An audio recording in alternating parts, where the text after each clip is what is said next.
And with that, I guess it's time to get this show on the road, huh? Okay, well, hello there everybody and welcome to the stream. Today, we are, as according to plan, there we go. As according to plan, we are going to be playing through all 8 of the extra escapades available in the Great Ace Attorney Chronicles.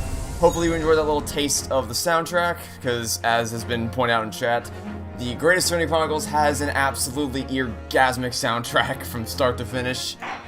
For the person asking whether that was a remix of the cross-examination theme, I just played the 2 ending themes from the first and second game back to back, and the ending theme for the second game has some, similar to the way Trials and Tribulations, the final theme there is has some remixes to some of the earlier tracks in the game, that the final theme of Great Ace Attorney 2 also has some remixes of some earlier tracks, such as the cross-examination theme. And it's kind of Prelude to Adventure, as it's called. Anyway, I guess there's no point in wasting any time, so let's just get straight into the special contents. The escapades are pretty fun. I have heard such things. I don't know, I really don't know what to expect here. I don't know, okay, so there's 8 of them. I'm pretty sure each of them takes around 15 minutes to play through, so I'm expecting that we'll be here for about 2 hours, give or take. I'm playing on PC now, yes, and the reason why I'm playing on PC is I was honestly wondering how long it was going to take someone to point that out, is because for those of you who didn't watch my Deltarune, the first episode of my Deltarune LP, my laptop is currently in repairs right now. Don't read descriptions of escapades, don't worry, I saw that message earlier in chat, I'm not reading them. My eyes are fixed to the chat while I'm explaining this. Don't worry guys, I got it, I'm not reading the descriptions, don't worry, my eyes are fixed on the chat right now while I'm explaining this whole thing. But my laptop that I always use to record console games is currently being fixed up because the screen looked like it was gonna die, and by which I mean it was dying. It looked like a CRT screen that was corrupted by a demon.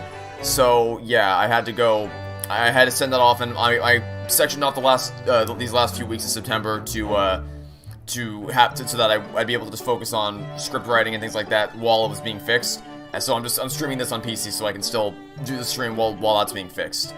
Anyway, that's the explanation out of the way, so let's just dive straight into episode 1, into Defendants, Antechamber. You're about to play the escapade, include spoilers of the first game's story. Yeah, so I guess I just say, if you for some reason are watching this and have not watched my Let's Plays of the Great Ace Attorney Chronicles, or if you haven't played them yourself, then maybe go play the game for yourself first before checking out the stream, because don't work yourself and have fun. Thank you. Hopefully we will be having fun.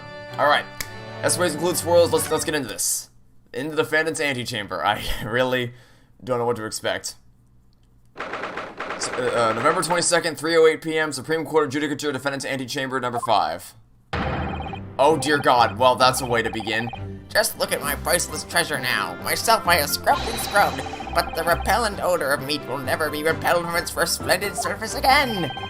But you have it back in your possession, at least. You should be grateful, old man. Haven't seen Mr. Yes Sir, No Sir in a while. You're scared for the... Oh, not the Mario movie. Oh, God, I was waiting for that to pop up. Chris Pratt is Mario, everybody! Oh, but wait, it gets worse. Seth Rogen is Donkey Kong. Oh, but wait, we got Jack Black as Bowser! Because this move, it's just a meme. You can read the chat, right? Yes, I can read the chat. I've been reading the chat the whole time. I just responded to something from chat right now. Yep, I've seen the casting. This movie is a meme. It is just a meme of a movie, I swear to God. Why? How did that happen? How did Chris Pratt, like, oh my God, that's the one I just can't believe. What? The other thing is that Charles Martinet is in the movie. He's in the movie, but he's not playing I don't get it. I don't get it. Okay, it's like I said, the movie's just gonna be a meme. How dare you? Excuse me, but I'd just like to get at that Zabuton cushion there if I could. Huh? Ah. Why is the casting ridiculous? I have no idea. Also, you can play Nintendo 64 games. A slight amendment, you can play Nintendo 64 games if you buy the alternate membership. You can't play them if you have your standard membership. You have to bypass another paywall to be able to access Nintendo 64 games and Genesis games. Also, if you really hate yourself, you can pay $50 to play with the worst controller ever made that was made for people with 3 arms. So, there's that, I guess. But yeah, I suppose it's cool that they're coming, but they're I don't know why they locked them behind another paywall. Also, this is gonna happen a lot. I'm probably gonna get sidetracked a lot talking in chat, but you know, it's all part of the fun of live streaming, I guess. Rest assured, you miserable military malefactor, this is not over. Incarceration awaits those who would defraud a senior citizen for his priceless treasures. Watch your tongue, old man. Mark my words, I won't. Sorry, Sergeant, but could I just get at that Zabuton cushion there as well? Oh. I won't go to jail. Yeah, I'm just not even here. You want the Tennessee War Controller? I honestly, I guess the only thing I can think is that for collector's purposes, maybe, or for nostalgia, but I don't. That controller is made by either made by someone who hates humanity or was made by someone with 3 arms. I don't understand what the thought process was in making the Nintendo 64 controller. I really just don't. I won't go to jail, never, imagine if I did. They're just not paying attention to Rinosuke at all. He's just not even here. The very next day, my boy would starve without the chain of command in place to provide for him. Using the charm to protect yourself? Myself, I'd call that abstinent cowardice. There's also in the Animal Crossing update. There is. I have not played. Well, I mean, I've played Animal Crossing New Horizons for a little bit, but not very much. So it's just not my kind of game. I'm a fan of those tycoon-style like simulation games, just not Animal Crossing. But I'm happy it's gonna be there for people who do like it. Oh great, I forgot about the mustache tug. Oh really? And who just employed the old poor, defenseless senior citizen tactic, The only way to fight an enemy is using underhand tactics is with a tit-for-tat strategy. Sorry to interrupt again, but I just need to get to that sofa. Enough of this insubordination. What do you want, man? Oh great, you finally pay attention to me, thanks. Oh, yes, please don't mind me, yes or no, sir? Do my eyes deceive me, or is this the wide-eyed criminal from the trial before? Wide-eyed, perhaps, but criminal, no. If you paid attention to the trial, you know that that's the opposite of what I am. What is this unhealthy fascination with you exhibit with the seating arrangements of others, Why were you peering under the cushion of this upholstered seat? Oh, well, the thing is... Kazuma, any luck? Did you find it? Yeah, I figured as much. It's been a while. It's, been a while since I've seen you with the flappy, the invisible fan that's strapped in front of your face. Curious what the price of the new subscription will be? Yeah, whatever it is, it'll be too expensive. It's Nintendo. Whatever it is, it'll be too much. You really are a liability, Ryonosuke. Talk to me again at the end of the game, and we'll see if you still think that. Have you tried the Mario Kart on the SNES online thingy? No, I have not. Report, at once! Have you lost something, is that it? Yes, we were just on our way to a party to celebrate my friend's victory here when... I realized that my university pin badge was missing. I wonder what could have possibly occurred here. A university pin badge, you say? Well, I wouldn't happen to know anything about that. Yes, so my collar here, you see? Affirmative. Uniforms must be kept in prime condition at all times. A missing badge is unacceptable. I thought if I looked around, it would probably turn up somewhere. Oh, it'll turn up somewhere, alright? Like the old tale of the Koben coin and the steak. A parable of which I am acutely aware. Well, I've exhausted my search now, really. The only logical conclusion is that someone must have stolen it. Don't look at me. I don't just find any old metal objects irresistible, you know? I imagine what would happen if little trooper Ido here swallowed something like that. Yes. I'm afraid we'll have to give up, Ryonosuke. Still, if you tell the office your student number, they should be able to issue you with a new one. Yeah, but it's not the same, though. We want the original. What's the matter? Don't tell me. Yes, I don't remember my student number. You don't. That's on the list of things to forget. The student number is like third last on the list. There's a few numbers that trump it, but student, really? Okay. Alright, buddy. You forgot your student number. Congratulations. Oh, it gets worse? Wow, great. I don't believe it. I mean, this is the second time you've lost your badge. You've done this before? Third, it gets worse! Oh my god, it actually gets worse. Reno's is trash members part 49. Yeah, basically. Third, actually. By the way, let me know if the audio levels are good. Like, if you want me to raise or lower the in-game audio or something, I can adjust the audios on the fly if I need to. If you didn't think you could remember it, you should have made a note of it somewhere. I told you that until I was blue in the face the last time this happened. Ah, yes, I do seem to remember someone telling me something along those lines. It was you, was it? You can't even remember who told you that you needed to remember it. Well, student numbers are 6 digits. Oh, the whole 6 digits? Oh man. Kazuma just needed to hold him by the hand this one. Yeah, just every step he takes, just like, there, it's okay. Who could remember six whole digits? Oh boy. Oh no.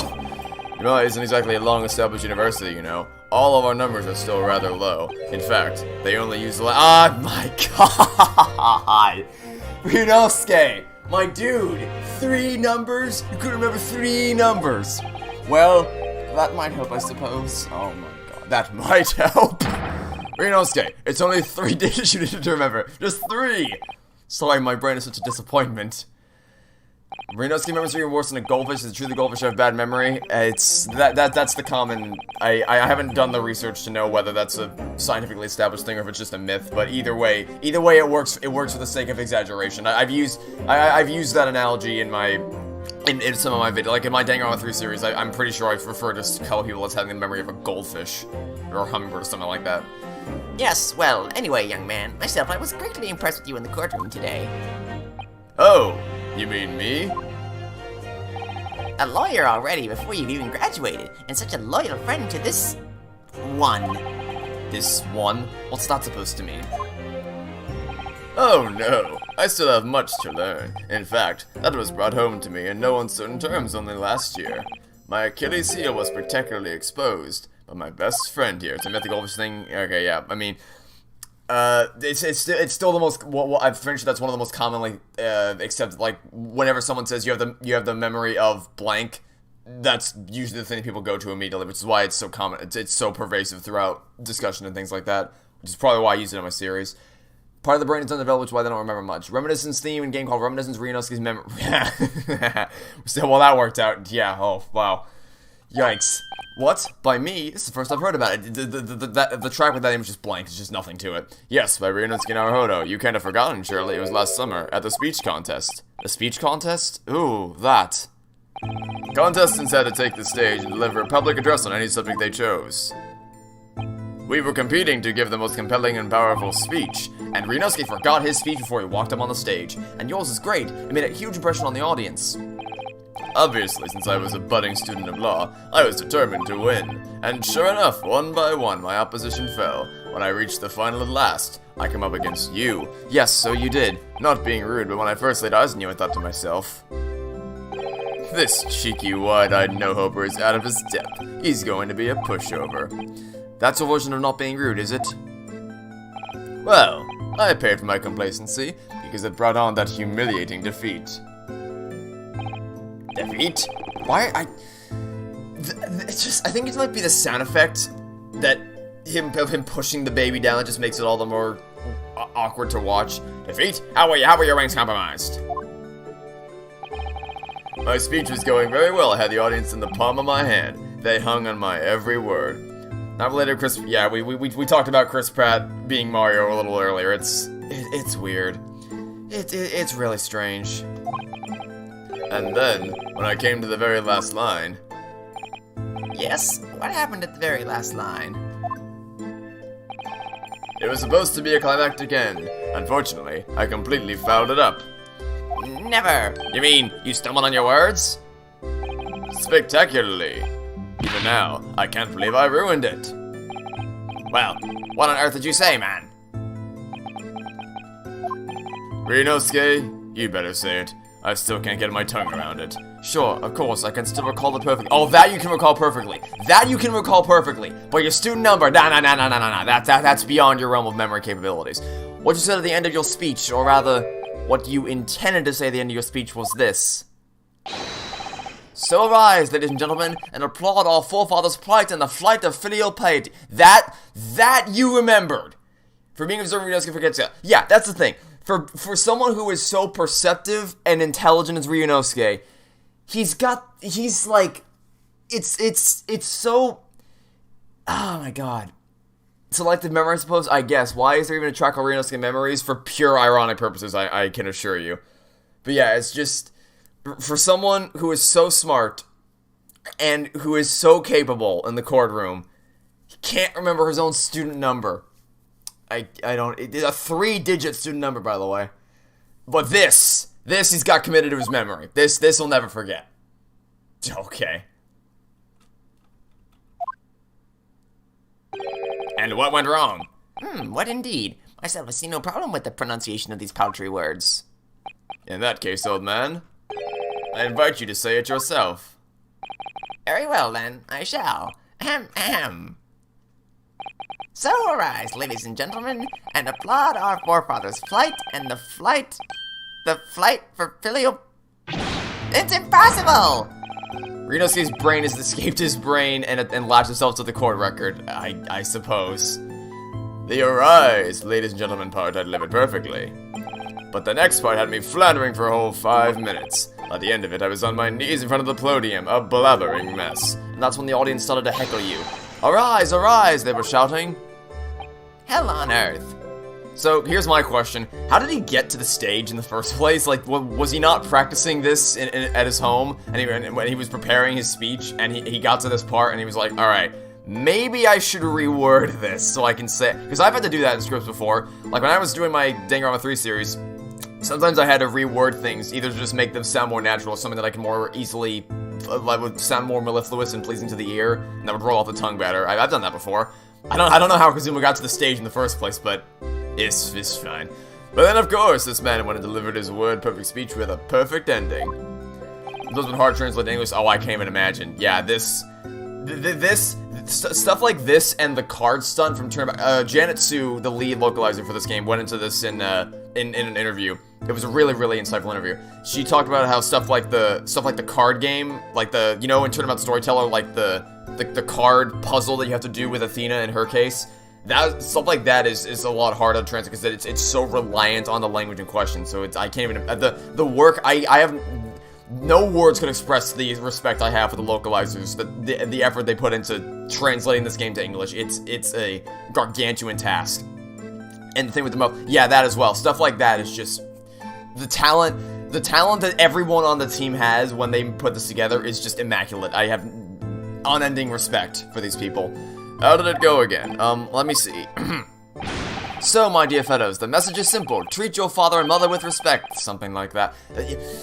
You don't even remember your own... Oh, just end me now. A bummer that the only DLC content the first game was localized, second DLC was also localized. I think... I thought I read something that there was a reason... Well, I don't remember what the reason is. I think I remember there being some kind of reason why that wasn't localized. I don't know what it was, but yeah, it would have been nice if we could have gotten that as well. But, you know, we got this, so I shall accept what we got. I mean, talking about stating the obvious, but the fact is I lost to that speech. Tongue-tied is the only way to describe it. Well, it is quite tricky to say, I agree. That final fight for filial piety, especially. And ever since the day I've had this question whirling around in my head. Why did our forefathers choose such an awkward phrase? So to mock their children? I mean, it should never have been called filial... Ah! At least you're going to Great Britain soon. It might not come up much there?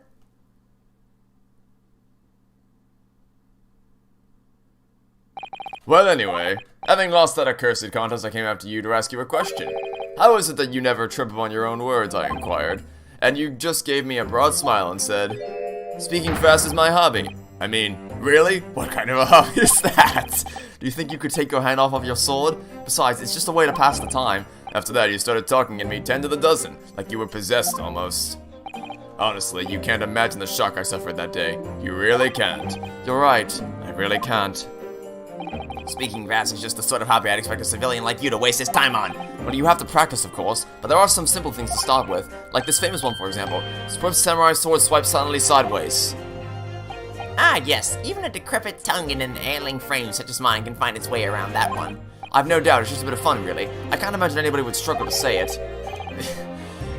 There's probably one person on the planet who did struggle to say it, and that they just felt their self-esteem just plummeted upon reading that sentence.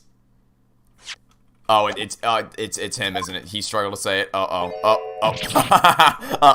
Oops. Oh, dear God. Oh, no. Oh, we've made a very terrible error. A blabbering mess by Wood 2. It's not just the samurai. Every good soldier needs to be able to handle a sword. That's why I've been busy teaching Ida the finer points of sword. He's like 2 days old. What? Okay. Come to think of it, not long after that, we started to attend lectures together, didn't we? And we got into that debate about family values about the Sukiyaki place on campus. Do you remember? Yes, your argument was full of jokes and puns and wordplay as usual. I remember it well. Oh, was it? In any case, I swore that I would never let myself forget the shock you gave me back then. And as a symbol of how seriously I took that oath, I decided to wear this, my red Hachimaki headband. The magic one?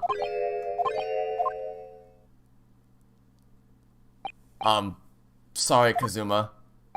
Yes? You've lost me there, I'm afraid. I don't see the link. What does your red headband have to do with your oath? Because it will always remind me of that smug look on your face as you uttered those tantalizing words. What words? You mean another tongue twister? Kazuma secretly hates Rinosuke confirmed. Yeah, honestly, this is just like in the final case of Greatest Journey 2, that was just like catharsis for him. That's what that was. I practiced and practiced until my tongue bled, but in the end, I mastered it. Mastered what? Well, I think it's time you heard this, actually. Listen carefully now. Here goes. Red headband, lead headband, dead headband. There. Word perfect, see? I'm stunned, honestly. I never could have done that. It was wow, it was truly immaculate. I'd actually been meaning to ask you about that, about the story behind your headband, I mean. Well, now you know, so that I'll never forget the shock and humiliation of that day. That's why I wear this red headband, every single day without fail. Convicting an innocent man of murder just to get Rinosuke? Yeah, but basically, just catharsis, and the crowd goes wild to Kazuma's amazing performance, basically. But yeah, every contradiction he pointed out in Rinosuke's defense is just like, yes, see, this is revenge. Remember that day when you delivered a perfect speech and I fumbled over basic wordplay? Yeah, well, that's what you get. It's what you get, buddy. It can't be more than the shock you've just given me now. What do you mean? Well, I'm sorry to have to tell you, but the tongue twister I said didn't go the way you seem to have remembered it. Huh? It's just as famous as Swift Samurai Sword, so I can't believe you don't know it, really. It goes, red bread pan, lead bread pan, dead bread man. Wait, what? Red bread already! Seems I've knocked some wind out of that headband of yours. I don't think that you can't knock the wind out of the magical headband. It's not too late, Private. You can always start wearing a red bread pan on your head instead. Your youthful vigor is manifest, young man. Your cheeks are glowing redder than your Hachimaki. Ah! Why do so many words have to be so similar? So, looking forward to Great Britain then? I suppose. I can always shell see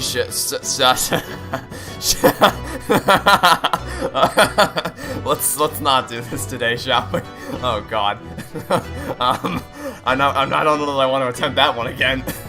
Oh dear God Almighty. My brain is not allowing me to try that again. Okay, let's steady my nerves for a second here. Shell sea cells on the she shore. That's how that was. That wasn't me. That's how that was written there. Oh dear God Almighty. Are we out? Is that it? Are we done? Is that the end? The game got you on this one. Yep, it finally got me. It finally sunk me.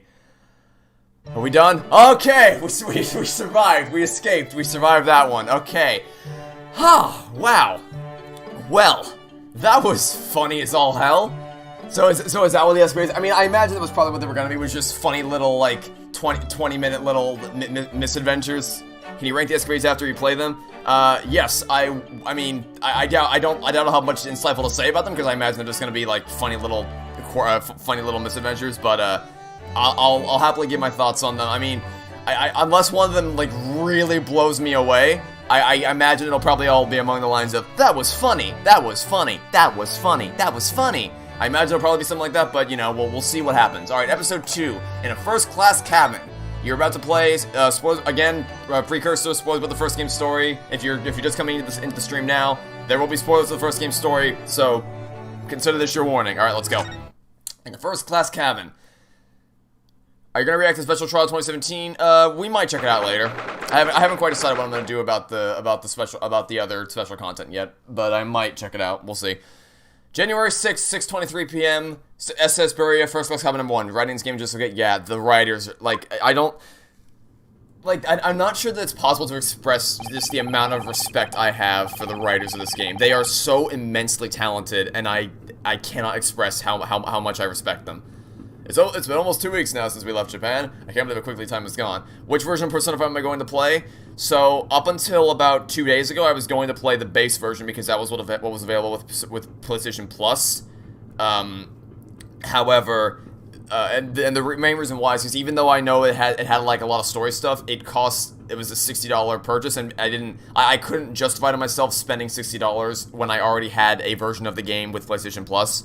But then, for some reason, the game went on sale for like $24 instead of $60. So, you know, I figured at that price, I'd be insane not to buy it at that price. So I do have Persona 5 Royale, and I will be playing that version in my Let's Play. Writing in Ace Attorney is always great, except that game, that game doesn't exist. So, you know, aside from that, the writing's spectacular. It's almost 2 weeks since we left Japan. I can't believe how quickly time has gone. So, our next port of call will be Shanghai. Is this gonna be... Who's there? Who could it be at this hour? A detective, I had a feeling. A detective? Who? A great detective. I don't get it. What's a great detective? If you would just be so kind as to open the door. Oh, yes, sorry, of course. Is it the man, the myth, the legend? Yeah, the man, the myth, the legend, Airlock Sholmes. It's, you know, you've done your job as a writer when you can have the player look at the spelling called, like, look at the name as it's spelled Sherlock Holmes and think, that's not right. Like, if you have your player looking at the official spelling of the name and you think that's not spelled correctly, you've done something very, very correct. You've done something very well as a writer. Is something wrong, detective? Are you investigating a case? Wherever a great detective goes, great cases occur. Indeed, I am the root of all evil. Sorry? Then I don't think I want you in my cabin. Under our very noses on the steamship, a terrible theft has just occurred. What? You noticed, I presume, the brief power failure a short while ago. Oh yes, the power couldn't have been out for more than 10 minutes, though. Indeed, yet that was ample time for this wicked crime to be perpetrated. I see. Well, clearly it's a case that needs investigating. Precisely! The culprit ran away in this direction, down the first-class cabin passageway here. Really? The thief came this way? I'm quite sure of it. It may have escaped the attention of the dim-witted crew, but none of the great detective. To that end, I would be obliged if you would allow me to investigate here in this cabin. Well... How curious. Is there some reason why it would inconvenience you to have your cabin searched? Yeah, 'cause he's gonna find a stowaway in the closet if he does. Inconvenience me? Well, I'd be lying if I said no. After all... Oh no, don't glance at the wardrobe. That's Sholmes' only trick up his sleeve is to look in the direction if we follow the gaze of the suspect. Surely we will see exactly what they are trying to tell us. It's just me in here, you see. No one else. So you might perhaps want to focus your attention on one of the other first-class cabins. As it happens, you are the only first-class passenger at present. The other cabins are vacant. Oh. Ha ha ha. Did that rather tragic rumbling of the stomach arise from within you, my good fellow? That was a rising of the stomach? That sounded like a floorboard creaking, but okay. Only trick, that man created holograms in the 1800s. That was Iris. Let's not. So on the one hand, I was kind of referring to in the dance of deductions in terms of the tricks used. Like a lot of times, the dance of deductions it revolved down to if we follow the gaze of the suspect, we will see what they are trying to tell us. But as for the holograms thing, that was kind of Iris. Let's be clear. That was Iris Wilson at work, not so much Sholmes. Of course, as I said, I'm the only person in here. It's not long until dinner time now, so. Perhaps we can do this afterwards? I do apologize, sir, but it is of the first importance that the investigation is not delayed. Now, if you'll excuse me. Wait, where did he go? How did he suddenly move all the way over there? Yes, without a doubt. If the culprit were to be hiding in this cabin, it would have to be inside this wardrobe. I shall need to examine this wardrobe thoroughly. I presume you have no objection? Not yet, we don't. Sorry, but I'm going to have to decline. Oh, great. Rinosuke, you're just a perpetual thorn in my side, despite the fact that I played as you for most of the game. Did those two rather tragic sneezes arrive from your good self? Of course they did. As I said, I'm the only person in here. You have a curious knack of talking while sneezing, then. Twice, no less. This is going to be a tough one to argue. I was watching you quite intently, sir, and I assure you, I saw no signs of a sneeze. Couldn't Rinosuke have held his nose? As I was saying, I shall need to examine this wardrobe. We've had it now, then. The game's up. Oh, dear Lord Almighty.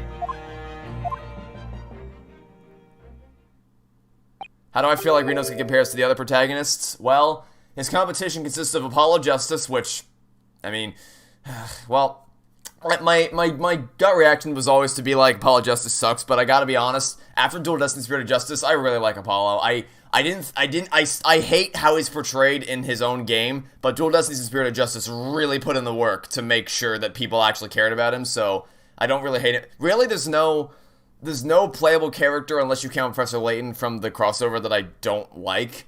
I kind of have an intrinsic bias toward Phoenix because he was the first person I played as in the games. But in terms of his characterization, honestly, I don't really know that. I know it's a cop-out answer. I don't really know that I could pick a favorite amongst all the protagonists, because like if we take into consideration every single one that you play as throughout the game, so that's Edgeworth in his own games, Phoenix in his games, Athena, I count her as one of the main attorneys, even though she doesn't have her own game yet, which she should eventually.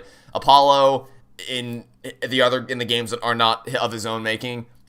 I count Susato as one of the main attorneys, even if she only plays her once. And Rinosuke, I really don't know that I could pick a favorite amongst them, unless you count my intrinsic bias toward Phoenix, because he's the first person that I played as in the games. Nobody hiding in there, it seems. What? You seem surprised. No, not at all. Yes, I am. He was in there for sure. I shut the doors on him myself. More visitors? Who's this now?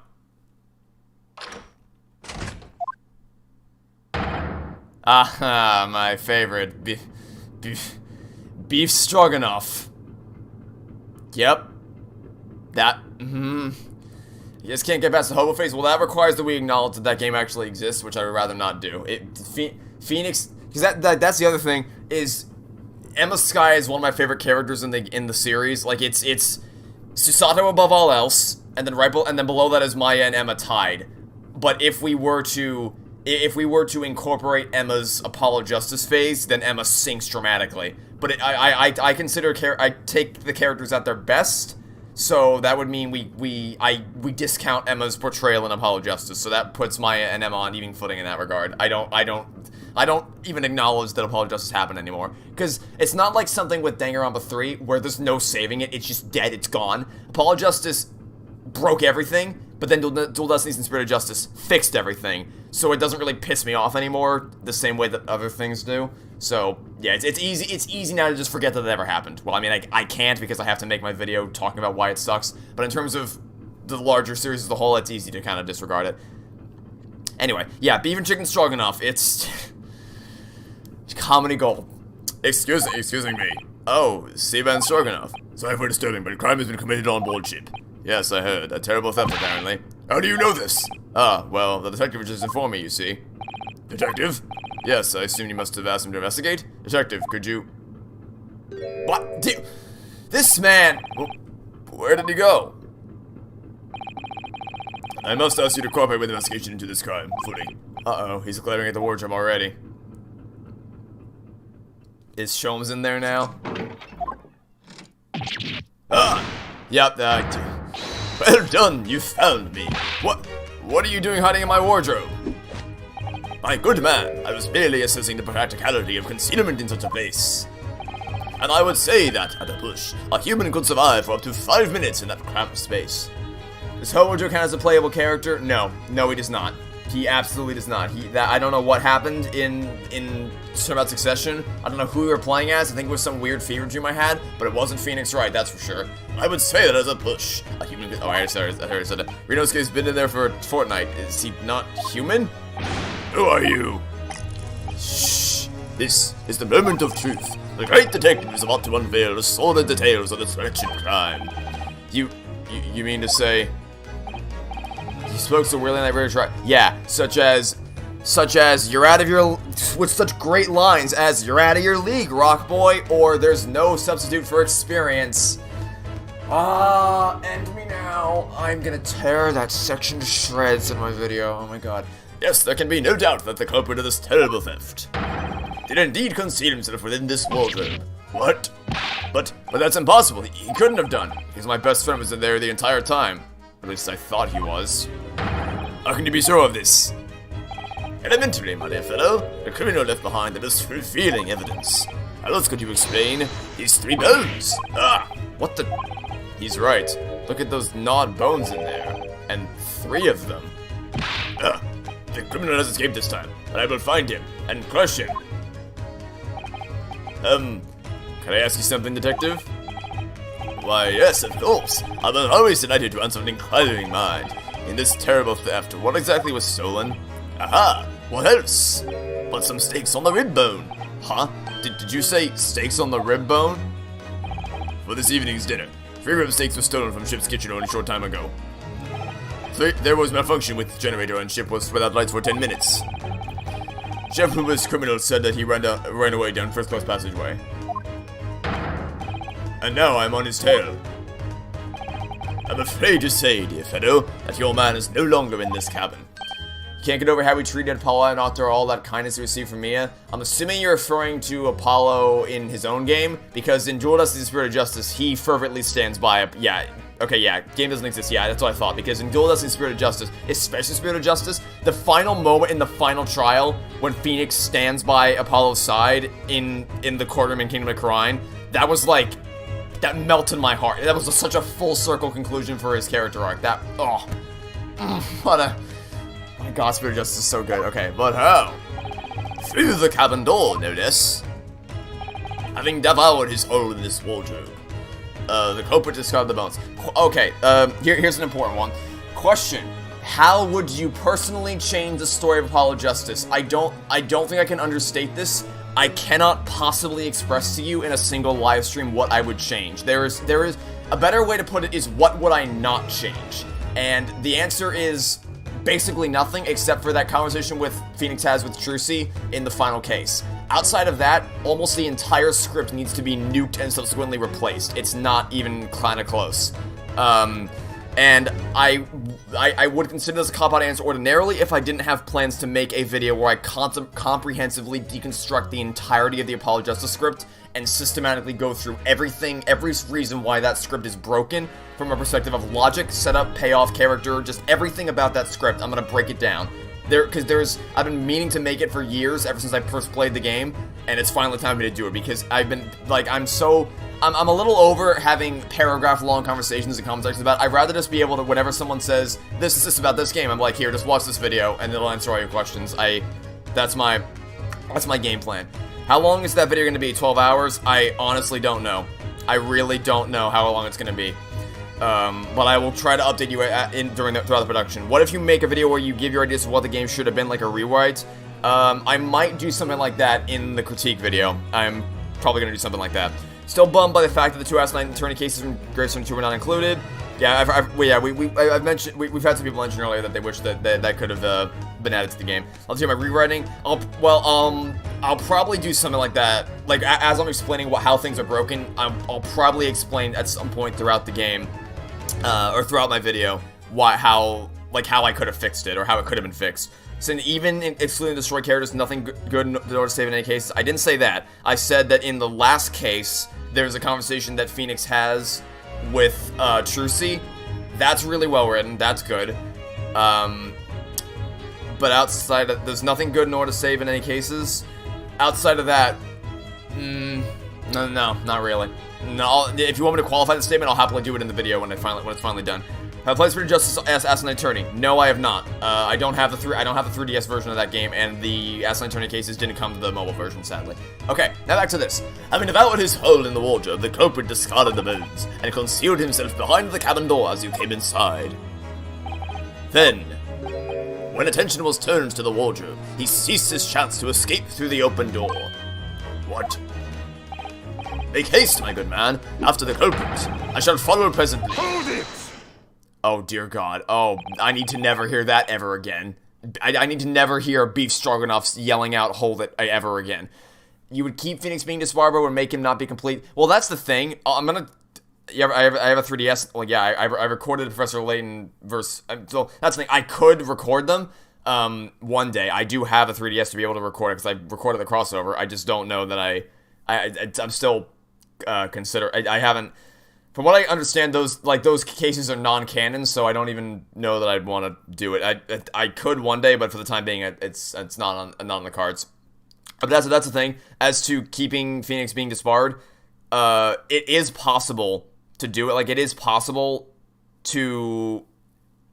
It is possible to write a situation where he's disbarred, and that's an interesting concept. Conceptually, the idea of Phoenix being disbarred and having him deal with the repercussions of that, there are situations in which that could have been, I referenced this in Investigations too. The scene where Edgeworth gives up his badge, that's a really, really impactful moment, and it's within his character to do that, so it is possible to write a situation where Phoenix would give up where Phoenix would be disbarred and still be within his character, but the way in which it is presented in that final case is absolute nonsense.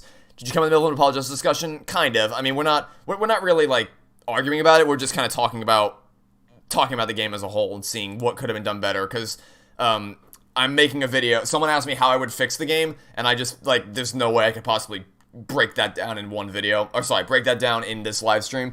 That's why I'm making a video that'll probably be out later this year, if not then early next year, talking about what the game did wrong, how it could have done it better, and just everything about that game that it broke. But we'll see how that works out. Anyway, something troubles you, sir. I think maybe criminal is not running away at all. What are you suggesting? Now I know where the dog is buried, Mr. Isogi. Me? When I think that you are culprit, everything is falling in places. The criminal that disappeared in first-class passageway, the bones in the wardrobe. All clues are pointing their fingers at you. You'd also make Crystal have an actual motive? Yeah. Wah, I lost a card game, wah. Yeah, let's not have that happen, please. All clues pointing their fingers at you. Don't be ridiculous. I would never. Yes, of course. I established at once that you couldn't be the perpetrator of this crime. You did? Fine. How are you so sure? Can't believe the Phoenix did nothing about it. Yeah, it doesn't make any sense that the Phoenix we knew from the original trilogy would not just sit on his rear end for 7 years and do diddly-do. That's... I can't wait to make my video about that game. My dear fellow, there are but two things in this world on which one can rely with total certainty. What two things? The first is the word of a great detective, and the second is the tragic rumbling. I'm sorry, that sound effect does not sound like of something rumbling. That sounds like a floorboard creaking. Not again. When I first entered this cabin, there did arise from this gentleman a belly rumbling so odiously tragic it did confirm beyond all doubt that the man had not eaten a single rib steak in some time, let alone 3. Why do I have to suffer this humiliation when I've done nothing wrong? Curses! I will catch this thief. He cannot have gotten far. Indeed, assuming he decided against a post-meal constitutional swim. Well, if you'll excuse me now. You think Crystal's supposed to have a follow-up in his story?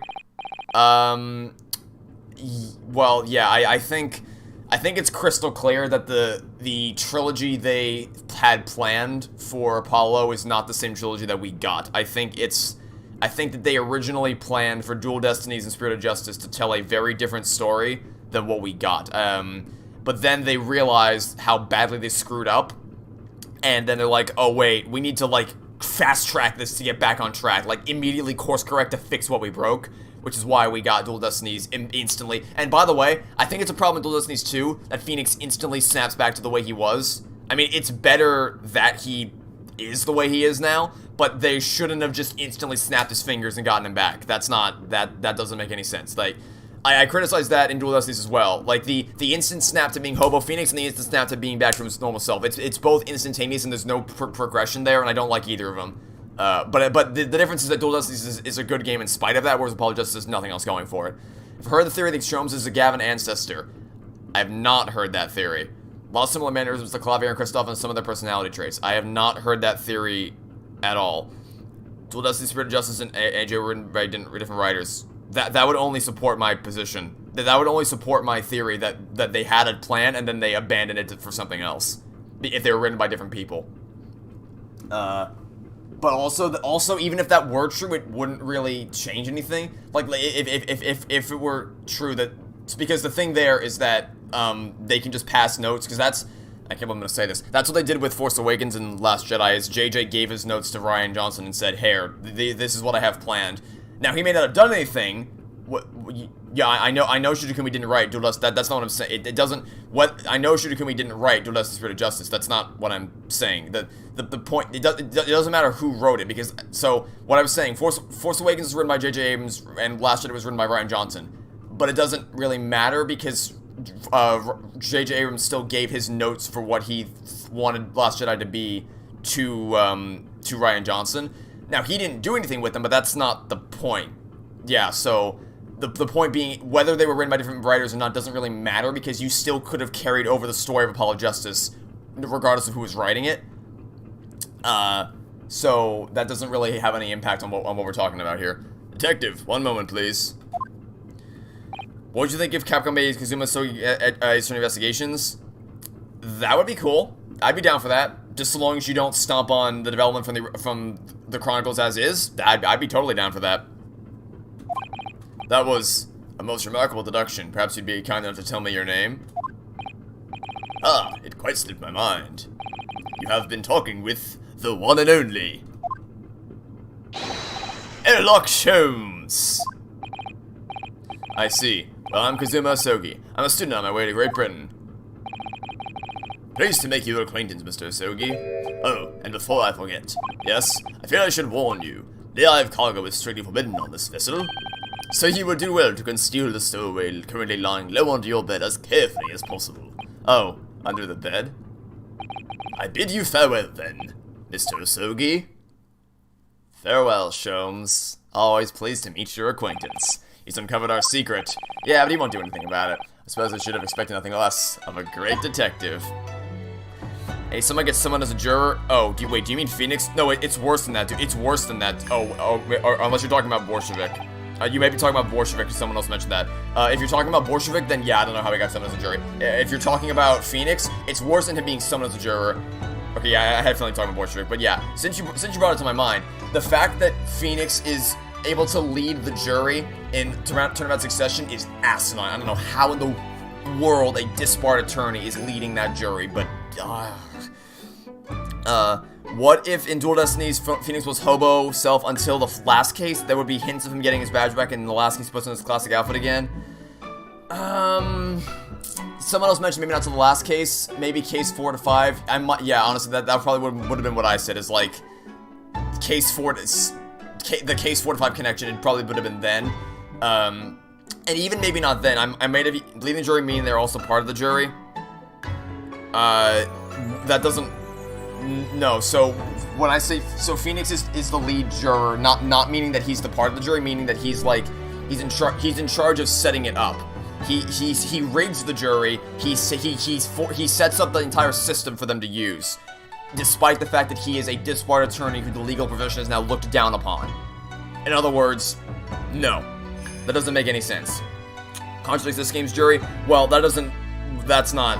That I wouldn't hold that against either game, because it's 2 different time periods and the system could absolutely have changed since then. That I wouldn't hold that against this game even in the slightest.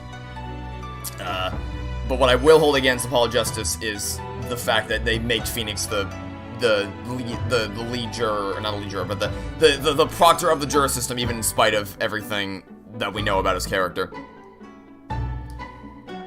Anyway, now then. When did you move in under the bed? I thought we had it when you'd opened the wardrobe door. Ah, well, it was thanks to that split-second chance you engineered. That I what? You distracted him for a moment, remember?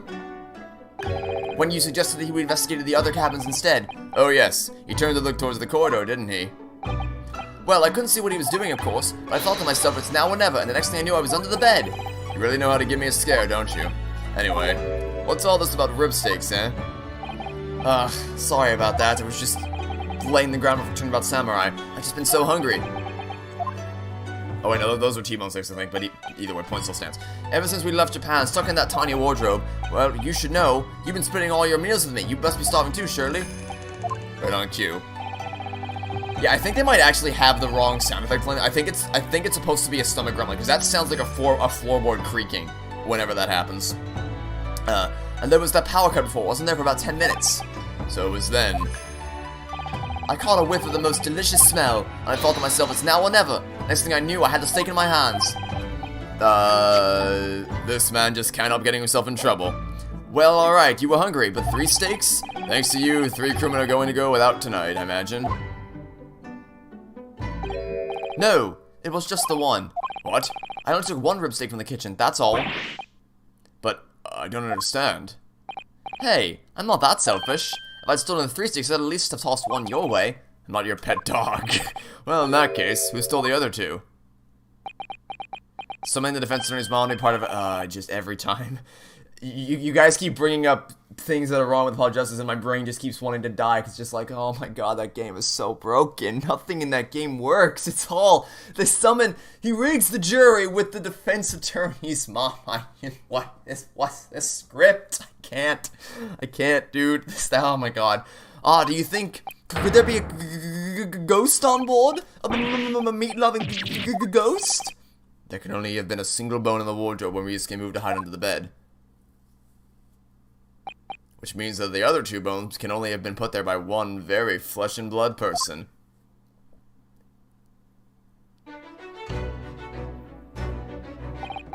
Haha. What's so funny? We're on a haunted ghost ship? A great detective or a great mischief maker? Either way, I think I'd like to spend a little more time getting to know that man. Shooting him didn't even want Phoenix in the first place. Yeah, that's what I kind of went into. The great airlock Sholmes.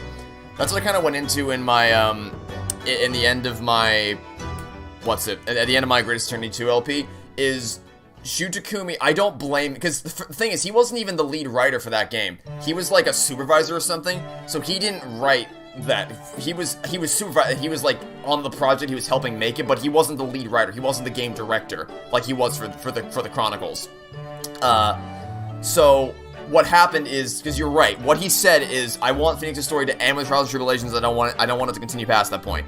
So then he said, okay, let's make a new game with a new protagonist, because obviously Capcom wanted more money from the series. So he's like, alright, new game, new protagonist, new story, let's do it. And then Capcom's like, okay, but like, what if we had Phoenix there anyway? And then he just sighs like, okay, fine, we'll have him be a cameo or something. It's like, nah, we need him to have a bigger role.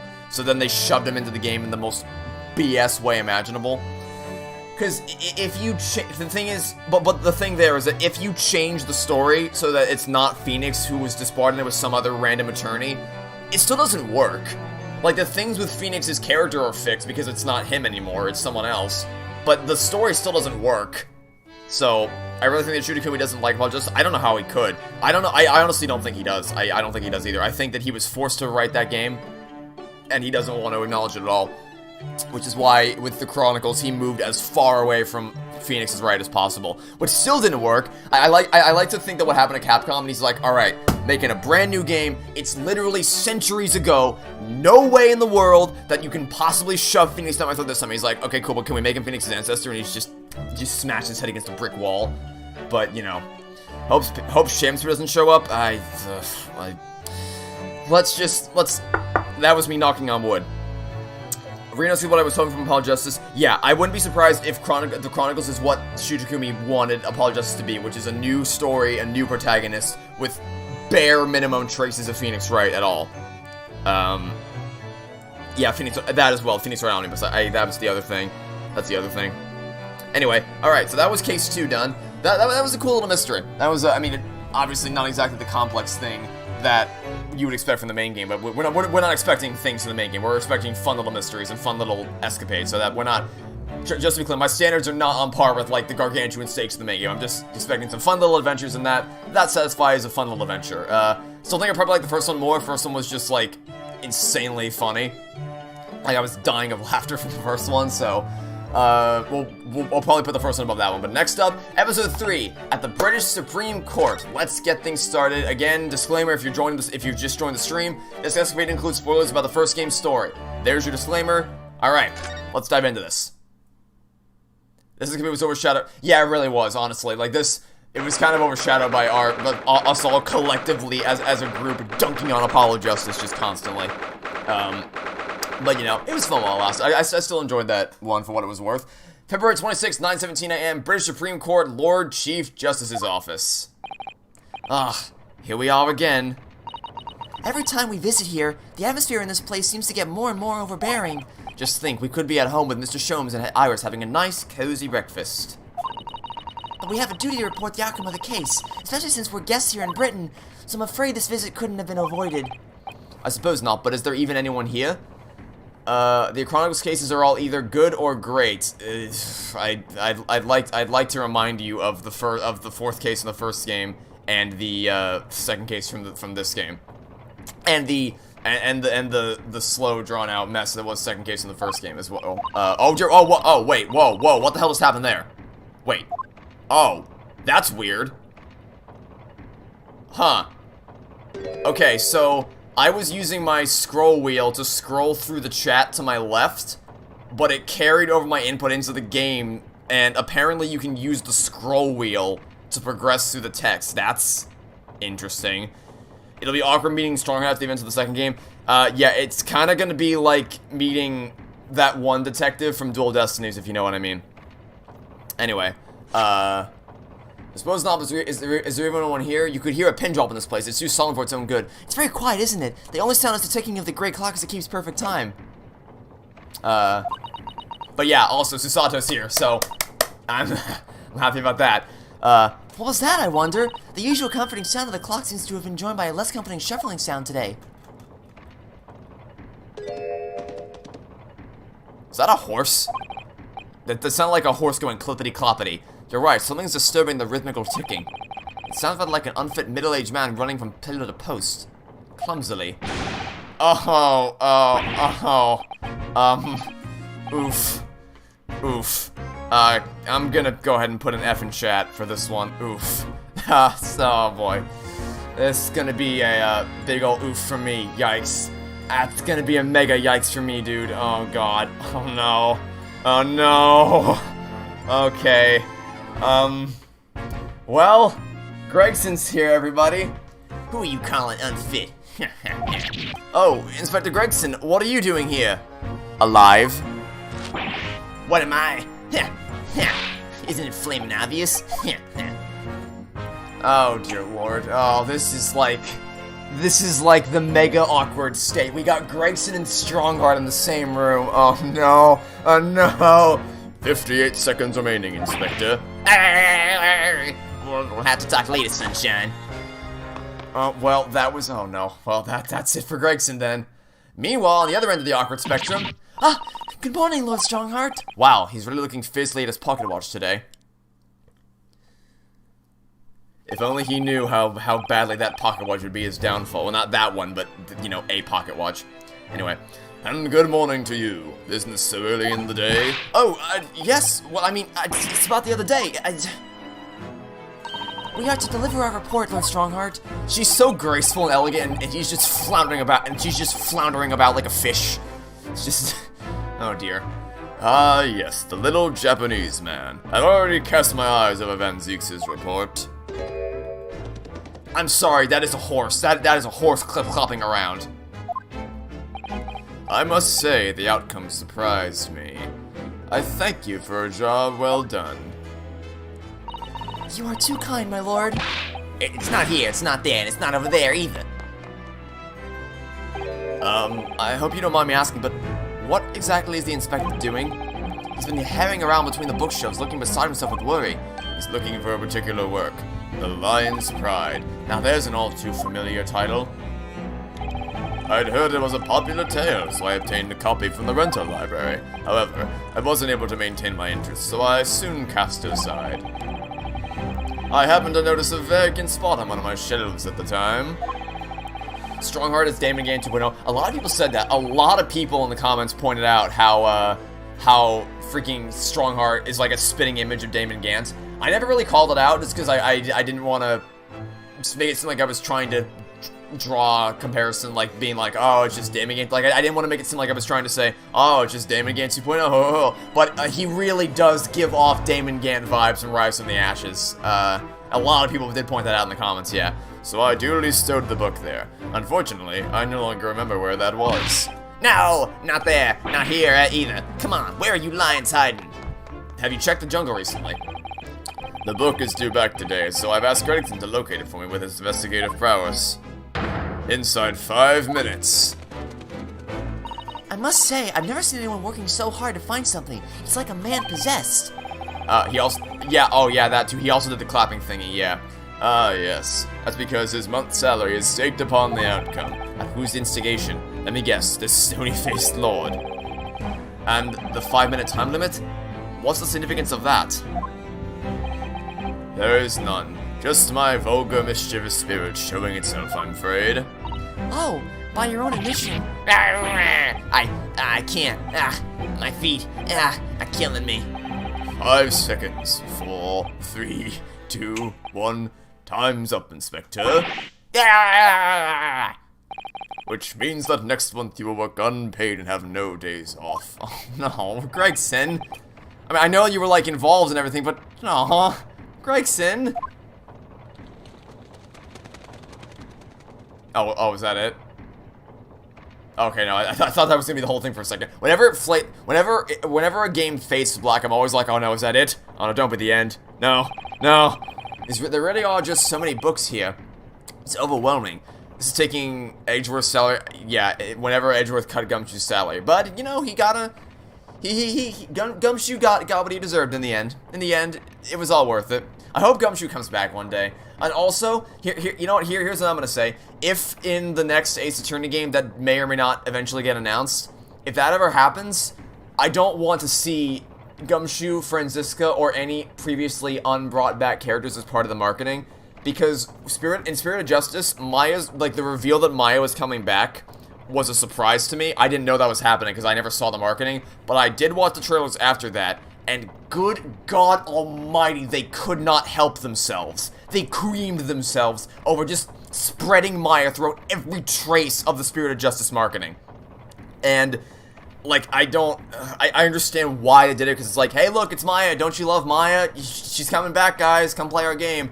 I understand why it was done from a marketing perspective, but if they were to ever do that again with someone like Gumshoe or Franziska, I don't want to see that. That's why I'm probably not going to watch any trailers. They even made an ad with Maya on the canonical date of Mia's death. Oh, Jesus Christ. Oh, wow. That's gonna be a yikes for me, dude. If ever they do that, I'd rather have their reveal be a natural surprise from the, like, by just playing the game, rather than having it be spoiled for me by any trailers again. That's why I didn't watch the trailers for this game, like the Chronicles. I knew it was announced, and I'm just like, alright, that's enough for me. I'll wait for the game to come out. I didn't want to watch any of the and good thing I didn't, because good God almighty, did they really want to spoil some stuff in the E3 presentation? Hope Gumshoe becomes chief of police. That would be funny. For mystery game advertising, sure has many spoilers. You know what else pissed me off?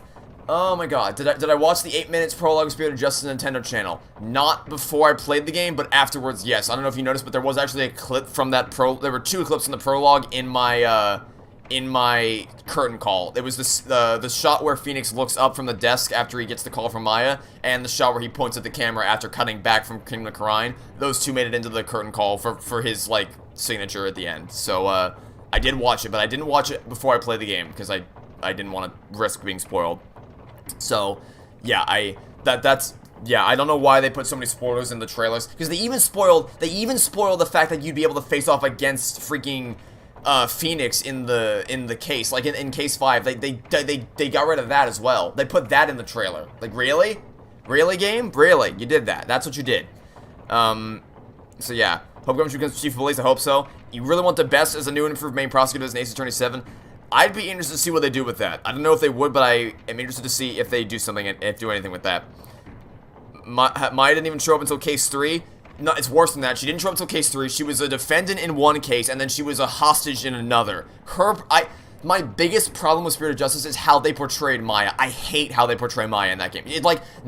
By which I mean, not that she was character assassinated, because whenever she was on screen, she was herself, and it was nice to see the chemistry she had with Phoenix. She wasn't character assassinated, that's not what I'm saying. What I mean is, like, the way in which they use her character, I hate. They use her as a defendant in one case and a hostage in another. And for a game that's supposed to be all about Maya's big return, I hate that they did that. I really hate that. Then I don't want Gummy to return to Ace Attorney 7. If Ace Attorney 7, 8, 9 won't like the AJ trilogy, I mean, well, you know, I would hope to see that Gumshoe returns, but I wouldn't want his presence to be spoiled by any trailers. Has an Ace Attorney game ever been spoiled for me? Kind of. I got a comment on one of my Apollo Justice videos talking about how Apollo was gonna get another distant family member from a distant land or something. And I didn't know what that meant at the time, but once I started playing the game and I saw that Naruhodo was there and he was talking about having some kind of history with Apollo, I'm like, oh, so in that case, he's gonna be related to him in some way. So, kind of, but not really. I don't know. Nothing that ever ruined my experience in any discernible way. So, not really.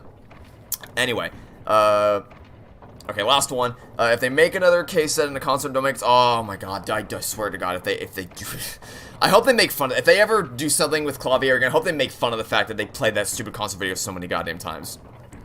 Anyway, there really are just so many books here. It's overwhelming.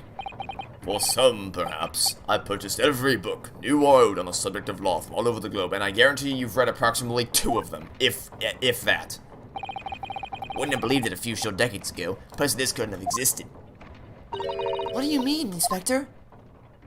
When I was a lad, no one ever dreamed of buying books. Oh, I see. Western books are such luxury items, I suppose, with their leather covers and fancy bindings. No, that's not it. Oh! There was a tax on paper, see? Oh, on paper? Yeah, I mean, it was abolished about 30 years back now, but it used to be the case. There was tax levied on any kind of paper, so obviously that meant most folk couldn't afford to buy any books at all. Ah, so is that why places like the rental library you mentioned before came into existence, Lord Strongheart? They were so proud of that stupid concert video. I don't like that. That's the only explanation. The only explanation is that is that they were like, man, you know what? We really did such a great job with this freaking concert video. So we have to like you just said, they had to show it 20 times, all unskippable. If they just put a skip button into this cutscene, I would have forgiven it. I would have forgiven it. Because then it could have been like, if you really love the cutscene, you want to watch it again, then you can watch it. Or if you hate it with a fiery passion, then you can skip it. Because you don't have to watch it. Like, with the amount of times they show it, you don't need to watch it again and again to remember what happens. I don't know why they didn't just put a skip button in, and I hate that case. Oh, my, is this just gonna be dumping? Is this just gonna be dunking on Apologist the whole stream? Probably, I don't know. Too bad you can't fast forward. Fast forward, skip something. Maybe delete it from the universe, I don't know. Would the cutscene not being overused make tournaments any better? Yes, absolutely. It would not fix the problems with... So, to be clear, it wouldn't make the case good. It wouldn't make the case good at all, actually, because you still have the glaring problem of Makitobe being the defendant and the logic of shooting the bullet at that angle when it doesn't make any sense, and everything that goes about the logic of that case. But it would at least make the experience less insufferable, because I wasn't overreacting for the sake of being funny. I was genuinely getting pissed the hell off, because it played the same goddamn video over and over again. I hate it. I was sick of it after the 4th time. I didn't need to see it 20 times. And yes, if they ever port Apollo Justice to the Switch like you just said, then it is a requirement to add a skip button. God damn it, I swear there needs to be a skip button if they ever port it to the Switch. You wish Francisco Insurance and Ace 27 was the main prosecutor and Athena would be the main attorney for the game? Yeah, honestly, that would be a very good idea. If they did that kind of dynamic with Athena as the defense attorney and Francisco as the prosecutor, that would be a really good idea. I hope to see, because those are 2 really, really awesome characters, and that would be a cool thing to see one day. My 14-year-old played the one who could have fired a giant revolver directly at the victim without those kidneys no more. It doesn't make any... I hate that case so much. Anyway. Indeed, vestiges of the paper tax system, you could say. The general public consider the books as items for hire. London is home to a vast lending library of some 3.5 million books. Yeah, now back to the discussion of taxes, everyone's favorite thing to talk about. You couldn't hope to read all that even if you were reincarnated 10,000 times. Even I would choose to rent a book rather than purchase it if I knew I would read it infrequently. The subject of taxes actually surprised us already in the last few days. It came up as Natsume's trial. It seems that the window in his room was filled in due to some kind of window tax. That would be true. Fortunately, the window tax was abolished here some 40 years ago. Sadly, in the East End in particular, many windowless houses remain. Britain's always had a bit of thing for taxing stuff. Whatever they can tax, they tax. Sugar, salt, seed, coffee, you name it. Candles, beards. Wait, sorry? What was that last one? Did you say beards? Plot twist, Apollo's Switchport is just the damn concert video repeated for oh dear god, That would be like an April Fool's joke, is if they like Apollo Justice Switch Port, and it's just an hour-long video of that concert video over and over and over again. Ace 27 includes a tax invasion case that leads to a murder twist, or sorry, tax evasion case, dear god. Imagine a case where the defendants accused of tax evasion. Oh no, oh no. Apollo Justice and tax is my two favorite things, yeah. They're both equally stimulating to the brain. Never! Why should people have to pay money just because they let their facial hair grow? You may well ask. I suppose it's because it makes them look self-important. Ugh, the Naruhodos will have a strict family policy of no facial hair, I think. You can relax. The beard tax was confined to the annals of history long... Wait. The Naruhodos will have a strict family policy of no facial hair, I think. I'm gonna check Apollo Justice's model. Hold on a second. Not Apollo Justice, hold on. Phoenix Wright Apollo Justice. I'm really curious about something now. Is there any facial hair on him in this game? Yes there is. There's a little tiny bit of facial hair on, on Hobo Phoenix here. Okay, well, I guess I should probably show this now. Hold on, there we go. There's a little tiny bit of facial hair on him here. Uh-oh. If that's the Phoenix Wright has no, he doesn't have a beard, but he does have a tiny little bit of facial hair here. Dunking on Apollo Justice even more. Yup, just keep dunking on Apollo Justice. Never meet your ancestor, Ryu. Oh no. And the hits just keep on coming. Oh, good lord almighty. Well, I mean, to be fair, it's not much. Like, it's not anything significant, but it's there. It's something to point out, and it's probably gonna make its way into my script for Apollo Justice in some way. Anyway, Apollo Justice is non-canon.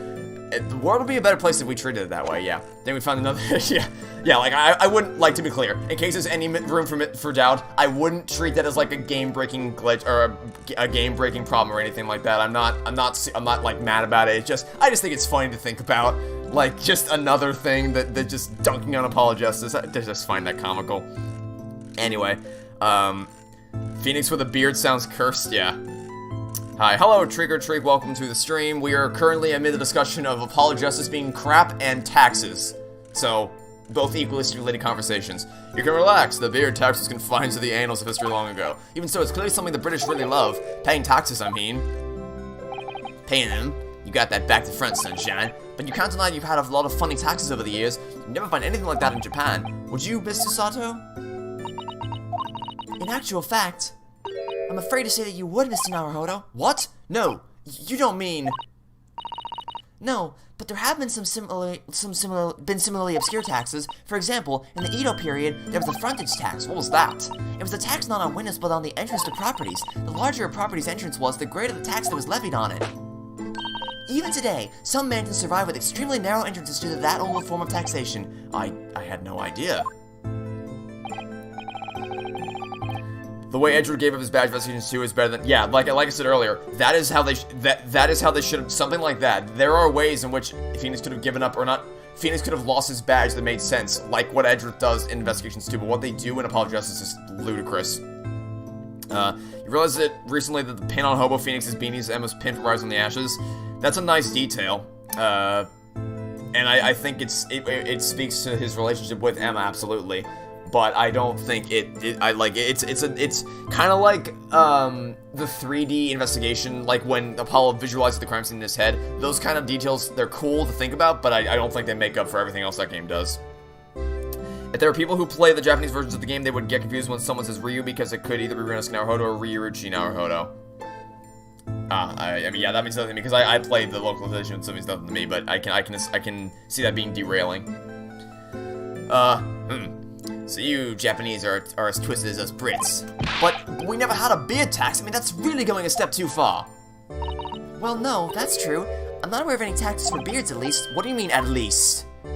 Well, rather than tax them, the shogunate did once prohibit them outright. The ruling class prohibited beards. It was called the Great Beard Prohibition. It was an Edo period edict. But why did the powers that be want to ban beards? Isn't the pin its hidden camera? I can't. That stupid camera. I'm gonna tear that to shreds. Doesn't make any sense that he's... nope, let's not go down that rabbit hole. At least Apollo Justice case is better than the V3 finale. That's not a high bar. Because that's kind of what I was talking about earlier, is that V3 and Danganronpa 3 are, like, that's the end. There's nothing to fix that. unless Danganronpa S pulls some serious bullshit in December.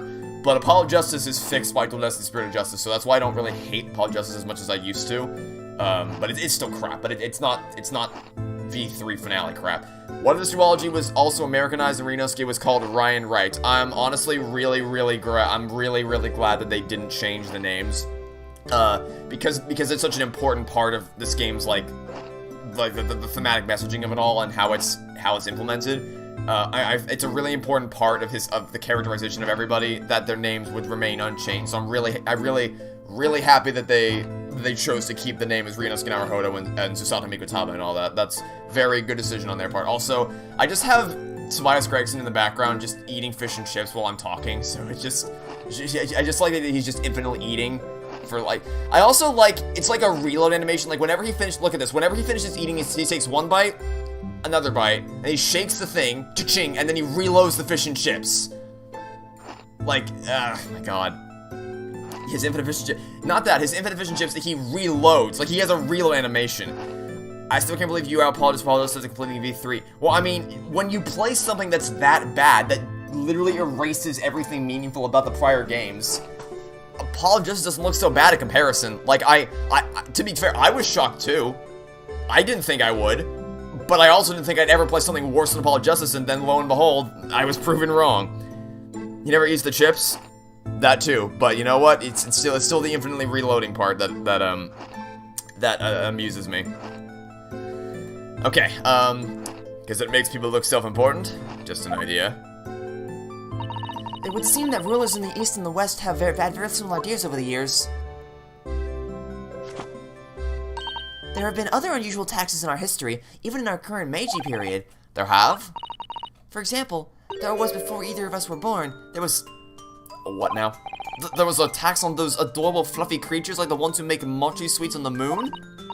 Yes, and it was an extremely large tax too. The government demanded extraordinary sums of money. You don't expect much from Danganronpa S, especially because it's priced at $19.99 for a new game. Let's probably, yeah. So to tackle these one by one, I don't think Danganronpa S is gonna be good, but I don't think it's gonna be like really bad either. I think it'll be a perfectly passable game. Because I don't, unless it does what I fear it will and do like a Doki Doki Literature thing where it tries to subvert the player and be like, oh, actually, it's another killing game disguised by a cute, fluffy exterior, which I swear to God, if they do that, I'm going to snap the cartridge in half immediately. But if they don't do that and it's just a fun little beach game, then I don't think it's going to be great. I don't think it's going to be bad. I think it'll be passable. At least while it just doesn't say the trilogy never existed, yes, it's if they did that, there would be no redeeming it, but it didn't do what V3 did, thankfully. Ultra Despair is your least favorite. I can see that.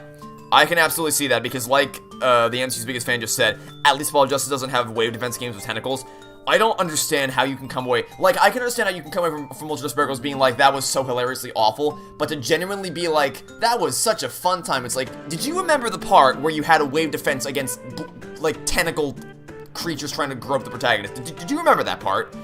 Because I don't know what they were thinking with oh, also the boss fight, where every time you take damage, you lose a piece of clothing. That was also like, such quality game design, folks. You were mad at V3's ending. Felt like was being accused the entire time, but they didn't have the goal to make the outside world an actual fourth wall break. Yeah, they butchered that ending so hardcore. If Forget Code 5 finishes Zoology, she hasn't even started it yet, because she's still playing Fire Emblem. She has said that she will not start this game until she finishes Fire Emblem Three Houses, but because Fire Emblem Three Houses is 6 years long, it's probably gonna take her a while to get around to it. So, we might talk about it, like we might have a discussion about the game when she finishes it, but I imagine that'll be a while from now. So we'll see. There was a quote from Zolv where if you press one of the statements is literally bottomless. Yeah, that makes sense. There's a little glitch effect in the end of the S trailer. I'm worried.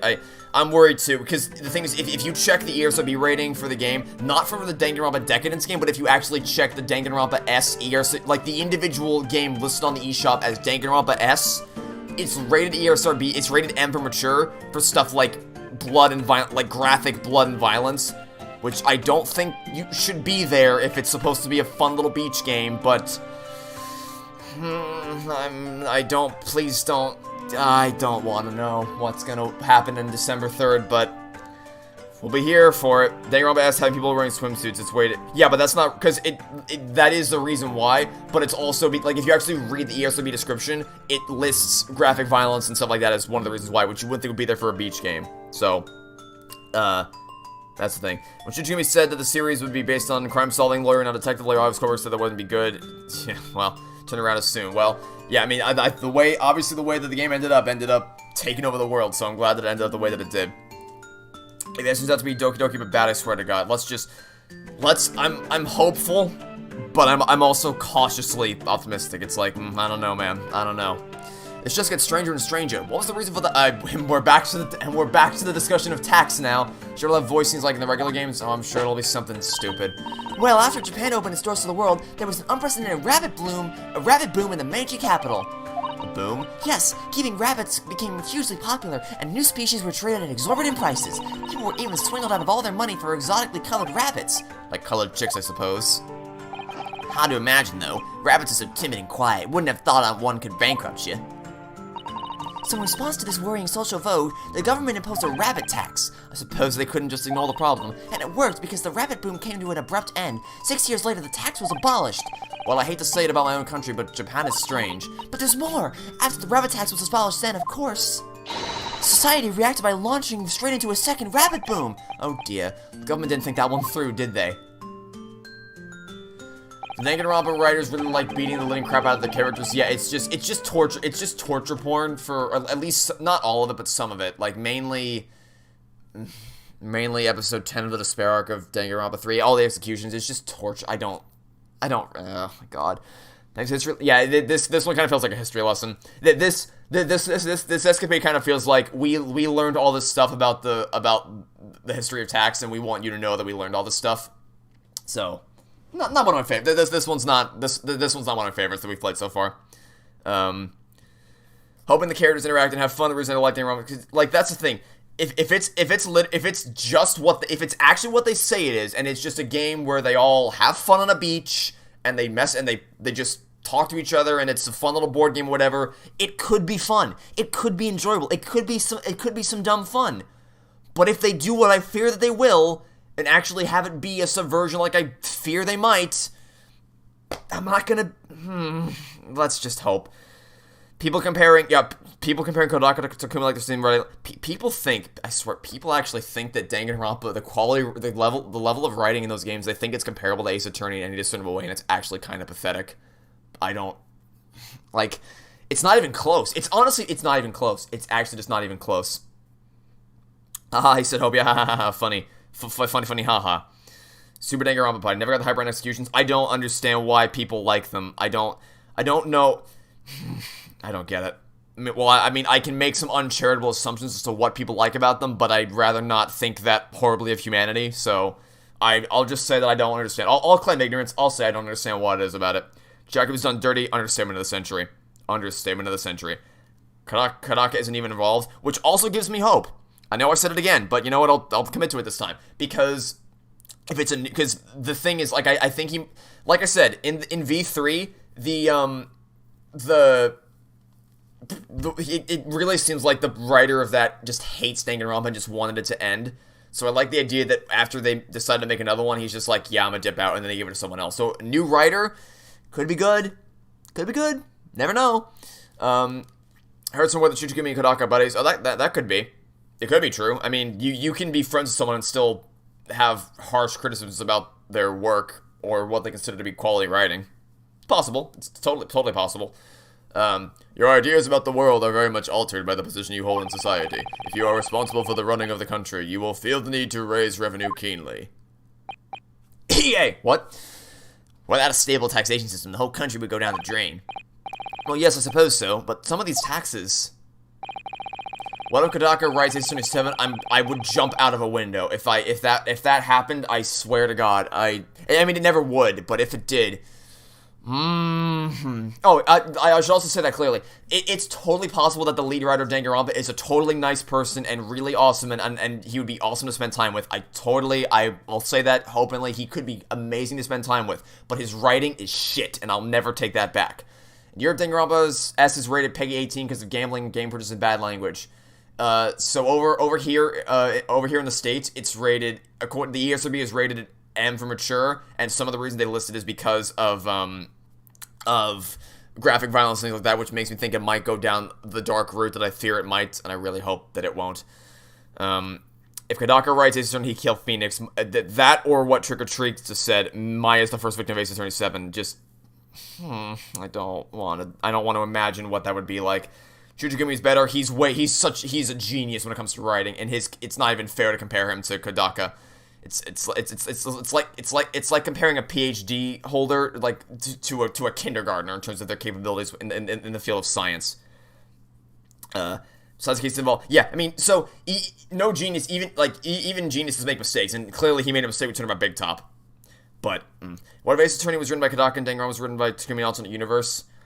Then Danganronpa would probably be awesome, and Ace Attorney would probably be crap. But that's an alternate universe, and that's not the one we live in, thankfully. He'll kill every character in Ace Attorney. Oh, I swear to God, the day they announce an Ace Attorney Danganronpa crossover is the day my brain ceases to function. So let's hope that never happens, shall we? That's precisely why ministers of state use their wiles to invent new and novel ways of taxing the public. Novel ways?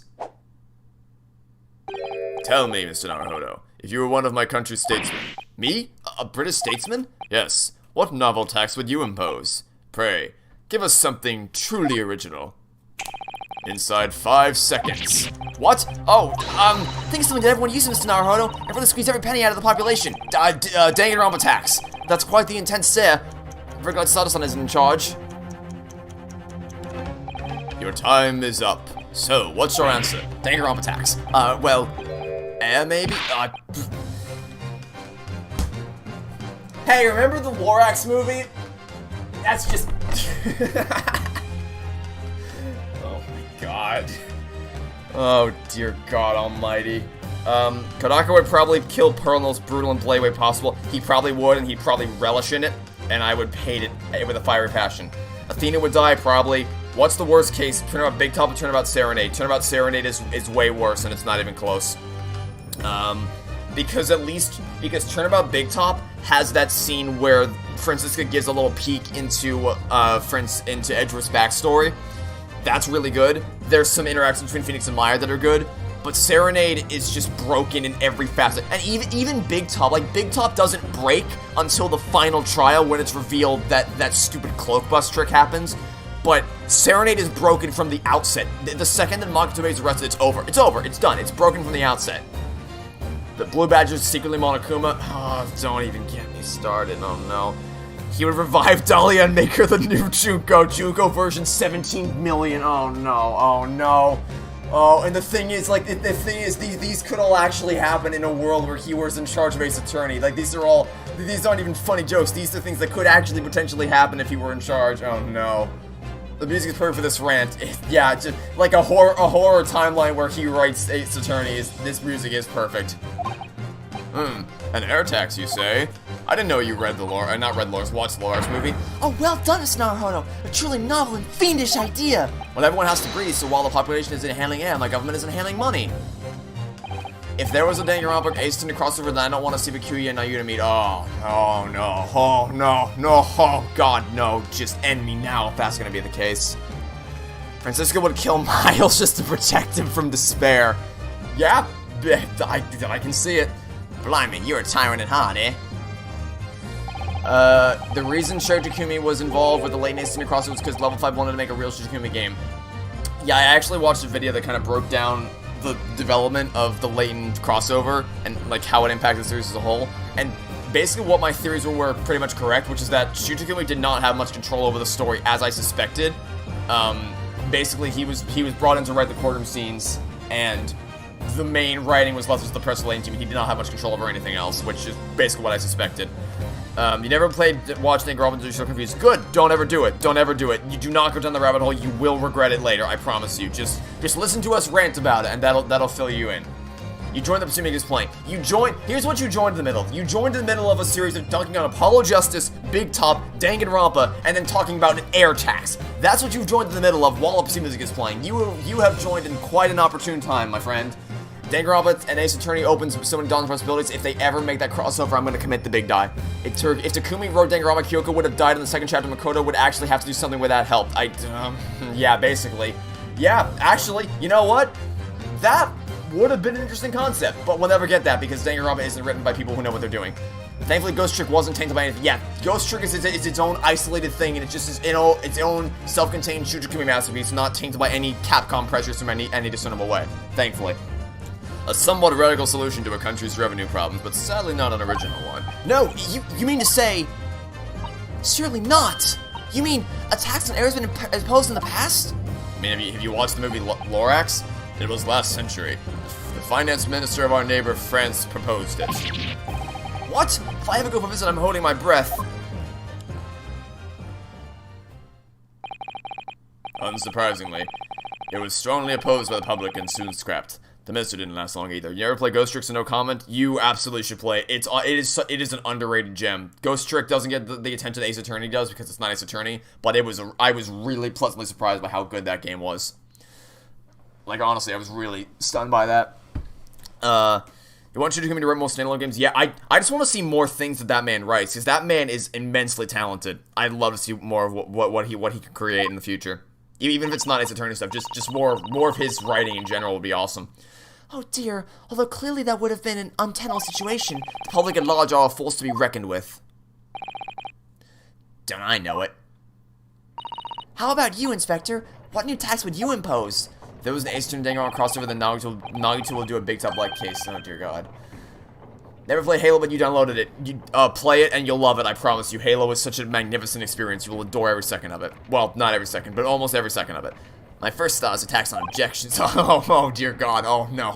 Every attorney's just dead immediately. They all go bankrupt. Sorry?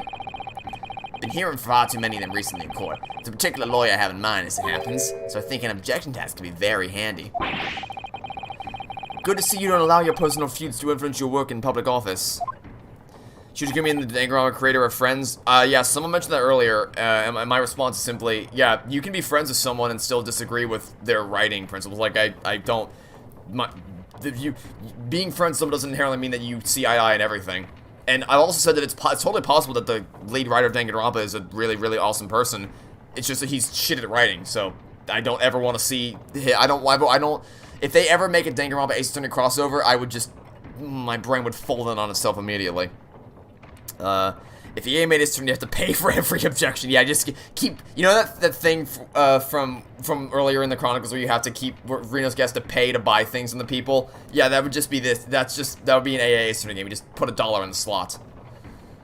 I think Smash Bros. And Ace Attorney is where it's at. Well, you might get your wish on October 5th or whatever. Maybe. At this rate, these escapades will take 4 hours. Yeah, maybe, but hey, I'm talking to chat in the meantime, so it's fine by me. I reckon 5 pence for every objection raised would be about right. I just want to come over Smash. Don't you dare put such a horrible thought in the minds of the people watching the stream. A most amusing proposal, Grayson. A most unamusing proposal, my lord. Stop chatting, guys. Be here all day. No, please keep chatting. I've really been enjoying talking to you all. Please, by all means, keep chatting. This has been great. Even if it takes us 4 hours to get through this. Blue Pug Spray, hi there. Welcome to the stream. Well, I think it's your turn now. Sorry, my turn for what? Why, what else? To locate the missing copy of... Yeah, I forgot about that. We've been so engrossed in dunking on Danganronpa. The last escapade was dunking on freaking, was dunking on Apologists, and this has been dunking on Danganronpa. Why, what else? To locate my missing copy of The Lion's Pride. Oh, it's on one of the shelves in this room. Of that, I am certain. Now, I shall give you 10 minutes. And let's stake your student stipend on it, hmm? Fail to find the book and you forfeit your next month's payment. Objection! Your time starts now. Oh, and one more thing. I believe you just said the word objection. Make a tax money. Yeah, I actually made that joke earlier. When Strongheart said, come up with an insane tax, my first thought was, Danganronpa tax. What do you think? What do I think of the Metroid series? Never played it. It's never been something that's particularly appealed to me. In your hypothetical crossover, who do you think would be the character who always wrecks the trials? Wow. That's it's so just by default I'm gonna say Nagito because I assume that he would be in there because he's the fans' favorite character or whatever. So he just wrecks everything constantly. So I think I'll say him by default. Danganronpa S has swimsuits. It has the Warriors of Hope. Oh yeah, it's Danganronpa. What do you expect? This tax is going to be the death of me. Or at least the bankrupting of you. So what's the next Escapade? Winston Payne? We will see, I suppose. Is that it? Or is that it? Alright, honestly, maybe it's because we just spent so much of that dunking on Danganronpa, but I wasn't super into that one. That one kind of felt like, hey, we learned all this stuff about taxes, and we want to share the history lesson with you, rather than being more the lighthearted nature of the first one, or the kind of mystery-driven focus in the second one. But, you know, it's still a fun while lasted, I guess. Okay, next up, Episode 4, In Sholmes' Suite. Let's, in case you're joining recently, the Escapade includes spoilers about the first game's story. Consider this your warning. Let's go. Stronger whispers to Susato piss the book under my desk. Yeah, that's the ultimate troll. March 9th, 8:23 a.m., Sholmes' Suite. Good morning, Iris. Good morning, Mr. Sholmes. Oh, morning, Susie. I'll get breakfast on the table for us all. Ah, Mr. Sholmes. Morning. Come now. Why the long face? Oh, sorry. The thing is, when you find an inconsistent testimony, but you're poor. Yeah, oops. I guess your client's going to prison because you don't have enough money to pay for your objection tax. I just had a rather strange envelope posted under my... Actually, wait. I wonder if he could get around that. Because in the first case, instead of saying objection, he just said, yes! I wonder if he can get around it by just saying, hold it. Exploit. Thinking outside the box here, friends. I just had a rather strange envelope posted under my door this morning, with some rather strange things inside. Shijumi said that this game is his favorite game. Yeah, I can see that. I mean, honestly, I don't really pick between the Chronicles and the original trilogy in terms of which I like more. Because they're both so well written. What strange things? Ooh, what was it, Bruno? Do I catch the scent of mystery in the air? In an Ace Attorney game? Never. Nothing so exciting, I'm afraid, Iris. It was just 5 orange pips. What if Kodaka wrote the Layton games? No. Yeah.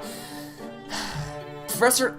You know, I really didn't like Professor Layton's stories when I played them. I loved the puzzles easily, but the stories did not appeal to me in the slightest. I hated that Professor Layton is just a Gary Stu who summons abilities whenever the plot needs him to have them. But man, I would play that trilogy a million times over before I ever touched Danganronpa ever again. Which game am I talking about? I'm talking about the Chronicles. I think because the person, I'm pretty sure, said that the Chronicle, the Grace Attorney is Shizukumi's favorite game. If I rank the Pain family from bad to worst, well, Ouchie Pain is at the bottom because he's actually on top of everything else that makes the Pains terrible. He's also a sexist. I almost said something wrong there, but he's terrible. And then goes Winston because we have more history with him, and then Gaspin. Gaspin's the least terrible. You like the atmosphere of Layton? Yeah, I mean the atmosphere of the Layton games were you know, pretty decent, I suppose. Floor would be brutally murdered. Yeah, basically. Anyway, nothing so exciting, I'm afraid, Iris. Just 5 orange pips. I can't imagine what it could possibly... Gaston tried to murder a child? Oh yeah, there is also that. Yeah, I mean, that's the thing, they all suck so much. What place is Livestream going to be in? It's going to be in my Livestream Archives playlist. So you'll be able to find it there. I think it's actually been in that Livestream Archive playlist. What about Flinch and Pain? I don't really remember anything about him, honestly, so I guess he wins by default, right? Because the others, you can remember something about them that's terrible, but Flinch and Pain, I got nothing, so I guess he wins by default, if you consider the crossover to be a part of everything else. Orange pips, Mr. Naruhodo, and 5 of them? What's the matter with you? It's a bit of an overreaction, isn't it? An overreaction? Mr. Naruhodo, you don't understand. It's a warning! A notice of imminent danger to your life! What? To my life? What's the meaning of all this? Is this gonna be some elaborate prank put on by everyone here? My dear fellow, why do you make such an inquiry of me? Because the name of the sender was written on the envelope, and it was yours. Is this going to be in the Greatest Attorney Adventures playlist? I might put it there as well, because these all take place between games 1 and 2, right? So I might put it there as well. Although... maybe not, because I think we've already discussed some things about the second game, so maybe not. Yeah, because when Gregson and when Strong came on screen, we kind of all talked about stuff in the second game. So I might not put it in that place in case anyone's watching that before the second game. Flinch wins of being forgettable. Yeah, basically. Honestly, that is kind of how that works. When you're comparing bad people to forgettable people, being forgettable is looking pretty good. I forgot Flinch existed. Yeah, me too. Maybe we should put both games in the same playlist. Maybe, but the reason why I separated all the games of the original trilogy as separate games is because even though they are part of the same collection, they are technically separate game releases. So that's how I like to separate them out, just so you can more easily find what you're looking for. But I do have the Ultimate Ace Attorney playlist. I don't think Flinch is even a pain. Maybe not, but he fills the same role, and his name still kind of fits the same category. So we like to consider him as part of the troupe. Have I heard of Layton's Brothers Mystery Room? Yeah, I've heard it. I know there's more Layton games. I might play them in the future, but I haven't really. Honestly, I'm kind of longing to play a Professor Layton game at this point. After playing Danganronpa, I'm like, You know that meme from Endgame where Thanos is like, perhaps I treated you too harshly? That's me with Professor Layton. It's like, I'm so sorry. I thought you were that bad, but you're not. You're not that bad. Smartest prosecutor? My gut response is to say Edgeworth, and yeah, it's probably it. Let's be clear, it's Edgeworth. It's not even close. It's Edgeworth. Would you like regular investigations in the past? Absolutely. If they gave us a game where you play as Gregory Edgeworth the whole time, and it's like Gregory and young Ray teaming up, that'd be awesome. That would be absolutely phenomenal. You still have Mikotaba? Yes. And I'm going to actually, I'm going to talk about him in the, in my Toy Story 4 series. I'm going to talk about Mikotaba. I know that sounds like a weird parallel, but there is a character in that movie who does terrible, horrible, no good, very bad things and gets away with it, and I'm going to draw a parallel, because Greatest Attorney 2 is like, yes, this man made a mistake, he messed up, and we acknowledge that. Or Sorcerer 4 is like, hey, this character does awful things, but she's okay, right? It's like, no, she's not. Still love to see me play through the second Layton trilogy. Yeah, I mean, I might do it one day. You think you might know what the comparison to Mikotaba is going to be? If anyone in chat has seen Toy Story 4, you probably know by default what it's going to be. But I'll keep it spoiler free for now until my series gets released next month. Anyway. You're right, Runo. I said sent by Sholmes, envoy of hell. So, my little ploy has been exposed. Well, so be it. Cast your mind back, if you will, Mr. Naruhodo, to the time of our dining last night. Never watched Toy Story 4? Good, don't do it. It's not good for your sanity. If you love the original trilogy, don't watch Toy Story 4. Don't do it. If you want to know why it's bad, you can watch my series, but do not watch that movie. It's terrible. Oh yes, Mr. Sato cooked Japanese food for us. Indeed. In particular, you may recall the final Noamaki sushi roll that I was about to savor. Is Mario Kart releasing today? Yes, but it will release... Well, honestly, my plan was to release... Like, I shifted the release schedule back to 2 p.m. because I expected we'd be done by 1. We are not going to be done by 1, so I might have to push the... Depending on how long we go for, I might push them back to later tonight or tomorrow, but we'll see how long the stream lasts for. Because I don't want the video releases to overlap with the live stream, so we'll see what happens. It's okay if you don't care for the characters much. If you... There's some people who think that, yeah, Toy Story 4 kind of destroys its characters, but if you don't like the characters, then it's fine. No. No. There's nothing about that movie that works. Every scene has something that's broken in it, I swear. Like, it's actually broken. Nothing about that movie works properly. It's actually terrible. So, if you think that movie is good or passable, but that its characters are broken, please, I take my advice, I encourage you to check out at least the first episode of my series, because good Lord Almighty, people have been way too kind to that movie, and I am finally going to give it the shredding it deserves. I can take a 15-minute break in the live stream so people can watch. It's a good idea. That's a good idea, actually. I might do that in a bit. I might do that after we finish this Escapade, because this will kind of be like the halfway point, so I might put on the starting soon screen just to kind of take a 15-minute break and then release Market Deluxe. I might do that. You hate that Ace Attorney Investigations 2 is pretty much non-canon? What do you mean by that? What you mean because it's fan-translated? Because I don't consider it fan-translated. I don't consider non-canon just because it's a fan translation. if you can, I'd be curious to see what you mean by elaborating that, because I'm not entirely sure what you mean. When will episode 1 of my Toy Story 4 series come out? October 8th. It's the 2-year anniversary of the day that the Blu-ray came out, so I'm going to put it up then. You haven't watched the movie? It's probably this. Yeah, if you haven't watched the movie, I recommend checking out my series on it, because I will shred it. I will tear it to shreds, in the same way that I tore Danganronpa 3 to shreds. So, yeah. Ace Ventura has correlations to the DLC. Yeah, I mean, I don't... It's just because it's fan that doesn't necessarily mean that it's non-canon. So, I'm not quite sure what you mean by that. But, we shall carry on. Yeah, so, before I move on, mark your calendars, people. Because I've teased it forever.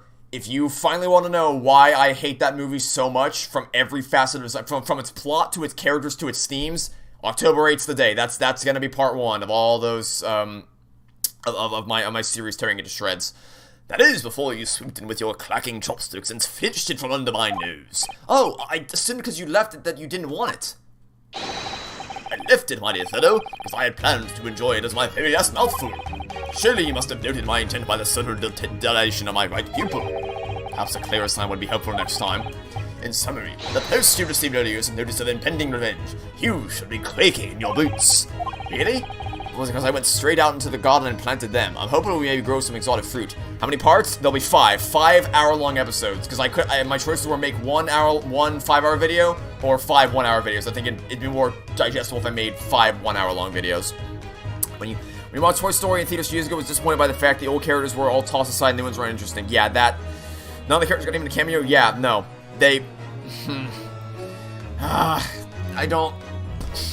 I hate that movie so much. Oh my god, I can't. I love... Who's worse, Toy Story 4? Don't you dare make me choose. Don't. No, you can't.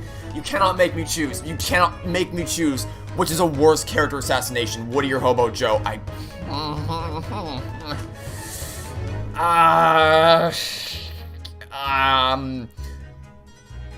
can't... I can't say a definitive answer about that, but I will say that Woody's pisses me off more because Toy Story is like intrinsic to my soul. It's like one of the first movies I ever watched when I was like tiny, so I can't. I hate what they did to him. I hate what they did to him in that movie. It gets no sympathy from me whatsoever. So Woody, I don't know if it's necessarily worse character assassination, but I definitely hate it more. Another one to add to the pile following Danganronpa 3 and Loki. Why is everything so shit nowadays? Like, why are stories just so bad? Except for, like, I think the other reason why Grayson and Chronicles is such a breath of fresh air is because everything else is just so terrible. Ugh. What's next, Loki rant? Oh god, I hope not. I don't... Yeah, so, October 8th's the day. I'm gonna start tearing that film to shreds. Mark your calendars, people. Alright, let's keep going. Because I went straight out into the garden and planted them. Yeah, exotic fruit. There's no point sending a notice of impending revenge if the person you send it to doesn't know what it is. I still haven't watched Toy Story 4, so I wonder if I should now.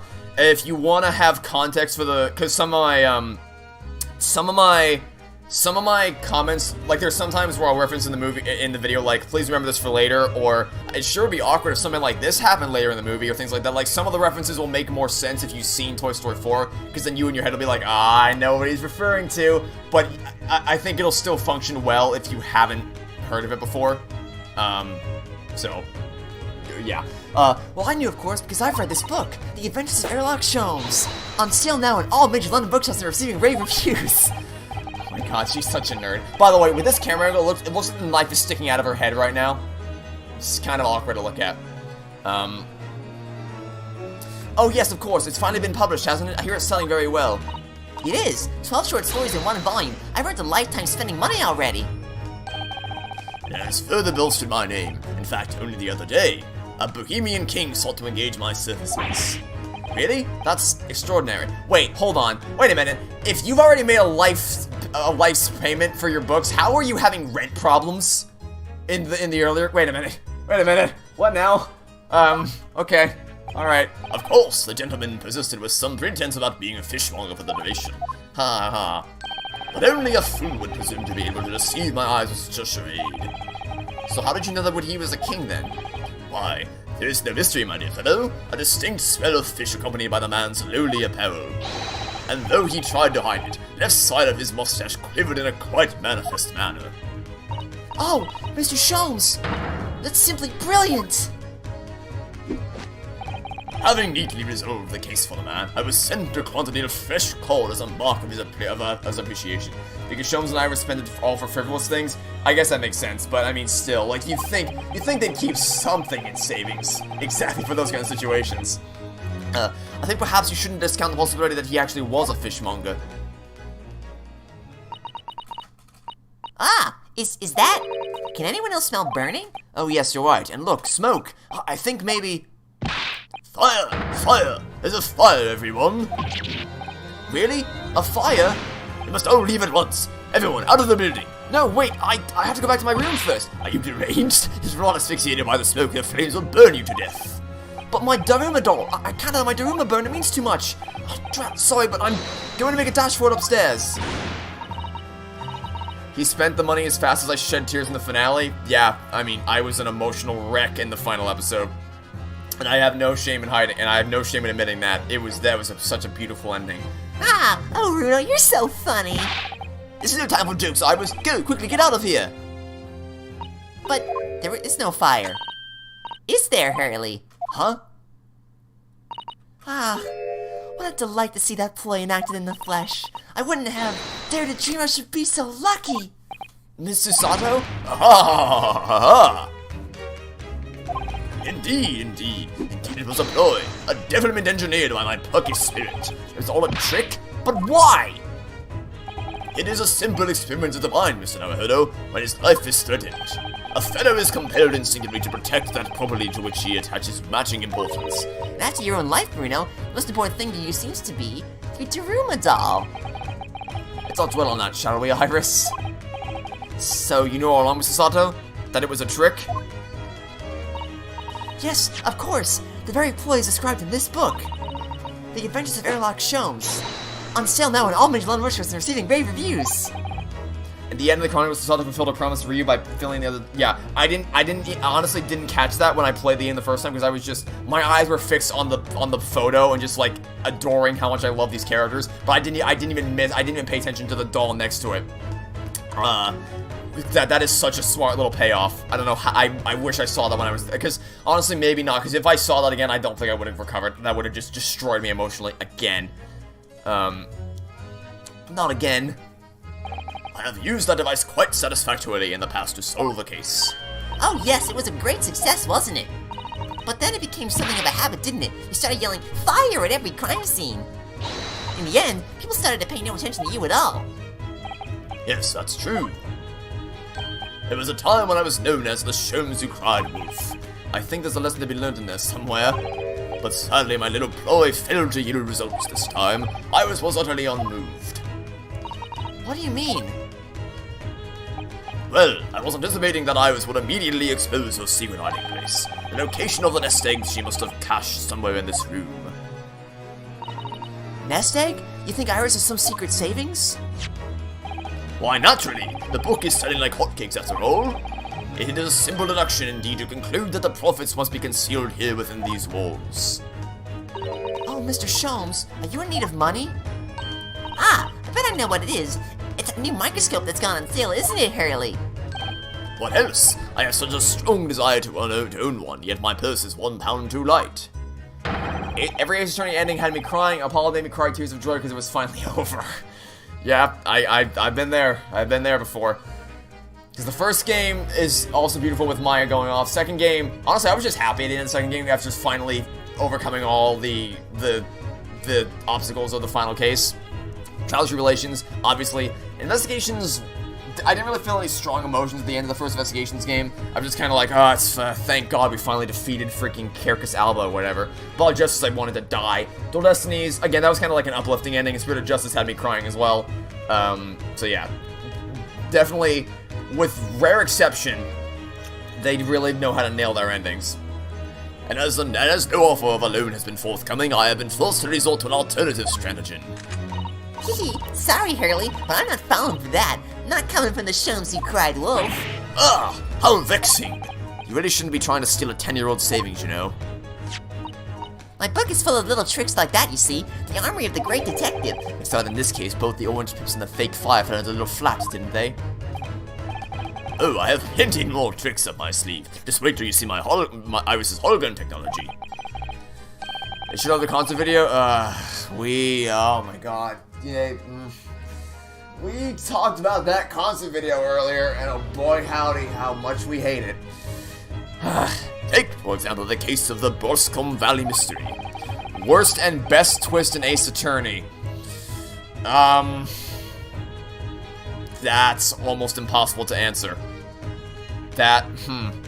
So, wow, I don't even know that I can pick. Best twist, I think I'll go, my default answer is going to be the Mastermind reveal in Investigations 2.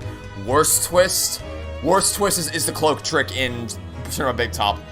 I really hate that stupid cloak trick. Right at the end of Ace Attorney Investigations 1, because it finally escaped the clutch of extraterritorial. Oh my god. Oh no, my extraterritorial rights will not allow this game to end. Freaking, why did that last it lasted so goddamn long. I'm already filled with dread just from the title. It is a tale of extraordinary skill on the part of the great detective, the skill of tracking. Curse you, diplomatic immunity, the platypus! Tracking? When I arrived at the scene of the crime in the Eponymous Valley, there were footsteps everywhere. Worst twist of Apollo Justice existing. Memory may be wrong, but it's the Mastermind base connected to the Ace Attorney 1. It's loosely connected. It's because there's the Republic of Zhang Fei and everything, but you don't have to play Investigations 1 to understand what happens in Investigations 2. Also, the other thing with Investigations 1, because my other thing is that, Alba was fighting he was fighting the player by not making the game end long, yeah, basically.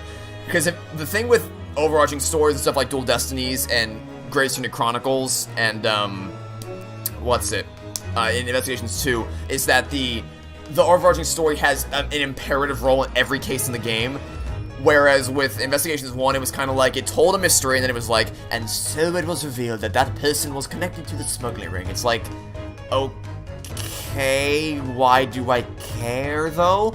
Like, it didn't really have any major impact. It's just, like, you could have told me they were part of the circus for all I care, and it wouldn't have changed anything, so it was very, like, very, like, the connections between the cases to link to the overarching mystery is kind of built on straw, which is one of the problems with that game.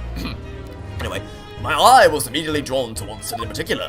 Oh, Mr. Sholmes, your detective instincts are truly remarkable! Best ability, logic chest or divination seance? Default answer is logic chest because of how quick on your feet you have to be to think of the best strategy. But divination seance is cool too. I don't want to diss divination seance. I only played Curious Village because that's seriously how all the Layton games go. I can only speak to the first 3 games, but if you're talking about, like, insane out-of-nowhere final plot twist, yeah, they, that's definitely how games 2 and 3 go. As you know, my dear madam, no detail, no matter how small, escapes the scrutiny of these eyes. Remember the sentence of the third case? I do remember that, but that was an error with the game's programming, not so much with the mechanic itself. In terms of the mechanics function, like the core game functionality of the mechanics, logic chest is definitely better. So I tracked my quarry, following the trail of his footprints all the way to the man's place of residence. It led you directly to the culprit's house? What a triumph. You misunderstand. It led me directly to my own house, my dear fellow. Huh? Well, the footprints were, in the final analysis, those made by my own shoes. Hurley had left here from Borscombe Valley as soon as he received the telegram about the case, you see. And then he followed his own trail straight back here to Baker Street. Now, Iris, please. You make it sound almost humdrum, but I assure you it is no easy feat. Tracking of this nature is a skill possessed only by the great Airlock Sholmes. You're right, it really is extraordinary. Quite so. Extraordinary is the word, and let it be the last on the subject. Anyway, needless to say, I subsequently went on to solve the case with various other deductions. Yes, it's the various other deductions that I'm interested in. Ah, well, you shall have to read the book then. I'm sure Iris have penned it with her usual flourish. Oh, absolutely. I put an ingenious spin on the great detective exploits. Must have been very ingenious to make this man sound even remotely credible as a detective. Yikers. Wait, is that? Does it smell like something's burning again? We've had enough devilment for one day, Mr. Sholmes. Put your pocket spirit to bed. I assure you, this is nothing to do with me or my spirit. What? Oh no! The smoke is getting thicker! You mean, it's not a trick this time? The twists in Danganronpa aren't as formulaic as Layton. I don't really care. So, I'd rather have something that's formulaic that works rather than something that's that's unexpected and broken. That's my standard when it comes to stuff like that. There really is a... Fire! Fire! There's a fire, everyone! Ah! Mr. Sato, where are you going? Sign the sign, Mr. Naruhodo. Ah, easy, Mr. Sholmes. What are you... Mr. Sholmes, why didn't you just chuck the bust of Napoleon on the floor? Oh, look at that. What's all the coins, sovereigns in fact, worth a whole pound each? Come, everyone. Must leave at once and evacuate the building. Hehehe. You fell for it, Hurley. Hook, line, and sinker. Miss is constantly brought back. That's not. So I'm pretty sure he's referring to actually being revived as a character, not channeled as a spirit. Yeah, it's never permanent. Like, there's a difference. There's a distinct difference between channeling someone's spirit and actually because Mia dying, like, that's not undone by her spirit channeling. That's just. But what happens in Danganronpa is like actively undoing the deaths of the second game. Danganronpa. Wait, you mean Iris? I certainly wouldn't have guessed that's where you'd hidden it. Do you mean to say that this smoke was... My own puckish spirit needs to come out and play sometimes too, you know. You know, I gotta say, this theme, Iris's theme, might be... I don't want to say it's my favorite theme in the game because I will forever associate the final thing that plays during the credits of Game 2 of Grace Journey 2. I'll forever associate that with the being overwhelmed with emotions. But this Iris' theme, I really like how bouncy it is. Like I really love the tune of it. It's really catchy. Ah, of course. I know what it is, Iris. It's an indoor herb garden that set that went on sale last week, isn't it? That's what you're after? I want one so desperately, and I'm 4 pounds short. And even though you told me you didn't have any money to spare before... Do you like the Great Pursuit? Yeah, that's what I was talking about. The Great Pursuit, like the final thing that plays in the Grace Journey 2's credits is, it starts off being the Great Pursuit that plays during Sholmes' finest hour. I knew you had a secret nest egg somewhere in this room. Oh, you've outwitted me again! You really shouldn't let yourself be outwitted by a 10-year-old child, you know. So thank you for the loan. Don't act like it's that's not comparable at all. That's a false equivalency in the slightest because they made it crystal clear that Kazuma they made it crystal clear in case 2 that Kazuma was most likely to, like, that was a setup for a payoff. And they never treated his death as like, oh my god, end of the world kind of thing. Whereas Danganronpa has, like, the entire premise of Danganronpa is killing off characters constantly. Like, that's the whole thing, and giving them all emotionally harrowing death scenes and backstories for all the killers. But Danganronpa 3 revives all of them without a care in the world. Those are two very different things. Those are two very, very different things. Because to revive Kazuma would to imply that he never died at all. Or sorry, to imply that he did die. But yeah, that's it. It wasn't in vain. Like, it wasn't. Danganronpa 3 makes it seem as if their deaths didn't mean anything, but Kazuma's fake out was not meaningless. It actually had importance to the story. So it's two very, very different things. Two radically different writing decisions. Oh, but wait. What's the matter? Where's Susie? Did she run for the doll? Oh yes, that's right. She ran off up the stairs board, didn't she? Oh, well, what are you supposed to doing in here? We have to evacuate. It won't be long before the fire is... You want retard? Yeah, the day that it's announced that Ryutaro Naruhodo gets her own game is the day that I just, like, pass out. I swear to God. Oh my God, that would be so awesome. To have her get her own game, that would be, like, the best day in the world. Sorry, Susie. Children will get up to mischief once in a while, you know, but it's all perfectly harmless. Harmless maybe, but oh so devious.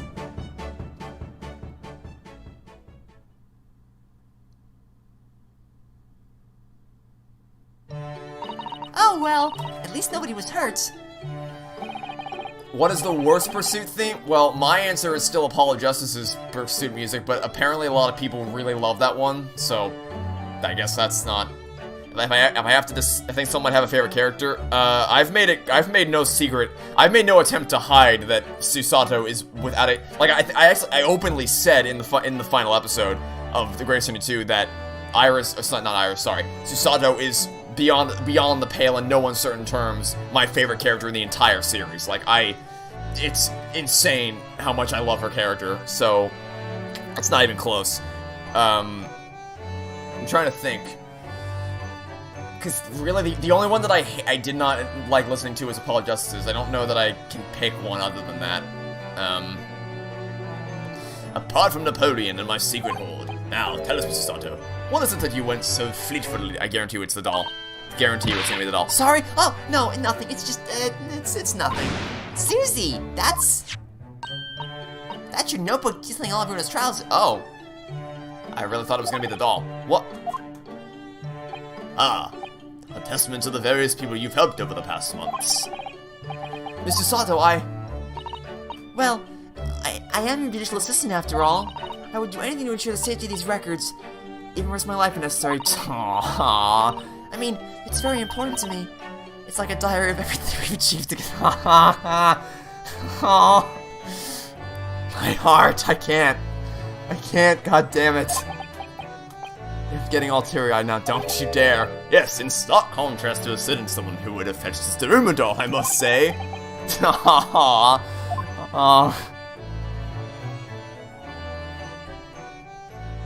That was awesome.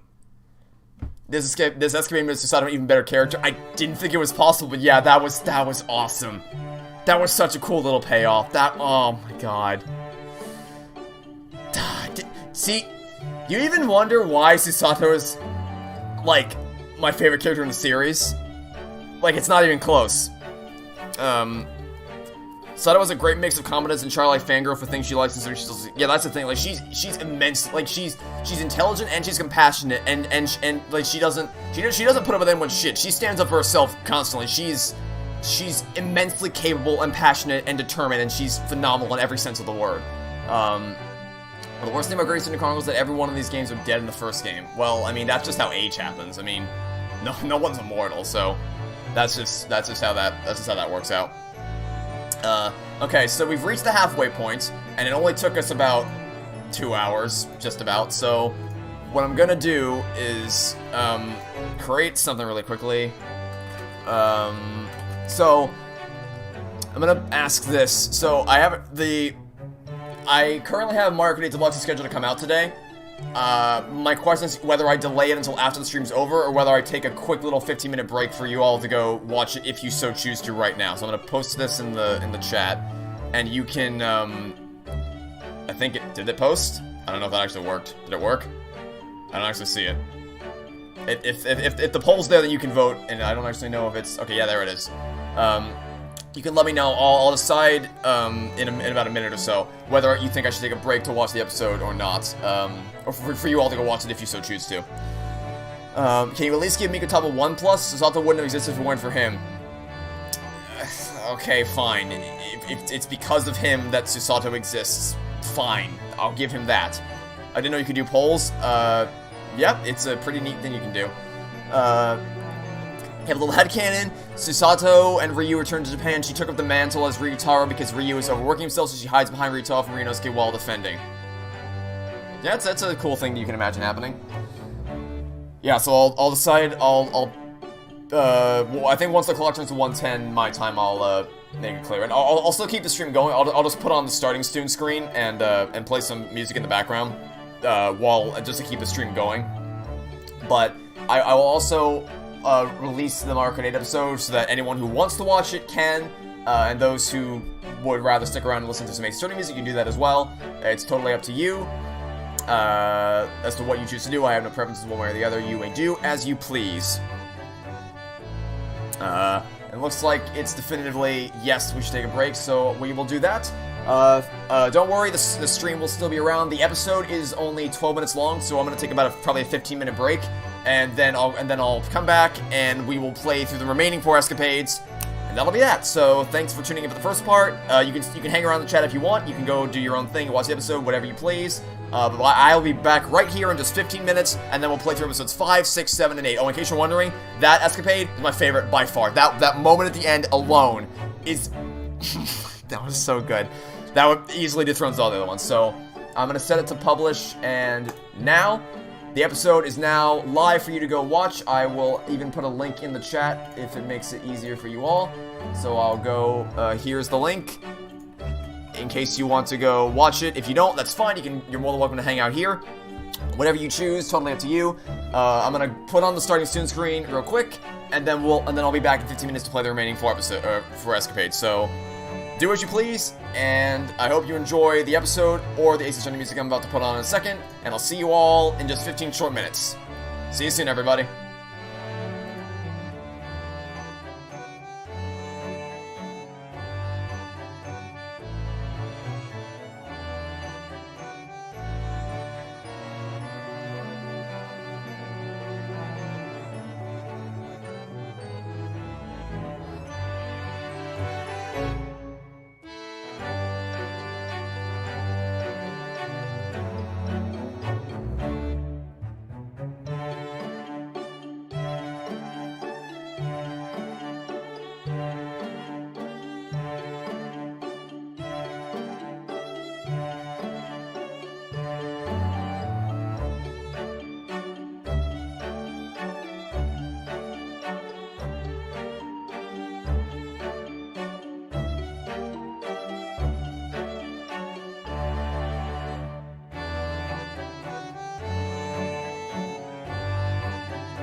Alright. It's exactly 15 minutes since I declared a break, so I figured this is a good time to jump back in and continue on with the remaining 4 escapades. We've done 4, we have 4 to go. What if there was a Danganronpa Ace Attorney crossover? What do I have some news for you? We spent a considerable chunk of the 3rd escapade talking about how badly that would go.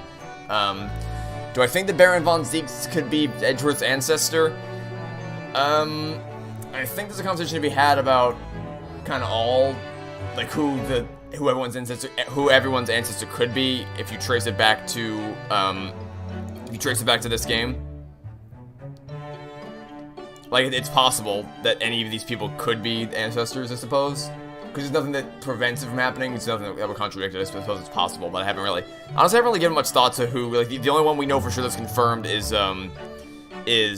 obviously Ryunosuke Naruhodo being an ancestor of Phoenix Wright. But beyond that, we don't really have any direct confirmation. So like, it's certainly possible. Anyway, so with that out of the way, I guess let's just get right into it with episode 5 at Naruhodo's Legal Consultancy. And again, for anyone who's rejoining, a disclaimer, this escapade includes spoilers about the first game's story, so let's just dive into it and see what happens next. So far, my favorite is the 4th one. Ace Attorney is 60 times better than Danganronpa. That's generous. I'd say it's about 1,000,000 times better in every conceivable way, and it's not even close. How do I view the relationship between Ryunosuke and Susato? Many people ship them. Well, considering the fact that Ryunosuke is 23 and Susato is 16, I don't ship them at all, because Susato is 16 years old. But yeah, we're not doing that. I think that they are incredibly close to each other, and they obviously care about each other a great deal. But Susato's literally 16 years old, so let's not go down that rabbit hole, shall we? March 5th, 2:40 p.m., Naruhodo's Legal Consultancy. Hello, I'm back. Oh, hello, Mr. Naruhodo. What is your community made Danganronpa? I got some news for you. We also talked about that earlier, so if you want to hear us talk about that, you can go back to the 3rd escapade and hear us talk about that.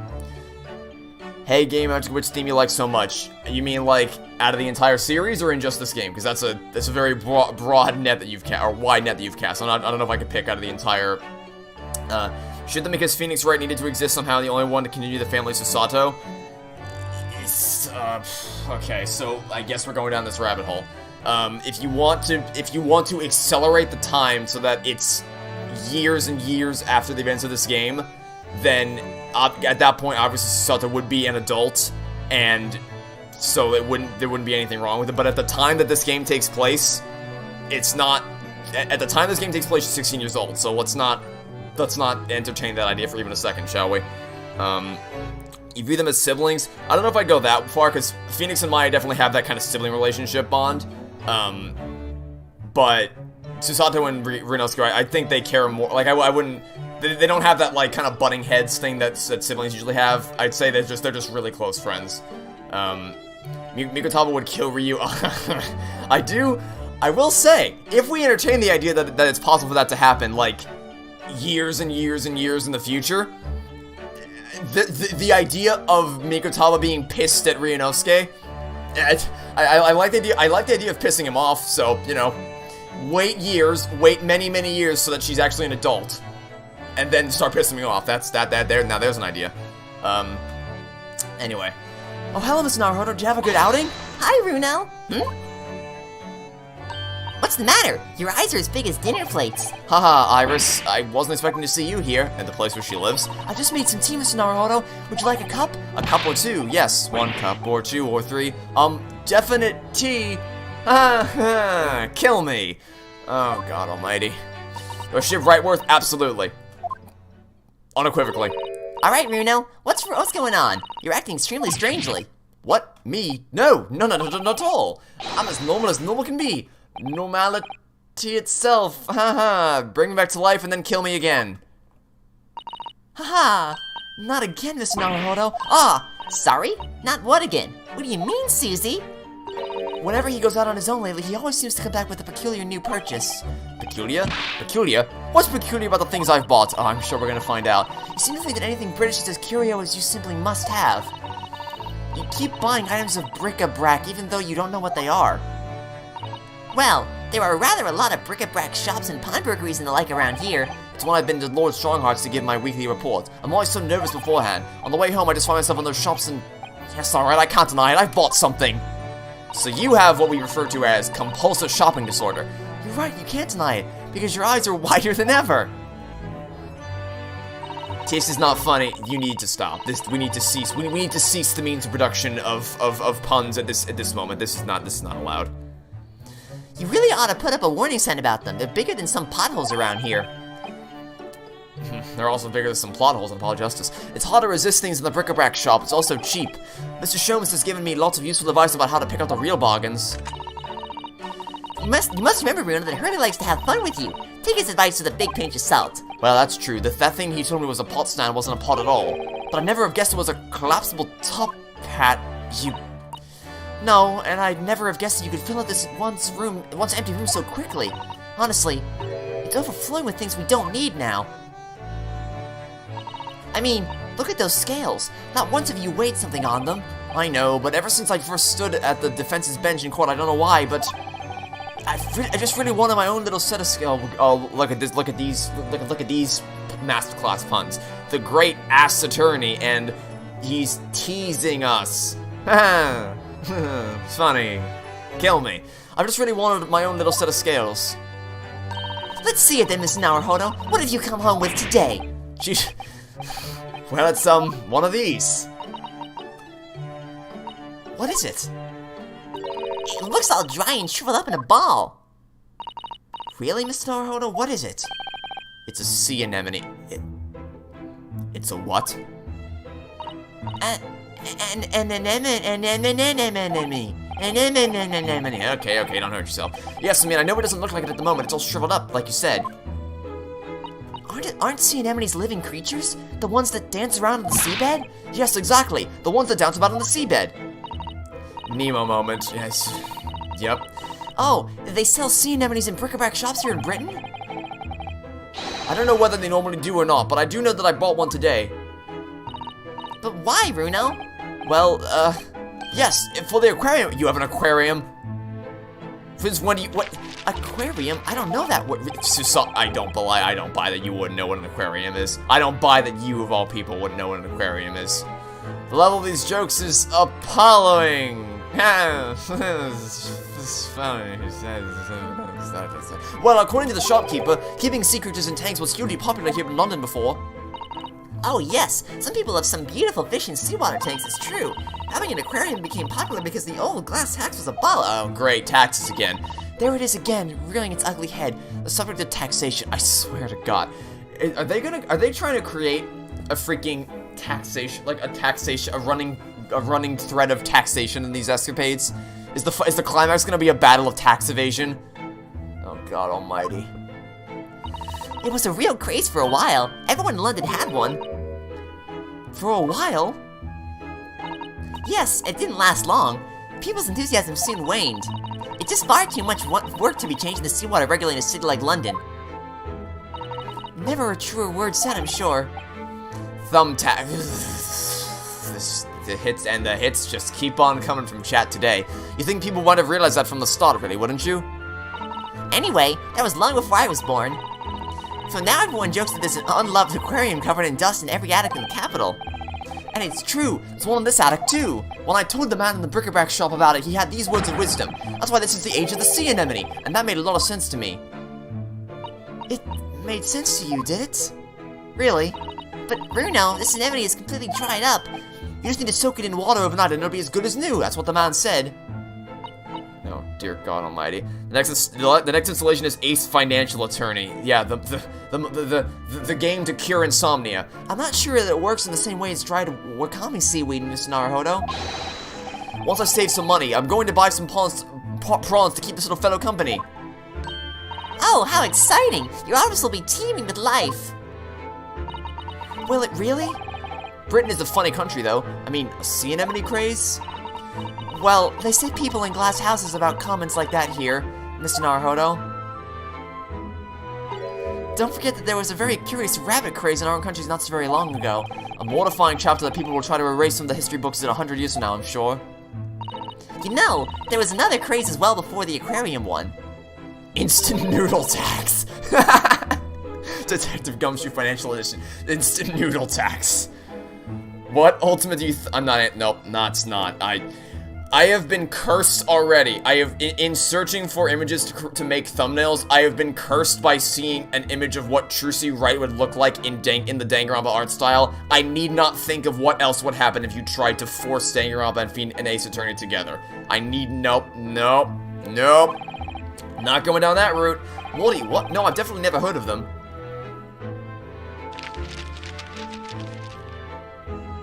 They were little glazed They were little glazed cases for growing plants indoors, I believe. Oh, I see. For plant lovers to raise their favorite tropical plants.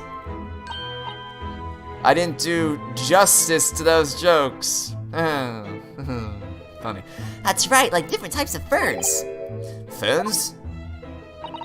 Do you mean those rather dull plants with lots of fronds for leaves? They're not dull at all. Ferns are lovely plants. I think people wanted to recreate the exotic foliage of the tropics in their own homes. So they grew ferns? I mean, ferns, sea anemones. Londoners certainly have a knack for the obscure. Well, thinking about it, my grandfather loved the moss in his bonsai. He looked after it better than the trees. It seems like the more obscure something is, the more it interests people. Maybe. Anyway, the Wardian case craze didn't last very long. Now, most of those little glass cases are just gathering dust, I think. Winston Payne ultimate disappointment. But haven't I seen one in your room, Iris? Oh, very observant of you, Susie. Yes, that's right. Mine's certainly not gathering dust. I grow tropical herbs in it. Well, Mr. Naruhodo, I really must ask you to stop all this frivolous buying of strange things. Oh, speaking of strange things, I don't know if you guys saw, or even care, but apparently they released some new screenshots or video or something of Stranger Things while I was streaming for Season 4. I checked Twitter during that break, and apparently that was the thing that happened. Yes, alright, sorry. It's just that, well, think about Mr. Sholmes' room. He has all sorts of peculiar trinkets lying around. Oh, well, yes, that's true, and they seem to be growing in number. Recently, I've noticed a blowpipe, a few barrel crystals set in a twisted piece of gold, a gold-rimmed pince-nez. Oh god, no, we've opened a can of worms. The person who asked what the ultimate ability was, you've opened a massive can of worms. Now we're just gonna have constant ultimate jokes the rest of the stream. Oh, what have we done? Have you seen Ace Attorney Gyarados and Ghost Trick style? I have not seen that. But I can imagine it because there was already a Phoenix Wright and Lotta Hart and Winston Payne style character, and even Gumshoe to some extent, in Ghost Trick. Alex Sholmes' ultimate Rent Hunter. I spotted a small gramophone record in there the other day, so I slipped onto the gramophone. And it was revealed as a concert video. It was just a whispering voice saying, Norbury and nothing more. Edgeworth, ultimate salary cutting. Lena Sky, the ultimate blackmail victim. Susanoo Mikotaba, ultimate martial artist. Hobo Joe, ultimate character assassination. Many Memo, ultimate toss reporter. Yeah, I lost it. When he got yeeted across the room, not once but twice, I lost it. Killer, ultimate assassin. Those are all mementos of cases that Hurley solved over the years. Exactly! That's what I want to create in here. Just that sort of atmosphere. Ah, a room full of meaningful trinkets, each with their own unique history, you mean? Yes, that! I knew you'd understand, Miss Susato. Yeah, that's not, I mean, if you just buy things randomly, it's not like it's a memento from each of your cases or anything like that. Simon Blackwell, ultimate fall guy. Kyrgyz Alba, ultimate ambassador. Raymond Shields, ultimate hug hunter. Yeah, that's Raymond Shields for you. Just, come on. Well, who wants a hug? None of the things you bought for the room have any connection with any of our cases. Oh, don't they? No, they don't. Well, for example, take that splendid but rather weather-beaten top hat. That wasn't used as evidence in any of the cases we worked on, was it? Oh, so you have two top hats if you count the collapsible one as well? No, the collapsible one is a pot stand. As far as I'm concerned, anyway. Okay, then. But the other day when we were in court, they were everywhere, weren't they? Top hats, I mean. Well, here in Britain, of course, they're the mark of a true gentleman. The mark of a true gentleman? Luke, my boy. If a man isn't wearing a top hat when he ventures out of doors, he'll be looked down upon. Athena Ultimate, Simon says. What if the Greatest Attorney's jury introduction got added to the main franchise? That'd be cool. I would, if you implement the jury in the way that it's implemented in the Greatest Attorney and not the way it's implemented in Apollo Justice, that could be cool. That could be really cool. Dance of Deduction, I don't know about that. I feel like that needs to be Airlock Sholmes' thing. But, the problem is I don't know how you justify it from a narrative perspective, because the reason why, like, there's enough room between, time-wise, between the Greatest Eternity and Phoenix and, the events of, like, the flashback cases to where you can reasonably say, okay, maybe the surrounding circumstances behind the jury would have changed to where it would have obviously been, you know, nullified by then. But in terms of bringing it back after what happened to Public Justice, I don't know how you justify it narratively speaking. Professor Layton, ultimate everything. Garen, ultimate Minecraft OP. Yeah, basically. And then Apollo's ultimate character development, so long as we don't count his own game. It has very strict rules, doesn't it? The English Gentleman's Code. I've been wondering how I look in a top hat recently. After all, my university uniform was black as well, so, oh dear god. Oh, what a good idea. Go on then, Reno, try it on. Sholmes is an immortal being and returns later on. Oh, good lord. Susato and Iris are not impressed. Those are the faces of people who are not impressed. Or, that's gonna happen. Oh, great, he looks dumb in the hat. The lesson here, I suppose, is that the juxtaposition of student and gentleman is just so strange and wrong. Best culprit from Adventures? Best culprit from Adventures. I mean, probably, honestly, Giselle Brett. Just because it was, I think it was the most aside from the final showdown, I feel like she was the most satisfying to defeat. Because Case 2 was like, ultimately didn't end up having a bad guy really. Case 3, the bad guy just got away with it, and it was an abrupt ending. And Case 4 wasn't a bad guy either, because it was just accidental, so... Yeah, the choices are Giselle Brett or Eggs Benedict. I'm not calling him by his real name, so I think Giselle Brett would win. I think it was more satisfying bringing her down. I don't know. Well, I'd rather it didn't suit me anyway. I mean, these hats are ridiculous. I'm willing to bet every foreigner who sees one of these for the first time thinks exactly the same thing. Why is that man wearing a chimney on his head? People in glass houses, remember, Runo? What do you mean? Well, what about Japanese chon mage top knots? Those haircuts are the height of ridiculousness. True. At least you can take a hat off. Once you have a chon mage, it's chon your head for good. I'm willing to bet every foreigner who sees a chon mage for the first time is exactly the same thing. Why is that man wearing a cannon on his head? I suppose that's what it means to have different cultures, isn't it? On the subject of hats, the one Mr. Sholmes always wears is really very strange, don't you think? Yeah, well, it's befitting of his personality, so... I beg your pardon, Mr. Naruhodo? What a thing this... Oh no, you've angered her. You've pissed off Susato. You've criticized the holy Airlock Sholmes. You've made a very terrible error. That hat is the very essence of Mr. Sholmes. Prepare for Susato takedown. Favorite culprit from every game. Okay. So, game 1, Von Karma, easily. Game 2, Man on Guard, easily. Game 3, Dahlia Hawthorne, obviously. Apollo Justice didn't happen. Investigations, probably Callisto U, honestly. Godot off, Ultimate Coffee Aficionado. Investigations 2, I think the answer is obvious, I'm not going to say it, because people might not have played it, I guess. Dual Destinies, not the Phantom. Definitely not the Phantom. I wouldn't even say that Professor Means is, like, super satisfying to take down. The satisfaction I have in that case comes from Athena and her moment to shine like a diamond as her own person and her own attorney, not so much because of the villain she's going up against. So in terms of villain, I guess it'd probably be him. Honestly, wasn't really super impressed by any of the actual culprits of Dual Destinies. Like, the game's still good, it's just I didn't really feel anything powerful for any of the actual villains themselves, I guess. Spirit of Justice, Tony Stark. Definitely. It's definitely Tony Stark. Because, I mean, Garen's, like, it was definitely satisfying above all else to take her down in that moment where she's like, I request a lawyer, was an ingenious line. But in terms of... I forgot. I was thinking just the main cases. Yeah, Marlon Rhymes would also count, I guess. Marlon Rhymes, because he's in the DLC case, so yeah, Marlon Rhymes definitely. But, so, Tony Stark, I think, I just really love the Magical Turnabout, but Garen almost felt, like, too cartoonishly evil, something like, laughing Disney villain to some extent. I still think she was really satisfying to take down, but I wasn't super blown away by Garen like I was with the other final villains. And then, of course, we have this game. I mentioned the Adventures earlier, and then this game's definitely the final showdown against the Reaper, definitely. Anyway, Yes, without his Deerstalker, the Great Detective would be unrecognizable. it's called a Deerstalker. That's a surprisingly swanky name. It's the hat of a hunter, just like the flat cap. I made up my mind long ago to visit Regent Street and buy one for myself. I'm not sure it's going to fit over your hair.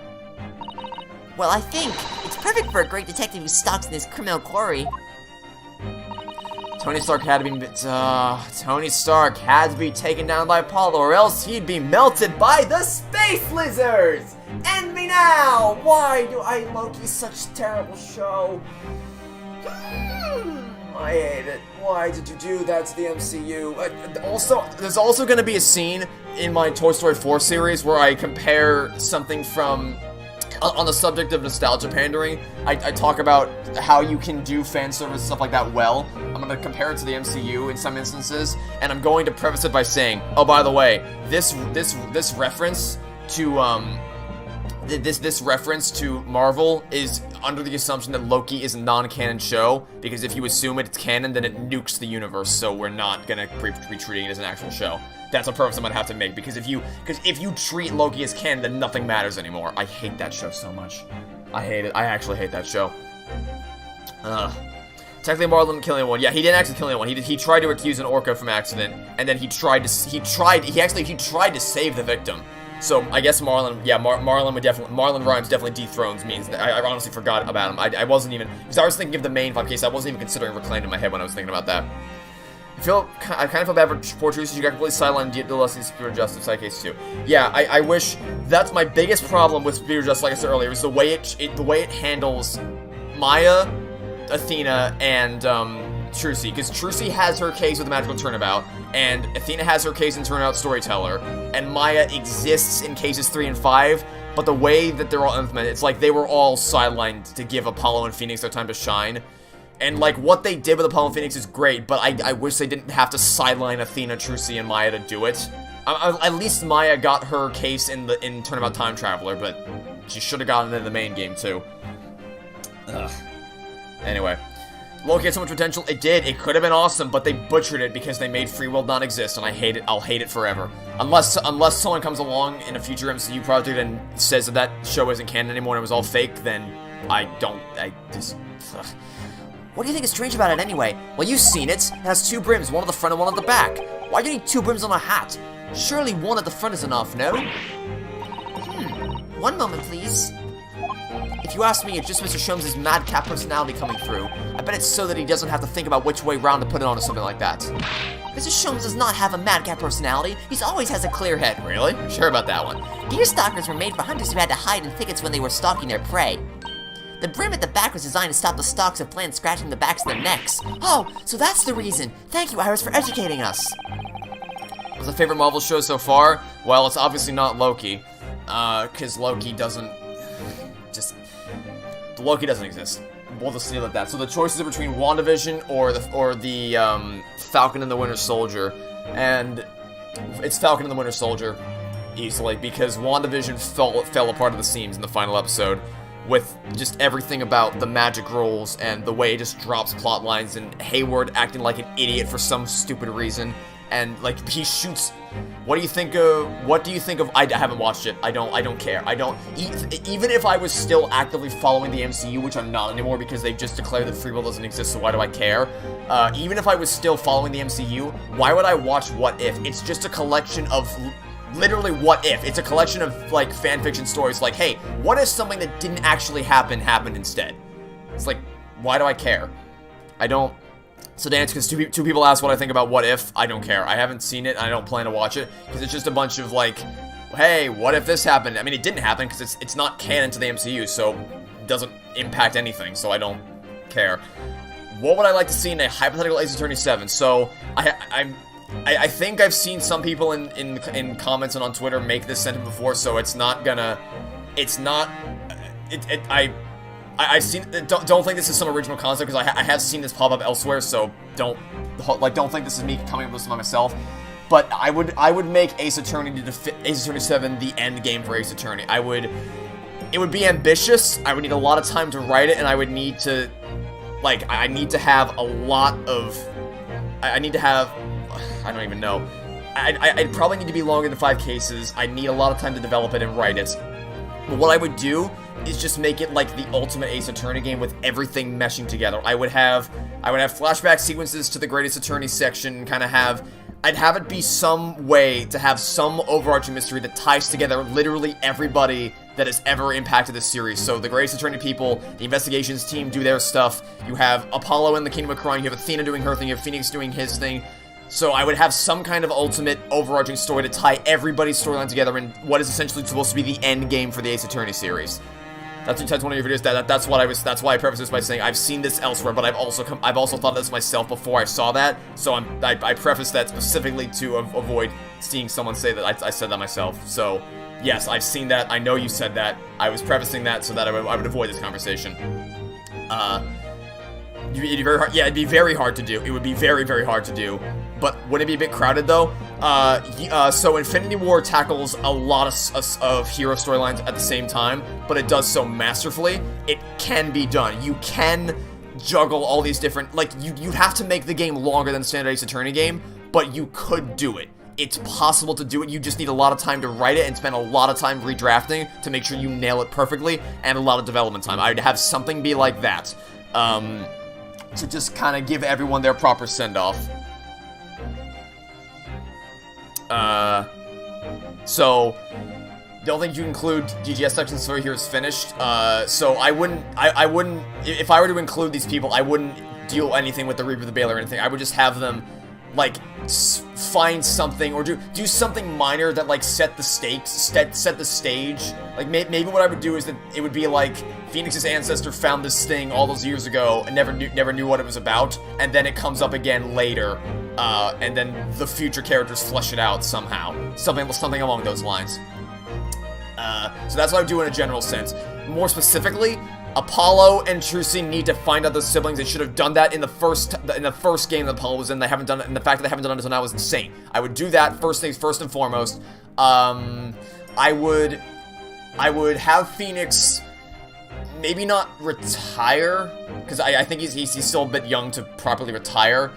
But I would probably have him shift the leadership role of the Write Anything Agency to either Trucy or Athena, and give them the keys to leading the agency forward in the future while he goes off to maybe pursue a different field or something. Just something to give it, like, the sense of, like, him passing the torch to the next generation, which probably, honestly, if I were to make one change to Trials Relations, I might have it such that he gives, like, you have Apollo come in at the end, and then you pass the torch, and, like, you have him start mentoring Apollo, and then that leads into Apollo Justice Ace Attorney, something like that.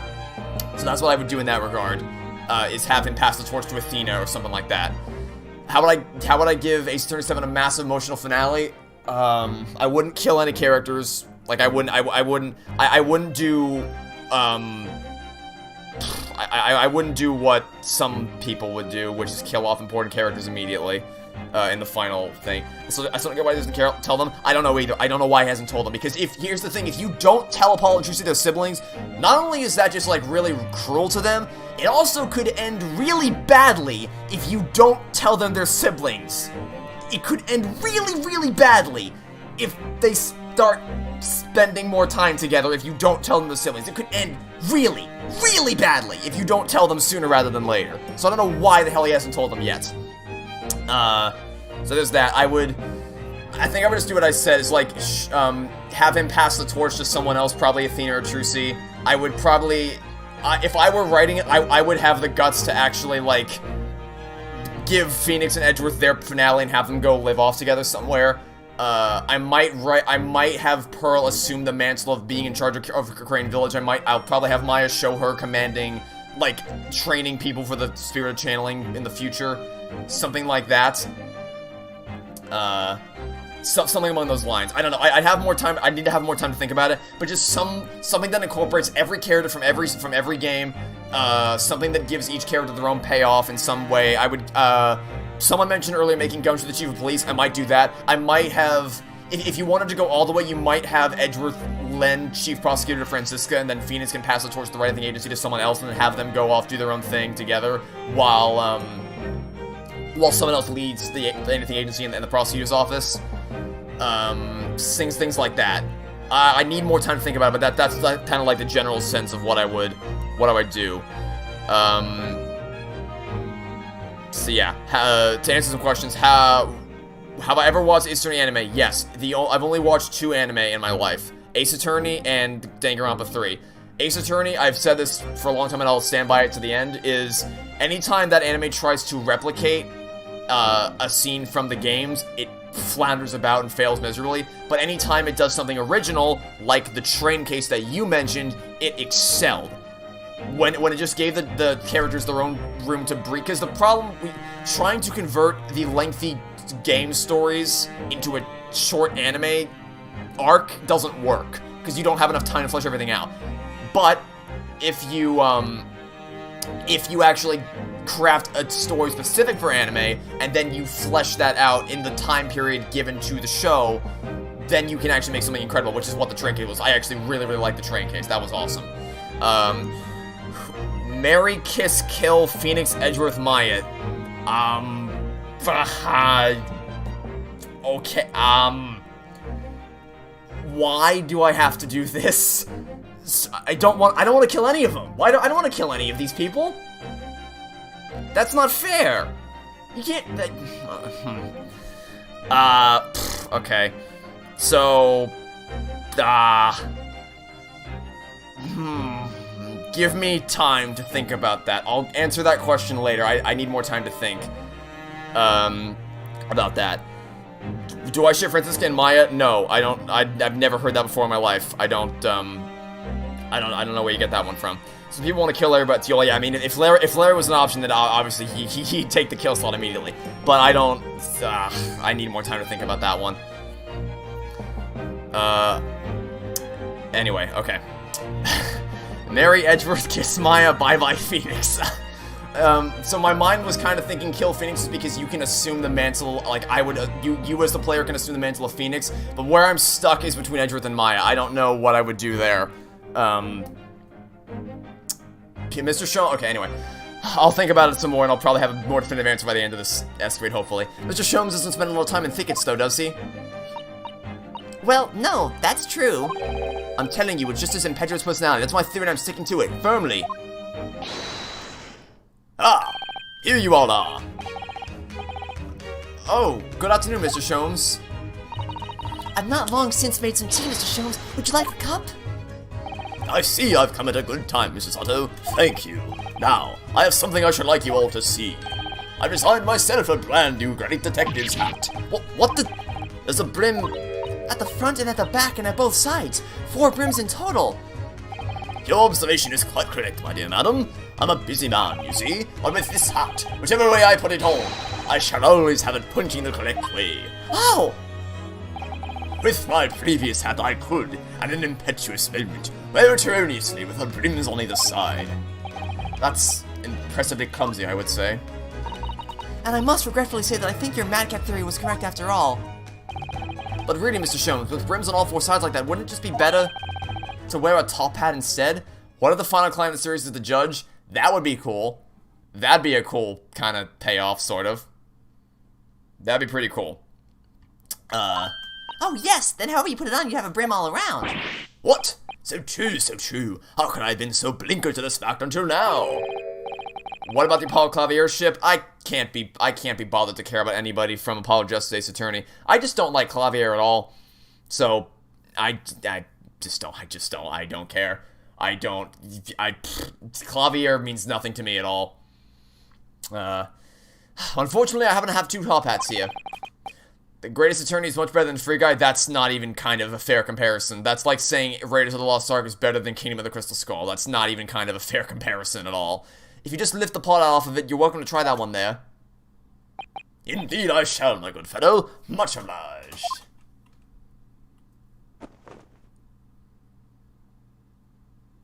This is just hat club. And then we laugh again. Oh dear, Hurley, it looks terrible. Oh, that's not good. Maybe it's because of your long face. Paired with the tall hat, it just doesn't work. Well, I think it's very nice, Mr. Sholmes, even if it will have the whole world in fits of laughter. Ah! I should never have meddled with it. Give me a deerstalker forevermore. And give me my regulation university hat forevermore. There's still hope that you'll graduate one day, Mr. Naruhodo. Don't give up. Favorite breakdown?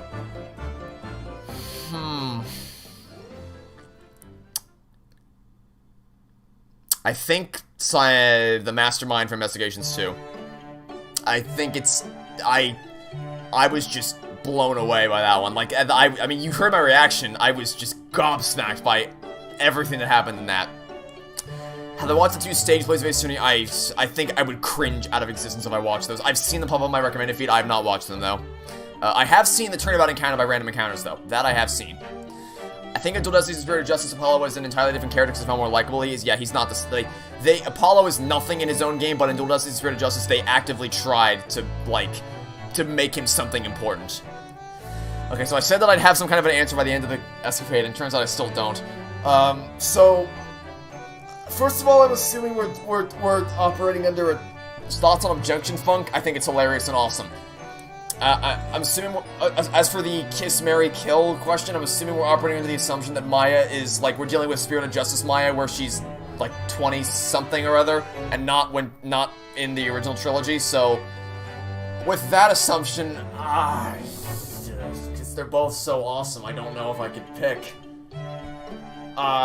So the question there is which of them do you want to which of them would you rather could you imagine living with, right? Because that's the implication of marrying someone, because the kiss lasts 2 seconds and it's over, whereas marrying someone involves you actually having to spend time with them. So which of them is less likely to get on my nerves?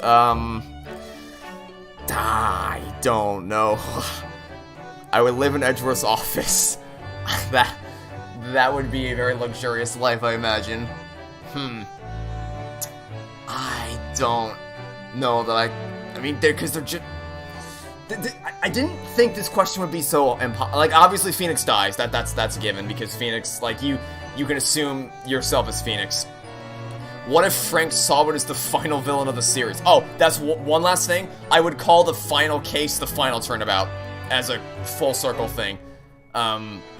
We played chess with season 52 episodes, 867 of the Steel Samurai and drinking tea. Oh yeah, they're both Steel Samurai fans as well. I forgot about that, because Edgeworth had his fanboy moment in Spirit of Justice when he was in the little hideout room.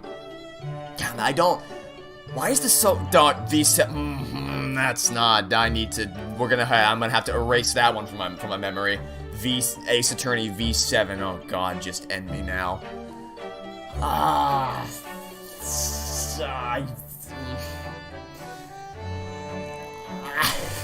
Why is this so hard to think about? I guess I'd probably go with Kiss Edgeworth and then marry Maya, just because I think I would enjoy Maya's personality to spend time with more than Edgeworth.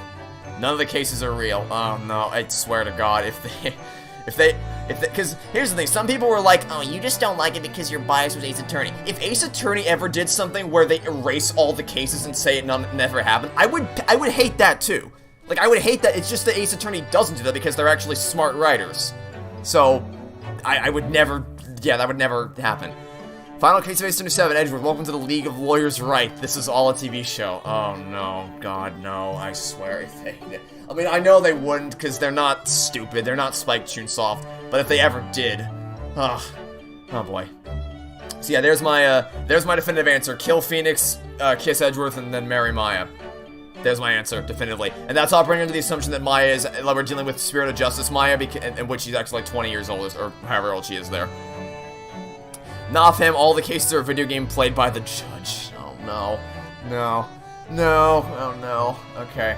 Let's dive into episode 6, shall we? In Mr. Natsume. Hey, Mr. Natsume.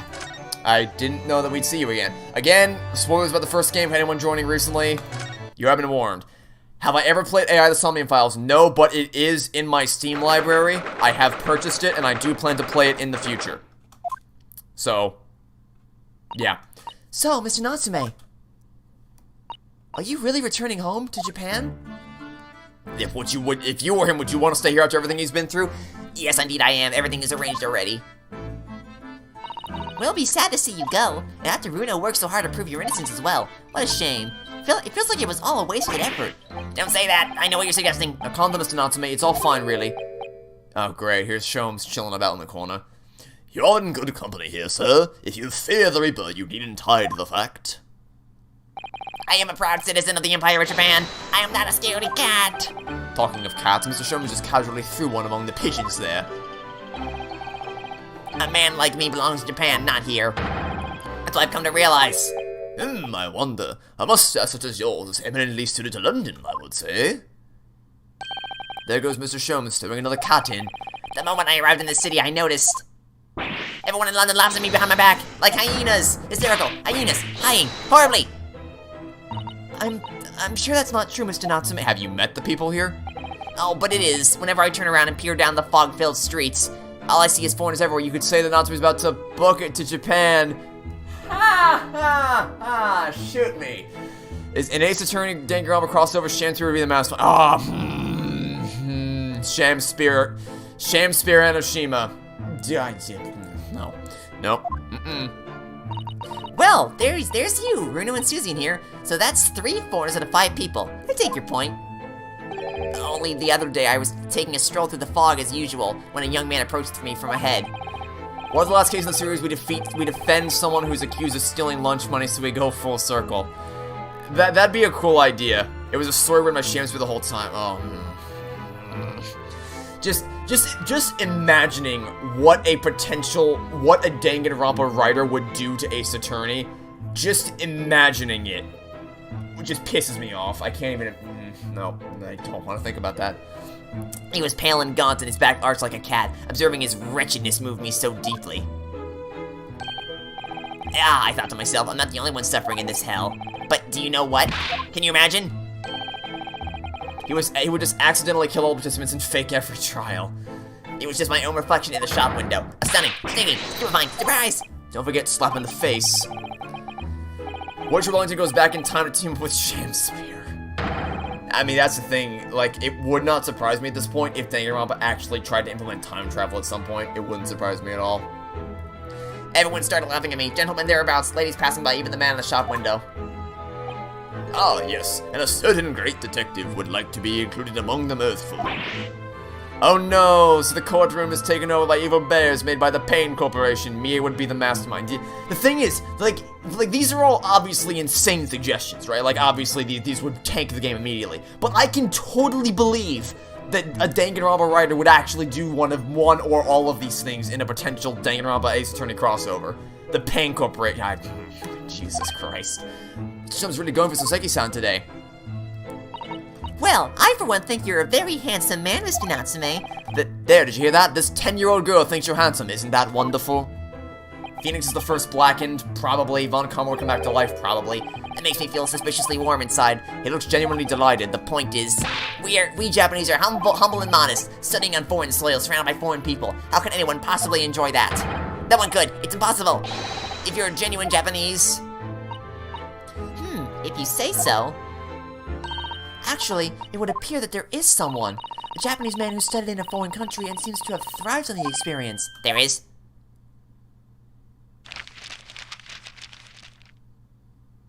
Mr. Ogai Mori. I believe he studied in Germany. I guess that joke about not been booking it was paper thin. Is the Phantom the worst Final Crumble to you, or is it Kristoff? It's Kristoff, and it's not even close. Because here's the thing. They're both wastes in the sense that they both could have been conceptually awesome, but they tanked the execution. But the Phantom is a disappointment, whereas Kristoff is broken. The Phantom is a villain who makes me go, oh man, you could have done something so cool with that. Whereas Kristoff makes me think nothing about you makes any sense. What monkey brain wrote you? I swear to God. It's all masterminded by Flinch in pain from the past uploaded in a computer program. Oh my God. Okay, Mori's a real person, but I figured as much. Because some of these escapades have been more like history lessons, so I imagine it would probably be a real person. The last choice would just be the whole series is just Law and Order fanfiction. Oh my god, what's my opinion on Cyclops? Very cool game mechanic. I liked it from the second that it was implemented in Justice for All, and I liked it even more in Trials and Tribulations. And Dual Destinies wasn't as dynamic, because the thing with the original trilogy with those mechanics is that it was kind of like, maybe side quest is the wrong word, but it was kind of like, you see a Cyclops and you're like, okay, we'll come back later and we'll see how this goes. Whereas Cyclops and Dual Destinies is like, oh, well, luckily we have exactly what we need for the situation, so we're great. The Anime 77 What If logo shows up. I'm getting annoyed at all these hypothetical suggestions for a game that's never going to exist, or at least a game that I hope to God is never going to exist. But just the idea of them is like, ugh. Oh no. Well, today here's a very successful author in Japan. Oh, I've heard of him. He's the professor who wrote Mahime, isn't he? Mahime? I suppose in English the title would be Dancing Queen, maybe? Oh, I see. A tale of a woman who waltzed her way through the world, perhaps? You really need to make up a silly translation, you know. It's already officially called The Dancing Girl in English. Is that a shot at Scarlet Study? What's my opinion on Little Thief? I really like The Little Thief. It's a very cool idea to kind of revisualize the crime scene and be able to walk through it even if you weren't able to see it in its original form by itself. I'm a big fan of Little Thief. The judge would be a madman that created the universe by punching a wall on an Ace Attorney and Danganronpa crossover. It's all run by the space lizards in this potential crossover where none of it means anything at all. Because writing is really hard nowadays. Get close, you say? With the local lady? Compatriots, committedly, contradictory, conduct! Well, I suppose your experience of studying abroad depends to a large extent on your character. As they say, many minds! This Tomoe has an open mind. This Natsume, a closed one. Possibly a slightly black and white view, do you think, Mr. Sholmes? The true answer would be the writers themselves would like to Danganronpa V3, but it makes real life sense. Oh no. Yeah, the writers themselves. It's actually the final villain of Ace Attorney 7 is the writer of Apollo Justice Ace Attorney. I don't like how in the third case of Ace Attorney 1, it turns out there was a secret court in the haunted house despite the fact that it was the official blueprints. Yeah, I mean, the kidnap tournament was just a mess. I honestly, my biggest regret with my Ace Attorney LPs is that I actually said at the end of Kidnap Turnabout that I really liked that case. I think it's just because I was swept up in the atmosphere of, like, investigating a haunted house and using the little thief in the haunted house. But the second I actually stopped to think about it, it was like, man, that case was not good at all. So I don't know what it is. I guess that just goes to show you can enjoy something and still acknowledge its flaws. Because I did enjoy playing that case, it's just not that well put together. It would end with Shutakumi and Kodaka looking at the camera and saying, "Ain't I a stinker?" Good God. Well, anyway, if that's how you feel about being abroad, why did you choose to study here? Wasn't it to further our nation's understanding of the English language or something? Yes, that's right. So, what were you doing here in Japan before you came to Great Britain, then? I was a school teacher, of English, of course. What is that book exactly? Like, that book is just like the encyclopedia of the world. It just has all the information that you could ever need in every situation. A bit cursory, perhaps, but I've managed to discover some information about Mr. Natsume's teaching days. That's just a little outside the field of law, isn't it, Mr. Sato? Well, let me pose you a question, Mr. Naruhodo. If you had to translate the English phrase, "I love you," into Japanese, what would it become? Don't ask me. Sato literally has every fact you need to know in that book. Yeah, Sato created Wikipedia. Yeah, she's actually holding the first form of Wikipedia in her hand. That's just the text form of it, or the textbook form of it. It's like Mia Fey if she were a book. Okay, how would I translate the English phrase "I love you" into Japanese? What would it become? This is like a conversation that actually took place in the writers' room when they were localizing the game. Edgeworth would be executed, but with a giant updated autopsy report. The entire series is in her book. Yeah, actually, Susato's the timekeeper, and she has the whole script of the series written out ahead of time, because free will doesn't exist. Despite Usopp gets to write the entire story without Chutakumi, also the crossover is going to be canon so that everything that came before gets ruined. I swear, that would destroy me mentally. Even more than Loki destroyed me mentally. What's my favorite prosecutor? Don't include Edgeworth. It's either Francisco or Godot. I think God, that's because I know, because, like, Godot is definitely the better character than Francisca in terms of, like, how he's written and his importance to the overall story.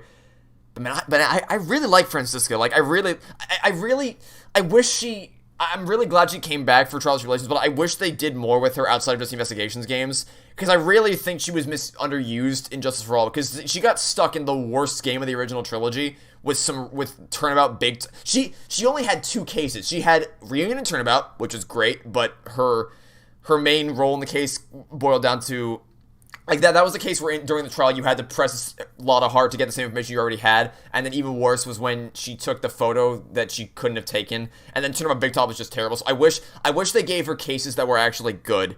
Kind of like in, because, like, that's why I liked that she was brought back for Trials and Tribulations, because aside from the fact that it was really impactful to see her face off against Edgeworth, and that was a really cool character moment with the 2 of them, I wish that they actually gave her good cases, because, like, Reunion Turnabout's good, but it's not the case she deserves, you know what I mean? I wish they gave her better cases.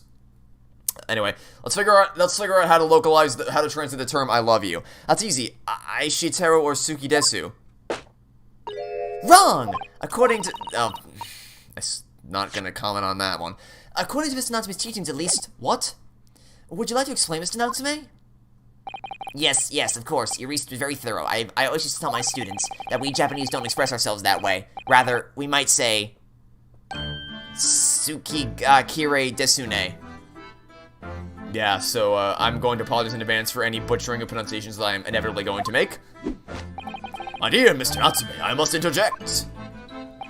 Suki ga Kire Desune, which translates as, the moon is beautiful, isn't it? I know that! The point is that we Japanese are reticent when it comes to expressing our emotions. We prefer to show our feelings of adoration, our Suki, appreciating the beauty of the moon, the Suki. Ah, using the Suki to express Suki. And it's an amusing play on words, I see. No, or in language you might understand better, bad Sholmes! It's not a play on words, it's subtle, it's humble, it's fleeting and beautiful, it's art! Isn't it just... being shy? My dear fellow, the fallen dancing girl will forever be out of your reach with such an attitude. Imagine how the great Mr. Moe would act. He would win the lady's heart in a flash with her well-placed and unrestrained "I love you." That's smooth, Mr. Mori. Am I just to live in the shadow forever? Just what sort of man is he in that imagination of yours? The fact is, I just can't settle in this foggy London town with all its foreign inhabitants. I've lost count of the number of different lodgings I tried before I found myself here. As it happens, I even lived on Baker Street at one time. No, really? A Sile scholar lives near there, a man by the name of William James Craig. His knowledge of Sile is unsuppressed. He's been a great inspiration to me over the... Forgive the interruption, but am I supposed to be familiar with the Sile of which you speak? It's Shakespeare, of course. Oh, great, my favorite. But in Japanese, we write it as Sai and O. It's a phonetic representation using kanji characters. So England is Agirisu, and America is America. Come to think of it, we use the same character as Ri in one word and Risu in another. Talk about confusing.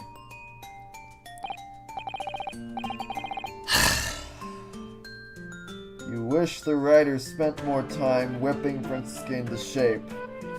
Ha. Funny. Tell me. So Shakespeare is Sao in Japanese. Presumably the Sa is a brutal attempt at the first Shah, in which case, where is the spear? I never thought of that. We only have the O left. Which could, even in the most charitable interpretation, only be a brutal attempt at old man. It seems to me that whoever had the job of deciding on the characters for his name got bored very early on. Complete, kanji, character, catastrophe. So then, on to the burning question. What about me? How do you write my name? Sorry? Like Sholmes, my dear fellow. There must be Japanese characters for my name. Oh dear, I am sorry, Mr. Sholmes, but none exist that I'm aware of. What? Oh great, he slid it like a worm again. Am I really nothing to you Japanese? In that case, it is a matter of paramount importance. You must construct my name in kanji at once. Oh, well, we could use a kanji that's pronounced so to start with, and then use one more to give so, oh, perhaps? I think that'd be about right, Mr. Sholmes. Shakespeare is shamefully bad. But that's almost the same as Sao, isn't it?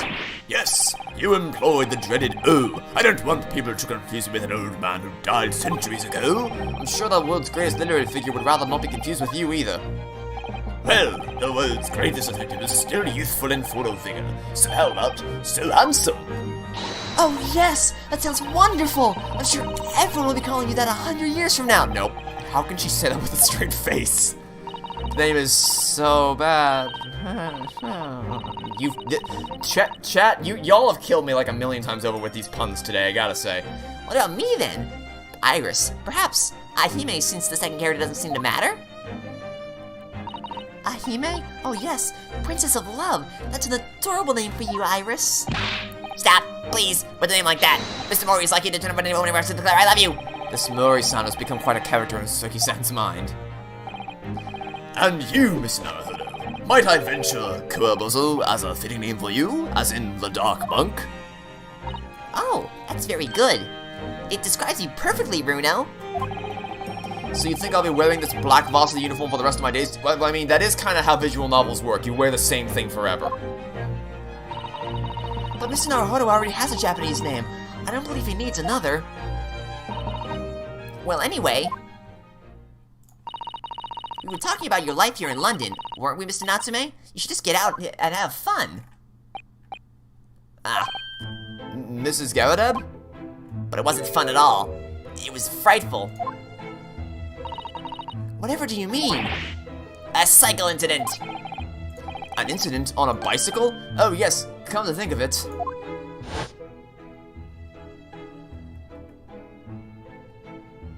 Yeah, the bent up bicycle that we saw. I tried to say no to her, but she insisted I took it for a ride. Perhaps my pronunciation was wrong. This implies visual novel characters don't wash their clothes. I mean, well, so when I say wear the same clothes, I mean like they just have an infinite, like a closet full of the same clothes, just constantly. Like it's just they only have one thing in their wardrobe and they have an unlimited supply of it so that they always can wear the same thing every single time. Anyway, so someone asked, what's my favorite moment in the entire Ace Attorney series? That's almost impossible to answer because of how many good ones there are. But my default response would probably be the final confrontation between Phoenix and Godot in Trials and Tribulations. I love that final confrontation so much. A bicycle incident? That sounds real bad. Is anyone keeping track of these? Like, I feel like chat has just been on fire today with this stuff. Okay. So I mean, Kazuma and Renosuke has an empty wardrobe. Oh, that's true. Oh, wow. So that it might actually mean that they never change. Oh, God. Uh-oh. Well, actually, no, because Sholmes, we know Sholmes wears at least two things, because he has that secondary clothing that he wore in his suite. Anyway, I really don't think there's anything wrong with your pronunciation, Mr. Natsume. Joan Garadeb just isn't the kind of woman to take no for an answer. If you're going to die, you might as well die in beautiful surroundings, so the park was my first thought. After a whole day of dicing with death, I emerged with only relatively minor bruises. So you got the knack of it? Don't be silly. They have to pay for DLC to change their clothes. Dying isn't something you can learn to do. Mr. Natsume, you keep talking about dicing with death and dying and so forth, but riding a bicycle is supposed to be fun. Oh, no, that's just what people tell you, but it's an old wives' tale. Is it? I mean, just consider the real name of the vehicle. It's not called a dicycle for nothing. How anyone expects to use such an aptly named vehicle to move forward is beyond me. Pedal, power, promises, pain! I didn't think it was possible to get worse with practice. I'm lucky to be alive, although, I must say that I'm getting really tired of these jokes. Funny, haha. And yeah, just like you said, and the hits just keep on coming. After looking death in the eye for a whole week, I did at least manage to mount the steed reliably, and notwithstanding for a few wobbles, I found I couldn't make progress in the forward direction. Ha, what a triumph. The EACO is stowing away in the wardrobe as well. It's like, hi there. Would you like to change your clothes? Well, I'm happy to report that you can do just that for the low price of $9.99 per clothing item. Production is much the same. When first presented with a problem, the mental exertion of trying to solve it leads only to bitter disappointment. But after a week of picking one's way carefully along the path of reasoning and thought, one begins to see results. So, is that why all of your off-the-cuff deductions are obviously half-baked? Dying is something you can learn to do. Lynn, hold my giant turkey of death. Yeah, that's just, her dying, and, like, I appreciate that the game was aware of it, like, it was self-aware of how many times she died, because it's like, oops, I'm dead again. It's just insane. What a wonderful insight into your extraordinary mind, Mr. Sholmes. Unfortunately, after wobbling down the street, I noticed that there were little stones everywhere, death traps. Not that way, I said to myself, but the wild vehicle wouldn't listen, it wobbled me on and on down the street. So of course, I hit one of those deadly stones and the crazy colt threw me. It's just my luck. Die cycles are the epitome of my pitiful life. I wish I could disagree. On the same subject, I'm sure there's a famous American author who's written about having a similar experience. Oh yes, I've read that essay too, Iris. Some of us are better read than others. Well, no more die cycles for me. Oh, Mr. Natsume, at least you have an interesting anecdote to take you back to Japan. If EA made Danganronpa, they tell you to pay to play non-stop debates. No, they make you pay if to use concentration mode. They'd make you pay. Or also the casino in Bay 3 would actually, you'd have to use real money for the casino. They'd have to do that as well. Now I'm thinking of Soseki with Infinity Stones. Oh god. What would Soseki Natsume do with the Infinity Stones? If Soseki Natsume had the Infinity Gauntlet and he had all 6 stones, what would he do? What would Soseki Natsume want to do if he had those stones? They not only have to pay for getting the clothes, but also every time you change into different ones. Yeah, basically. Maybe that's why everyone always wears the same things in these games, because EA is secretly lurking in the shadows like, hey, if you want to change your clothes, guess what you gotta do? You gotta pay us some more. Erase Sholmes. Yeah, that'd be the first thing you do. It's like, Sholmes, you're gone. It's nice knowing you, buddy. You have to be stoned to think of that idea. End racism. Yeah, that'd be a nice thing to do, to actually permanently end racism around the world once and for all. That'd be a good thing to do. Yeah, that'd be a really good idea, actually. You have to be stoned to think of that idea. Funny. Oh, Mr. Natsume, at least you have an interesting anecdote to take with you back to Japan, if nothing else. EA Ace Attorney Edition. Please pay to play the game. Now please pay to receive the evidence. Now please pay to say objection. You made a mistake. Please pay to lose logic point and try again. That would rock.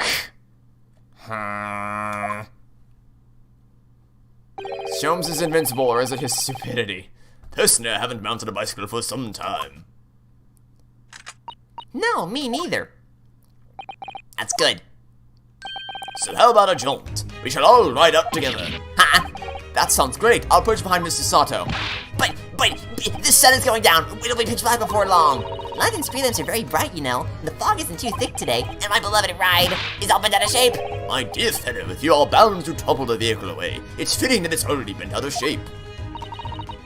It's settled then. Come along, Mr. Natsume. Shall we go?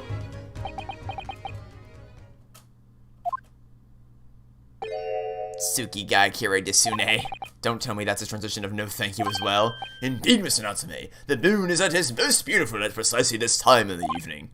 $50 for the concert video. Oh no, they do that. Hey, do you wanna not watch this concert video anymore? Well, guess what? You can bypass all these instances for the low price of $100. You have to pay like 1,000% for that. To get evidence, you have to pay for an evidence loot box and just hope that you get something good. Oh dear God. We're not Japanese. You can't beat around the bush with us. What a weird and wonderful world! Is that the end of that one? Alright, that was interesting. Interesting little thing with him. Alright, 2 more to go. We've almost been at this for 4 hours now, and we have 2 more episodes to go. Let's see how long it takes us to get through these things, shall we? On the Briar Road, episode 7. Here we go. 2 more to go. Yep, and again, disclaimer for anyone who's joining the stream now. This escapade includes spoilers about the first game's story. That episode rocked. Alright, let's do this. Hey, it's a snowman. April 30th, 12:20 p.m., Briar Road. Oh, great. These two again. Great. I'm going to choose my words more carefully than I did in my original Let's Play. Stop yanking on his scarf. Sir, Constable really beat, reporting for duty, thanks to the good offices of Lord Van Zeeks. I'm back on my beat here in the capital, doing my best for the good citizens of London, sir.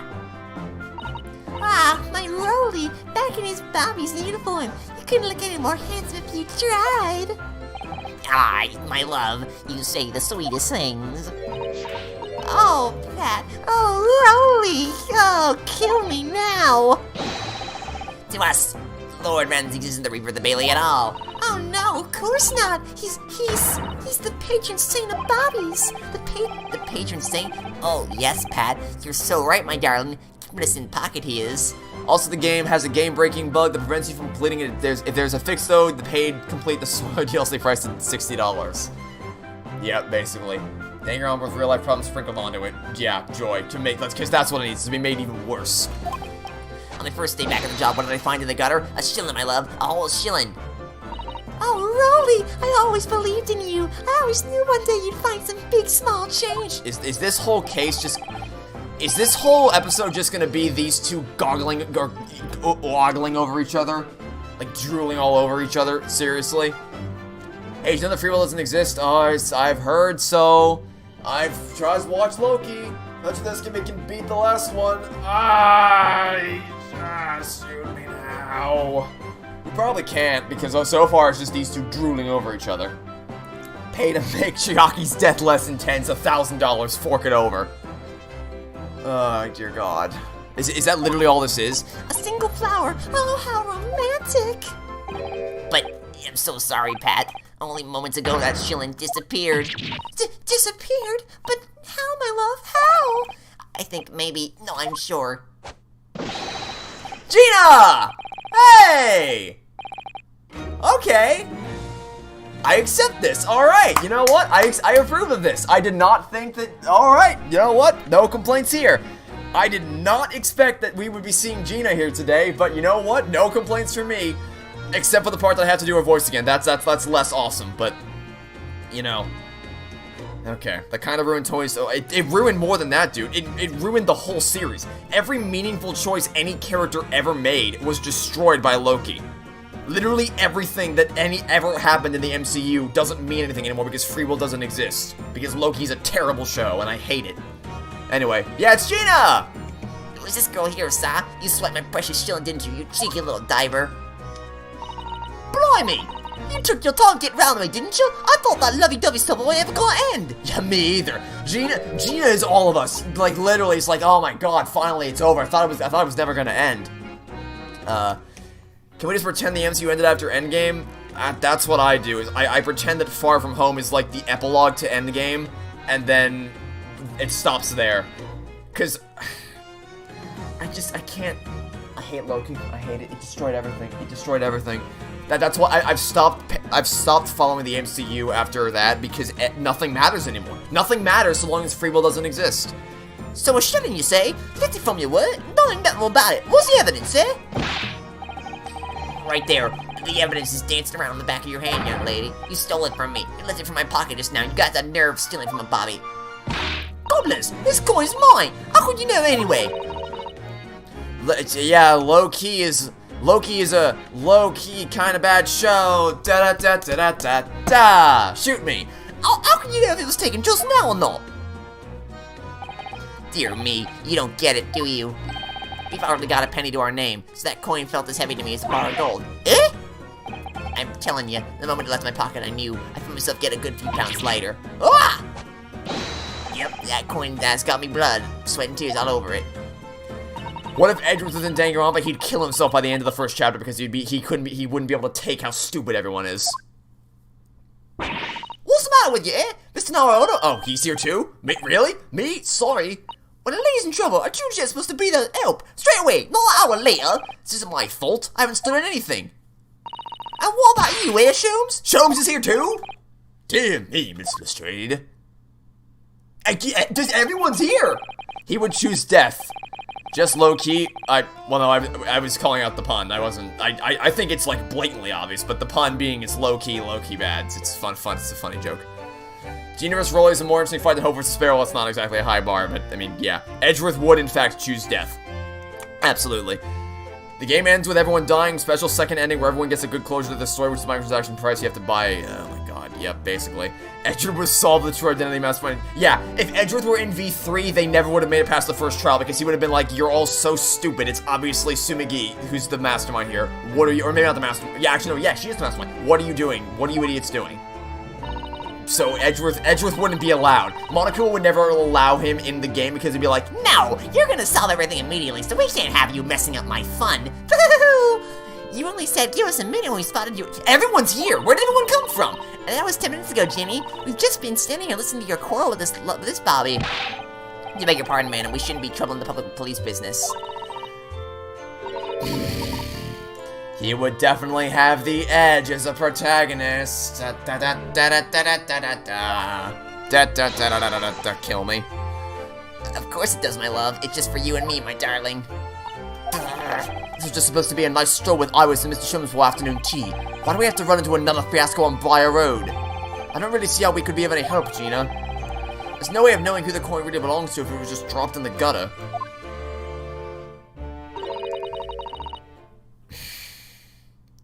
He's definitely worth his salt. Imagine what would happen if Danganronpa V3 fan were to see this chat. Hopefully what would happen is they realize, actually, yeah, the ending does kind of destroy everything. Huh.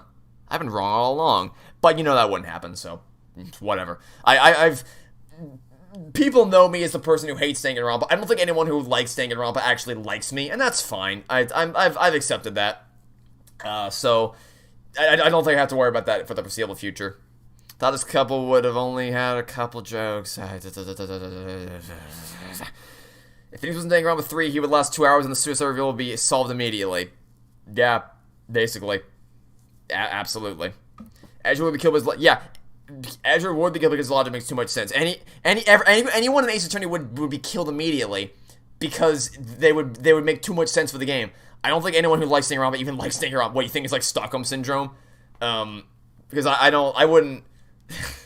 like, I get it's funny to assume that, but even... Because, like, there's some people who I've... when Sonic Colors Ultimate came out, some people were like, I think Sonic fans have Stockholm Syndrome. It's like, so I don't really want to cast aspersions on that regard. I do think they genuinely think that what they're playing is good.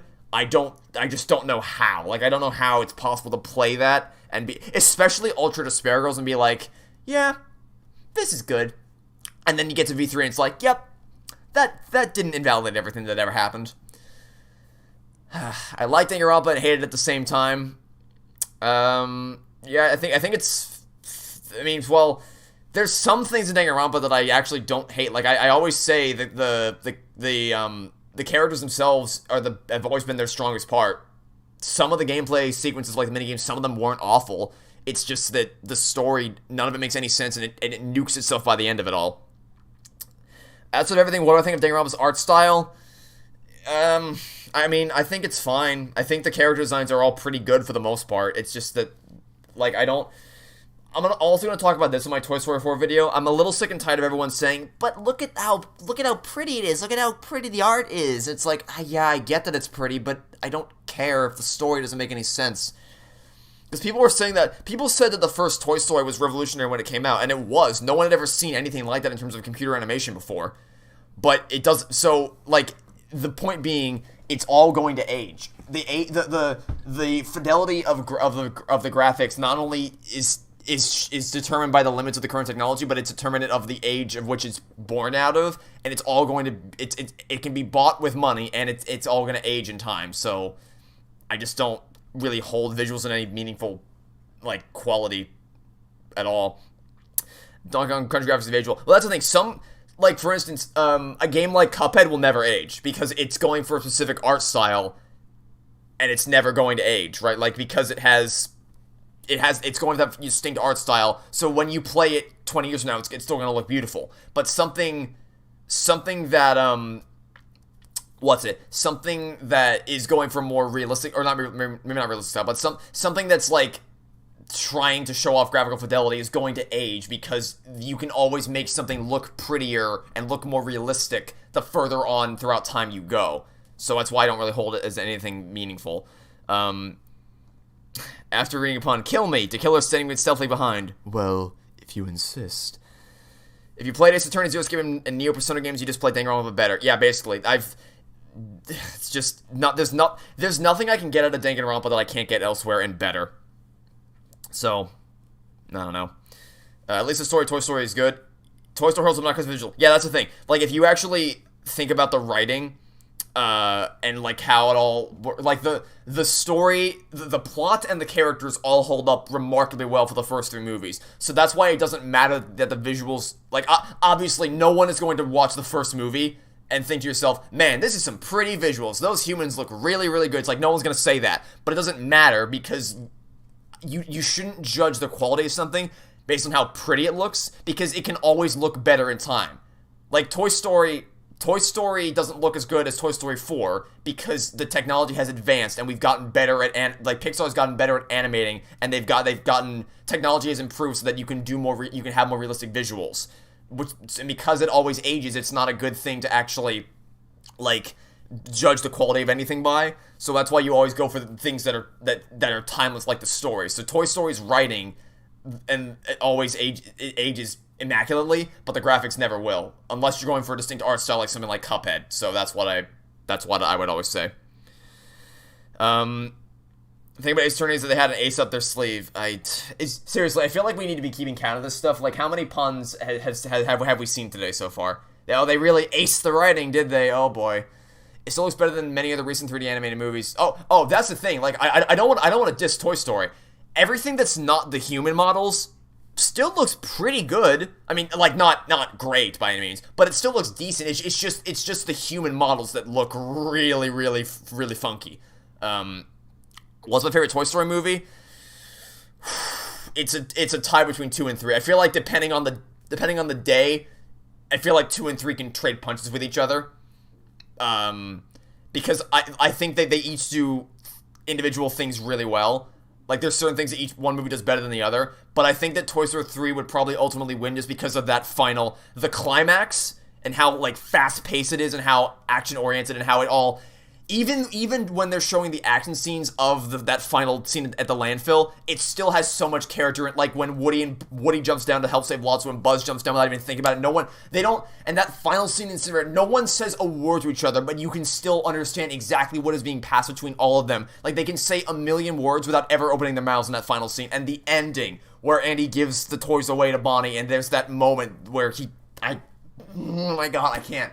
There's going to be a lot of moments in the Toy Story 4 series where I talk about how, like, I compare certain scenes to the movies, to the first 3 movies, and be like, this is how they did it really well, and this is how they did it really shit in Toy Story 4. So, because there's a lot of really quality writing in those first 3 movies. The character design of Toy Story weren't toying around. I just need, like, a rim. I need a drum and a cymbal that's go ba-dum-tiss every time this happens. Classic 2D Disney movies age great. Oh yeah, Aladdin, Lion King, Mulan, those age phenomenally. They hold up really well over time. Toy Story is my favorite. Honestly, had a better conclusion. It had an amazing conclusion. It tied up everything. It gave a conclusion to Andy and his mom, to Andy and Woody, to Woody and the toys, to everything. It tied up literally everything. It was the perfect ending to this. And you know what pisses me off? I'm going to have clips from the director commentary of Toy Story 3 and Toy Story 4. I'm not going to spoil all of them, but the one I will say right now, because there's some really revealing things in those commentary tracks, but the one thing that Toy Story 3 says, or the director of Toy Story 3 says, is we wanted to end the trilogy in a big way. End the trilogy. It was supposed to be the end. It was supposed to stop in Toy Story 3. But nope! They wanted some more money! So they destroyed everything that they set up. I hate Toy Story 4. I hate it so much. I don't think you guys understand how passionately enraged I'm going to be in my Toy Story 4 rant series. You will never hear me more angry than you will in that series. Anyway, you don't get why Disney wants to remake movies live action? Money. Simple as that. Ranking of the random Toy Story songs. You Got a Friend in Me, obviously. followed by... Did he write... I think he wrote When Somebody Loved Me. Because I know someone else sang it, but I think he still wrote it. So it's You Got a Friend in Me, When Somebody Loved Me, We Belong Together, and then Strange Things. And nothing from Toy Story 4 counts. Toy Story 4 deserves so much rant. Oh, well, good news for you, buddy. You are going to get so much ranting out of me from that movie. Toy Story 4, Ace 24, yeah, it's almost like you shouldn't try to continue it. That's the thing. I'm kind of happy that Apollo Justice exists. I know you never hear me say that, but because Apollo Justice exists, we have Dual Destinies and Spirit of Justice, and we have more games in the series. But I still do. I hate what Apollo Justice did to the characters. So it's like, you don't try to. You just. I hate it. I hate it. I hate it. Is there anything at all that you hate more than Toy Story 4? Well, I mean, if you mean, like, in the real world, like, more, like, real-world things, then obviously there's things that piss me off more than movies, stuff like that. But if you mean, like, if we strictly limit it to the world of animation and movies and games, stuff like that, no, sorry, not animation, like movies, games, and any kind of entertainment media, no, there's nothing on this planet. There's no movie, there's no game, there's no book, there's no show, there's nothing. Nothing on this planet pisses me off more than Toy Story 4. I hate it. I absolutely hate that movie, and I will shred it. I'll tear it to shreds. Oh my god. If I can choose one toy to be my animated buddy, Woody, I absolutely love his character so much, and I hate what they did to him. I hate what they did to him so much. Anyway, let's continue on with something good for a change, shall we? I feel like the point of the stream is kind of drifted to just kind of talking with chat more so than playing the Escapades. But, you know, I'm having a good time nonetheless. Hopefully you're all enjoying the stream as well. I'm feeling I might know the answer to the question of whose coin that is. Ah, my bright young fellow lodger, let us hear your deduction. Woody's great, but Woody beats Phoenix? I'm surprised you didn't reverse those names, as in, say, Phoenix beats Woody to make a joke, but yes, Woody's my favorite fictional character of all time, and I hate what they did to him. I hate what they did to him, and I will tear that scene at the end, I will tear it to shreds without a care in the world. Or not with a care in the world, but without any compassion. Woody equals Wood. I still think it would be funny if you reverse Phoenix and Woody, and then you have the sentence Phoenix beats Woody. If you think about it in a certain way. But, yes, he still beats Phoenix. There's no character I love more than Woody. Fun to chat with you. Fun to chat with you all as well. How hopefully you all are having a good time here today. Oh yeah, that's your deduction. Well, there's actually a reason why I suggested a stroll down Briar Road. Oh, what reason? You see, I was here yesterday and, well, I dropped a little something. So I wanted to come back and look for it while enjoying an afternoon stroll. Wait, you dropped something? You don't mean... It was the pocket money that Hurley gave me. What's this, Iris? You dropped that, did you? I'm sorry. I went to the market in Livestream yesterday to pick up some herbs, you see, but on the way I must have dropped it. The 1 shilling coin you gave me. Oh. One more bit!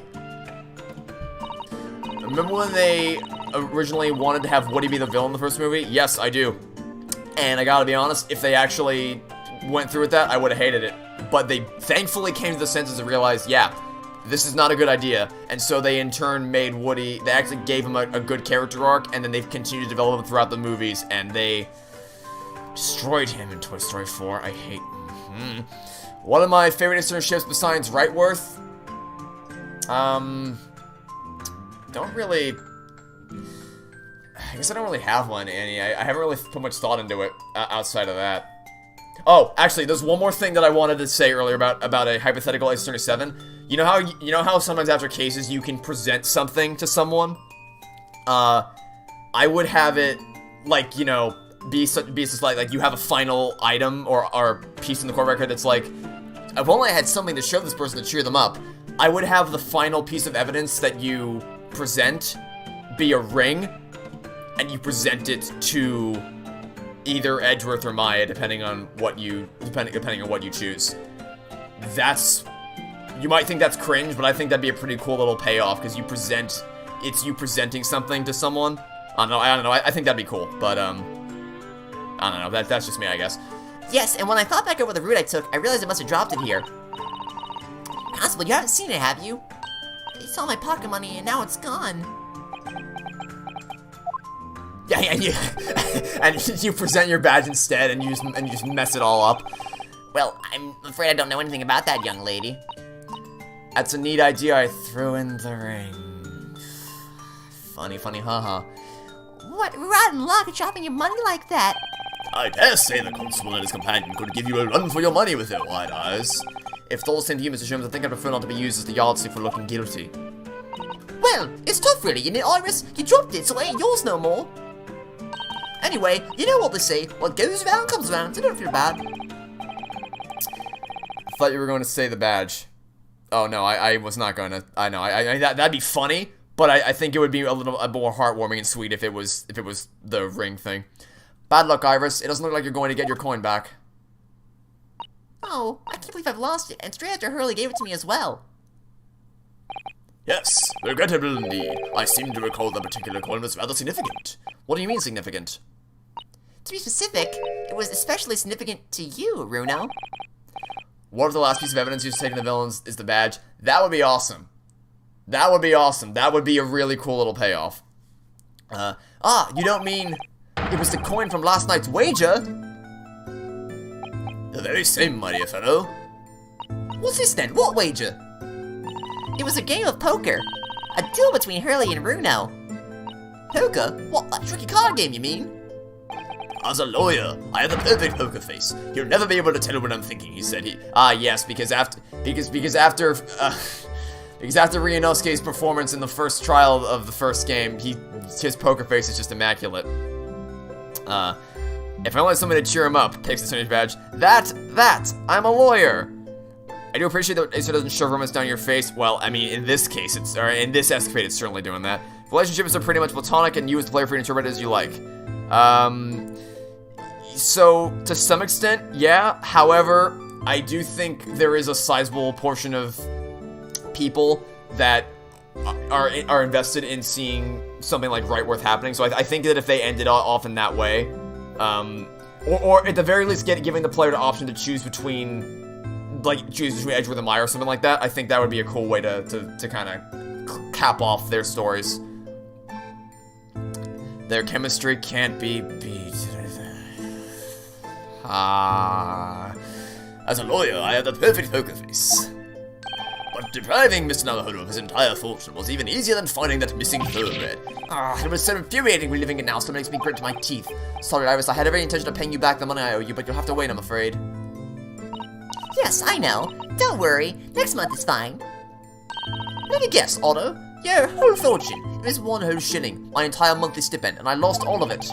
As I handed it over to Mr. Sholmes, I gritted my teeth so hard my gums started to bleed. Please, Runo, don't exaggerate. That's a horrible image. What about a lawyer who borrows money from a 10-year-old girl? Now that's a horrible image. Why do I feel like my reputation with this couple is just falling to the floor? There are few things more invigorating than taking a man for all he's worth. Don't be so pleased with yourself, Hurley. It's not as if Runo ever had a chance of winning. Wait, what? What do you mean by that? Well, using that special ink I developed, anyone could— Oh, you sneaky bastard. Thank you, Iris. That will do. I'm sure this conversation is proving very dull for everyone. You sneaky little... What's done is done. The game is over now. There's no point crying over spilled milk. Special ink, you say? Well, sir, that sounds like the sort of risky business that's right up my alley. Oh, Rolly! I love you, dauntless spirit! You laugh in the face of danger! Ha ha ha ha ha! Mia's fate was sealed. Come on then, Iris, spill it! What's this special ink about, eh? Well, it's what's sometimes called invisible ink. The jokes are right on the money. All you have to do is write the student number or the reverse side of every card. And with the aid of some special glasses, the whole game is laid bare to you. Wait, you were wearing glasses last night, weren't you, Mr. Sholmes? You said something along the lines of, my eyesight appears to have suddenly worsened. And you believe that?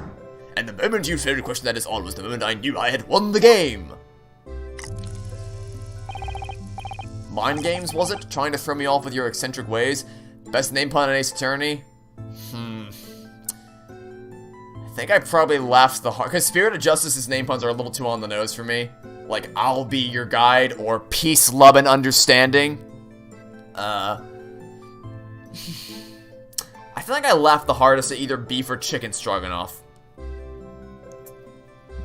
Imagine there's a scene with the Layton crossover. Please no. Please God Almighty no. No.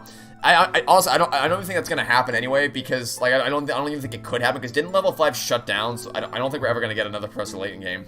So I think we're safe on that one for now. Of course, I suppose anything's possible, but I doubt it. So you're telling me Sholmes can see every car what auto ad? What? But that's not mind games, that's blatant cheating! My dear fellow, what an accusation. Oh yeah, also Ingle, how could this name be any longer more pompous than it already is? That one was just like going way too far. Like you have gone too far now. Would you honestly consider me a cheat? Please, I prefer trickster. Whatever you call it doesn't count now, understand, Mr. Sholmes? Dear me. Well, out of respect for the bad grace with which you take defeat, I take bad grace and people cheat me out of my money. allow me to return your shilling. Did you hear that, Gina? So give it here. What? Let me all this. This one bob bit was mine from the start. No question. No, sir. That there one bob bit was lifted from this here Bobby's pocket only a few minutes ago. So you keep saying. Come on, then. Where's the evidence? Eh? The law, right? It's all about evidence. I know my stuff. You see, Mr. Naruhodo, use a trite excuse in court and others will pervert it. Professor Layton, or Prehistoric Professor Layton is a lot better than Danganronpa V3. Well, I mean, yeah, that's by a long shot. But that's also not a very high bar. Because the thing is, Professor Layton vs. Phoenix Wright at least has good puzzles and character work, which, well, I mean, character interactions between Phoenix, Maya, Luke, and Layton, and how they kind of mix and match to some extent. However, the world building and everything that makes up that final plot twist just falls apart at the seams under even the slightest amount of scrutiny. So yes, it's better than Danganronpa V3, but when your competition, like, I feel like comparing Danganronpa V3 is, when you're comparing it to that, it's just like an automatic handicap against whatever you're comparing it to, because it's not even fair to compare it to something that literally nukes the universe of the franchise in question. I'm infected with puns now, you unknowingly make puns. Yeah, I get it. Yeah. Yep. Well, like character designs, yeah, the character designs are pretty cool as well. Level 5 can still publish their games to other companies. This week, Bandai Namco, publisher, a Level 5 game. Layton games got published by Nintendo in Europe already. Well, it's possible. I mean, like I said, never say never, I suppose, even though I just said it twice. But I wouldn't count on it. Only whenever I do say that in court, it isn't as a trite excuse, you know. As I said, sir, that coin has got me blood, sweat, and tears all over it. That's right, it has. You're always blood, sweat, and tears are the evidence. Blood, you say? In that case, it's time for this. Do you think... Well, if there's any trace of blood in that coin, we'll soon know about it. Alright, Ginny, hold very still. What? Please play our game on the 3DS. Look at that, see there on the coin? It's clearly changed color. In other words, there is blood on this coin. Once again, as I said, sir, that would be my blood, sweat, and tears. Ooh, wait. I've seen blood turn that color before. Yes, I know whose it is. I know whose coin it is. Whoop! The rightful owner of this blood-stained shilling is... Bruno! Huh? Me? And from the appearance of the blood, I would say it is quite fresh. Left within the last 24 hours. Within the last... then in that case... So, this is the coin what Sholmes off all our last night in the poker game? Oh, Bruno, do you mean you really did make your gums bleed? I told you I was so infuriated to lose, I had to grip my teeth as I handed over the money. Blimey, you're just all up me a bit, but harder as me by the sound of it. I thought you had a proper job. Come on, Gina, just hand it over, would you? That shilling, that's rightfully mine. This mystery was more compelling than double murders? Yeah, it actually was. I would rather play this again than I would ever deal with that stupid... Oh, also... No, actually, I'll say this. I was gonna say something about the seesaw, but I'll say that as a surprise for people who watch my Toy Story 4 videos. Danganronpa will make an appearance in some degree. If it's pink, it's better not be pink. Alright, fine then. Just stop your bleating stare. You gum bleeding stare. Ah, I finally have it back. It's like a dream come true. Just, I nearly had that one in the bag and all. That's wonderful news, Bruno. I'm so happy for you. Now then, as you promised. I'd like my money back, please. The shilling I lent you before. Ah, Did say that you'd pay it back out of this month's pocket money, didn't you? Oh no. Would I rather watch Toy Story 4 again or play through the whole of Danganronpa again? For as much as I would hate to say it, I'd rather watch Toy Story 4 because at least Toy Story 4 is only 89 minutes, whereas Danganronpa lasts like hundreds of hours, the entirety of it. So, not because it's better by any means. Toy Story 4 is not better than Danganronpa. Like, as much as I hate Toy Story, as much as I hate Danganronpa, Toy Story 4 is way worse. It's way, way worse. But it's also shorter. It's only 89 minutes, so it's like, it's only 89 minutes of my life where I hate everything compared to hundreds of hours more where I hate everything. I'll never play those games again. I'll play Danganronpa S and anything else that comes in the future, because I know my audience wants to see me suffer in those games. But I'll never replay them, that's for damn sure. Pretty sure I'm not long. I like how that was like such an offhanded thing. For anyone who doesn't understand why the name Trevor Magic pops up a lot, the reason. So, if in my Famicom Detective Club LP, it asked me, "What's your first name?" And I said Trevor. What's my last name? It's like, I'm not gonna say that. So I just put in Magic instead, and now my name is Trevor Magic apparently. Which Danganronpa game had the best plot? I'm going to hold off that answer for a second as I answer the next question. Did I say the first two games were decent? Yes, that doesn't mean I want to play them again. Because, yes, the first game is like a 7 out of 10 overall, the second game is like an 8 out of 10 overall, generously, but I still have to wade through a mountain of shit to get to them. And like because the thing is, every time I play those games, I'm just reminded of it doesn't matter because V3 nukes it all, or Danganronpa 3 nukes it all, and also it's like it's just a giant slog to get through. So even if those games are decent, it doesn't really matter. I'm still not gonna want to play them ever again for the rest of my life. The other question was, what has the best plot? Probably the first game because it's the simplest, which means it's less room for it to screw up. Trevor Magic, yeah. Would I rather play Apollo Justice again or play the whole Danganronpa again? It's the same answer. I'd rather play Apollo Justice because Apollo Justice is shorter. Apollo Justice is like 18 hours, I think. Maybe. I think it's between 15 and 20 hours. I'm not exactly sure on that. But Danganronpa is like, one game lasts like 30 hours, so still Apollo Justice. Plus, at least the core courtroom gameplay of Apollo Justice doesn't make me want to die, whereas trying to use that non-stop debate garbage is just pain. It's only pain, actually. Yes, well, I suppose... My dear fellow, do be kind to your gums. looks like that shilling was always destined to be taken from you, sir. For some reason, the phrase serves you right is floating around in my head. Kiss, marry, kill, Hina, Kyoko, Chiaki. Okay, easy. Actually, this is very easy. So, oh wait, no, it's not. Okay, so marry Chiaki, that's obvious. Assuming they're older, because, again, all these characters are underage, so it's not really, like, operating under the assumption that these characters, like, we wait for them to be older so that they're old enough for that kiss, marry, kill to actually not be horrible. Assuming that we wait for them all to be old enough for me to be able to actually answer this question, it would be marry Chiaki, kiss Hina, kill Kyoko. Would be how that goes about. Again, that's assuming they're actually, like, we wait years and years for them to be old enough for that question to be okay to answer.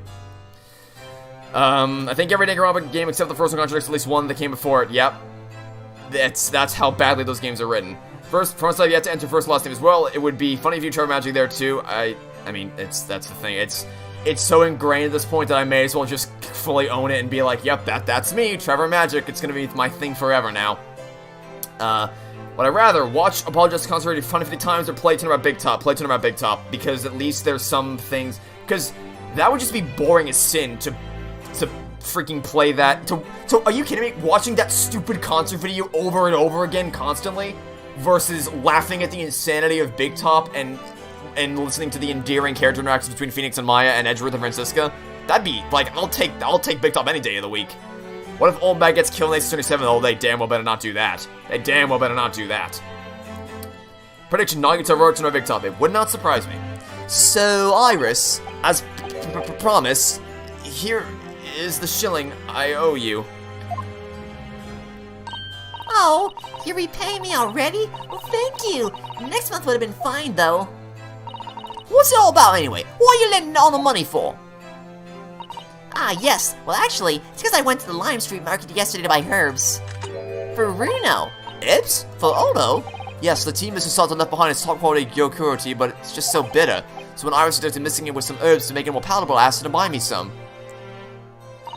That's right. We've made a special Japanese herbal tea with leftover Gyokuro. I'm going to call it Susie's Special Blend. I do hope you all try it. The excruciating bitterness clings to the throat. If you can persuade the bright green gloop to leave the cup, why, it sounds quite delicious. Yeah, right. Please wash that off. Yeah, you'd think you'd want to wash the blood off immediately. Although, unless you consider it to be a bloody good idea. It would appear that this shilling's brief adventures are now at an end. Adventures? You must agree, my dear fellow, that the coin has made a considerable journey since last night. Let's see. Originally, it was the coin I was supposed to give to Iris to pay for her for the herbs. But then in our poker duel last night, it passed to you, Mr. Sholmes. Who gave it to Iris as spending money? But then I dropped it here sometime yesterday. Then my beloved Rory found it a little while ago and picked it up. For it was lifted from my pocket by this here diver. I then used my favorite gun to show up the blood. Your favorite gun? Oh boy. To show out the blood that was on it.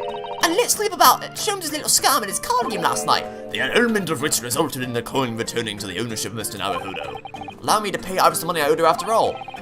What if Larry Butts got killed in Ace 27? I would be more okay with it, but still no. Don't do it. The coin...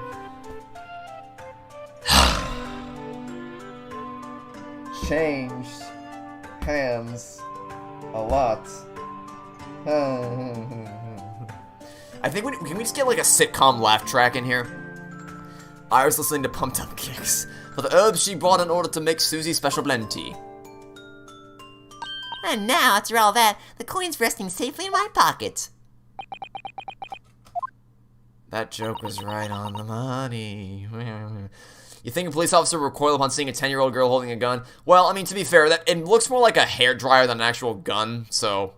I also, given how dazed he is, I don't know that he would actually... And the fact that he's chewing on his helmet strap like a toddler, don't know that he really be thinking out hard about it. What if Phoenix was the final victim of Ace 27? That would piss me off to no end. If they... That would not sit well with me at all. Nope. Don't do that shit. I will quit. Yeah, I would actually, like, if I bought a physical cartridge, I'd snap it in half without hesitation. You can hold me to that. If Ace 27 gets announced, and the final case is the final victim is Ace 27, I'd snap it in half. I don't care why people hate Larry, Lotta, and Old Back. I can see why for Larry and Old Back Lotta. I mean, yeah, so that's the thing. I didn't know this, but apparently people aren't a big fan of Lotta or Old Bag. And it's like, I can understand why, like you said, I understand, like, maybe you don't like the fact that Old Bag goes on her rants or whatever. I can understand that being annoying to someone, and Larry's just like, Larry. But I think they're endearing in their, because it is possible. This is something I talked about in, someone was asking me in my Danganronpa LPs, like, well, doesn't it mean the game is well written if you hate the characters they want you to hate? It was about Kokichi. It was about that stupid little turd goblin Kokichi. Doesn't that mean it's good if you hate the characters they want you to hate? No, because you can make a character be annoying to the characters in the universe, but not annoying to the audience. For instance, like, Larry and Old Bag can be annoying to the people around them, because, like, Larry's just like, oh my god, Nick, what are you gonna do to me next? And Old Bag's like, you young little whippersnappers, you. So it's like, they're annoying to the people in the game, but to us, we're like, that's our Larry, and that's our Old Bag. So I don't really think that, like, I think there's a bit of a difference there. But with Lotta, it's like, oh, come on, Lotta, you can never go wrong with a little bit of Lotta, like I always say. Would I rather experience Turnabout Goodbyes blind again or experience Rise from the Ashes blind again? Oh, man, that's... Oh, no. Oh, that's tough. Those games are... Oh, my God, those cases are both so... I think probably Turnabout Goodbyes, because for, like, Rise from the Ashes, apparently a lot of people don't like it because it's long. I still maintain that Rise from the Ashes is one of the best cases in the series. It just, the way it ties everything together, and Emma's, the work with Emma and Lena and all the characters of the SL9 incident, I really love that case. But I think that Turnabout Goodbyes, I'd rather experience that again just because, like, seeing Edgeworth as the defendant facing off against Von Karma and the final twist of the bullet and that the kind of culmination of Phoenix's first moment in Turnabout Goodbyes, I'd love to experience that again for the first time. That would be, oh man, so good, so good. Okay, imagine if they made a sequel to this last one before we dive back in. Imagine if they made a sequel to Grace Attorney 2 and Sato died. I would punch out this. Oh my god, I would not be happy at all. That would piss me off to no end. That'd be like delete the game, turn off my Switch, go climb to the top of the roof, and then jump off the cliff. Kind of piss me off. Anyway, But what are we supposed to take away from it, eh? that this 1 shilling coin belongs to Iris and Iris alone, I think. I cannot default to your observation, Mr. Naruhodo. You think that people theorize that Thalassa would die in the last game, or the next game before she reveals the truth of Apollo's intrudency? Well, that would be stupid as a writing choice, but it also wouldn't really stop them from being able to tell them, because the Phoenix still knows their siblings, so she can tell them, and he should have told them 2 games ago. Anyway. Well, you know what they say. What goes around comes around. Ah, there's that theme again. Remember when we first heard this like 2 hours ago? Why do I get the feeling that Iris knew it was coming around to it from the very beginning? If Shilong Lang died, standing ovation. If Shilong Lang died, standing ovation. That'd be awesome. Priceless, as they say. Well then, my dear fellow, how about this evening we indulge in some bitter tea and a bitter rematch, as long as you don't wear your glasses this time. I'll even allow you to stake the coming month spending money in advance. I fold. That was good. That was really good. That was definitely like top 3 so far. That was one of the best ones. Would I rather play Tournament Revolution again or play the Magical Tournament again? Well, see, that's kind of like choosing between 2 cases I love, but probably Magical Turnabout. Cause I just really love the character work that did for Apollo and Trucy. I like that scene in the defendants in the defendants visiting room or the detention center where like Trucy breaks down and has a heart to heart with Apollo. I love that moment so much.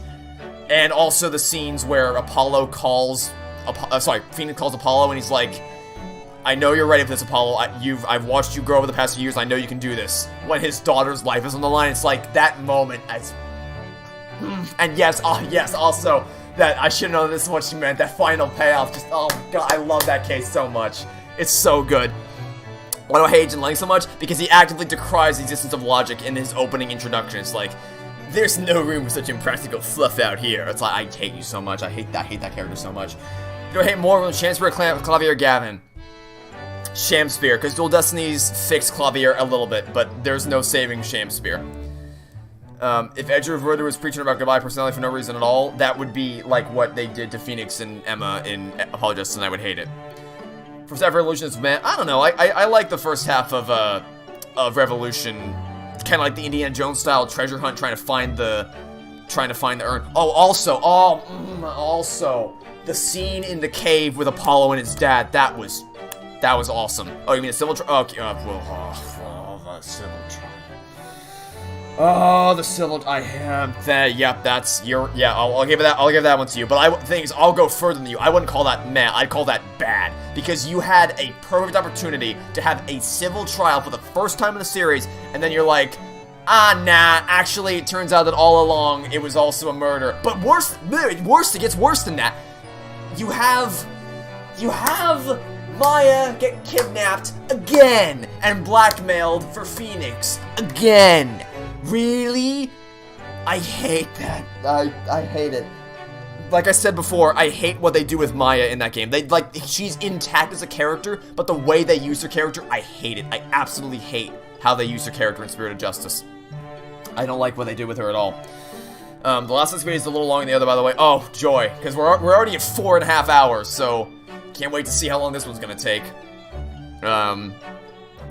Also, yeah, the fact that revealing that Apollo can't swim is also great. Opening his arcs and Eggling developed. I don't know that he did. I feel like he stayed mostly his insufferable self throughout the. Also, with his like, Langzy says the courtroom isn't, or the trial is the end of the trial is the end of the case. Like, yeah, when Langzy says you're an idiot. It's one of my favorite moments of the series when I just rip into Lang after he bungles our victory. Favorite objection theme? Probably Justice for All. I really love that. I really love that one. I like I like Spirit of Justices, which again is just a remix of Trials and Tribulations, but you know what I mean. And I really love Susato. It's probably a three-way tie between. No, sorry, Justice for All wins. Second place tie between Spirit of Justice and Susato's theme. If Ava's Attorney was all fiction created by Sumigi's rival, nope, I don't even want to imagine that. Dirk save Apollo's crying scene. Yeah, that scene is really good. That scene is really, really good. I love that scene with Apollo and his dad. Is just so well written, and it's immediately followed up by the insane reveal that you're going up against Phoenix, which is awesome. And then they waste it with the stupid farewell my turnabout thing. But at least the second half of the case makes up for it. Last Escapade is my favorite, or is your favorite? Oh, then I'm excited to get into it in just a second after I read through these last few chat messages. Who do I prefer, Damon Gain or Male Strongheart? That's tough. That's really tough. But before I answer that question, what are you even doing when you can't swim? Funny, funny, haha. Okay, anyway, so I think Male Strongheart is because he had, like, he had more presence throughout the whole game as opposed to just one case, but they're both really good villains. I don't know. Who hate the most? Shilong Lang, Shilong Lang, easily. Dirk is dead reveal emotionally broke me. Doesn't he have a drop of dust, a drop of talent? Okay, I think that's a good cue to dive into the last case, or the last Escapade. Episode 8, In the Bailey. Again, final reminder, anyone joining recently, this Escapade includes spoilers about the first game's story.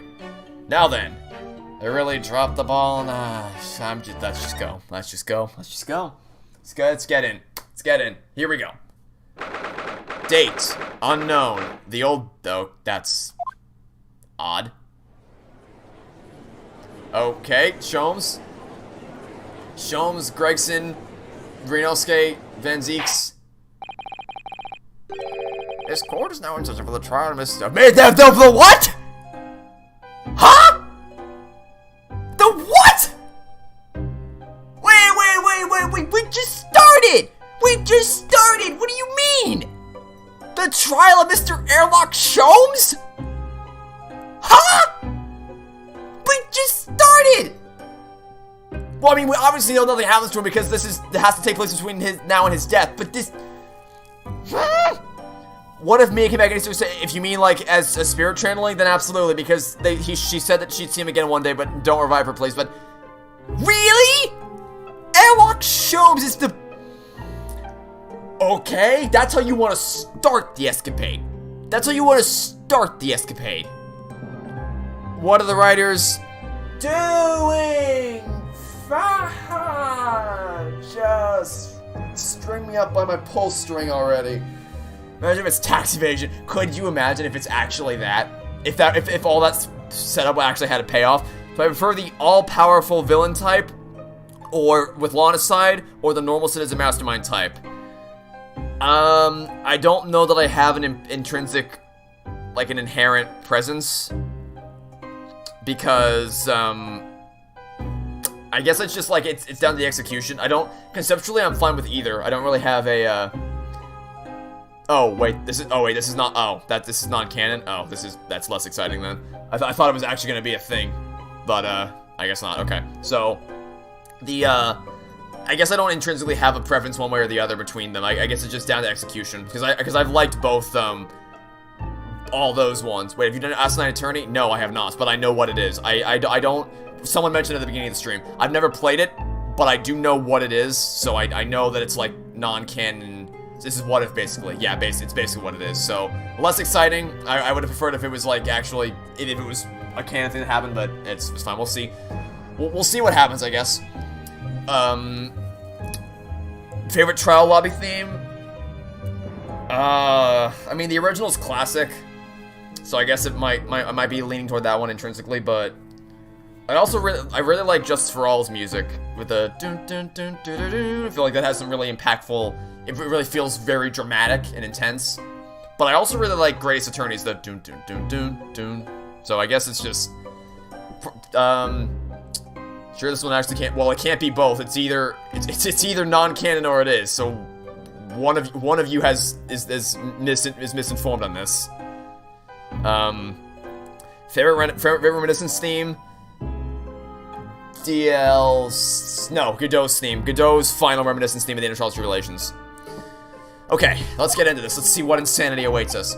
This is the most extraordinary case of murder. Counsels, I assume I may proceed? Yes, my lord. The defense is ready. At your discretion, my lord. Very well. I hereby call on the prosecution to introduce the case. The case is canon but non-canon. Oh, well, in that case, that tells everything. Hairlock Sholmes accused for existing. Favorite cross-examination theme? Greatest Attorney. Doom doom doom doom doom doom doom doom. Jingle theme? Okay, we're just gonna... I feel like I should make a video just, like, answering all the questions of what are your favorite music themes, because I keep getting asked these types of questions all the time. So, maybe one day I'll make it. Anyway. Favorite jingle theme? Man, I have to listen to them all again. Off the top of my head, I'm just gonna say... I'm gonna say the first game, just because it's, like, the simplest. It's like, doom, doom, doom, doom, doom. Not to say that more complex ones are bad. I just, you know, it has the most, I guess, nostalgia for me. Favorite... I think actually all the Escapades are actually canon. That's what I thought, but a lot of people earlier were saying that it's non-canon, so I don't know what to think anymore. I guess we'll find out, maybe. Favorite character theme? Emma Skye. I love her theme so much. Favorite theme is the theme place when Terry Falls died. Yeah, that was... Man, that moment was... I did not expect that at all, but it was a really smart way to wrap up that storyline. It's canon, but not canon. Yeah, obviously, it makes perfect sense. It's canon, but it's not canon. Of course. What? That makes complete sense. Think 27 will happen? I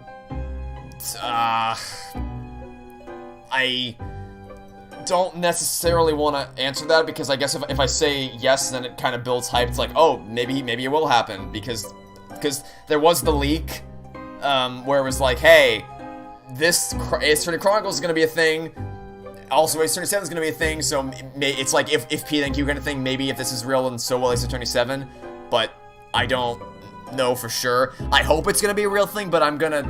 Same thing with Ace Attorney Chronicles, it was leaked, it may be real, it may not be. It might be canceled, it might be changed to years from now, who knows? So I'm gonna temper my expectations until it gets officially announced. Favorite Confess the Truth theme? Trials and Tribulations, easily. That one's not even close.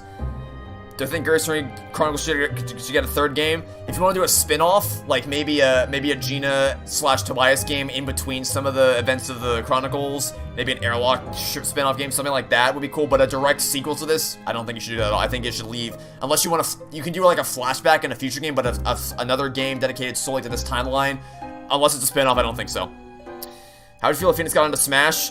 I would have an excuse to play Smash on the channel. It would be cool to see, but I don't... My expectation that that's gonna happen is slim to none, honestly. I think it's probably...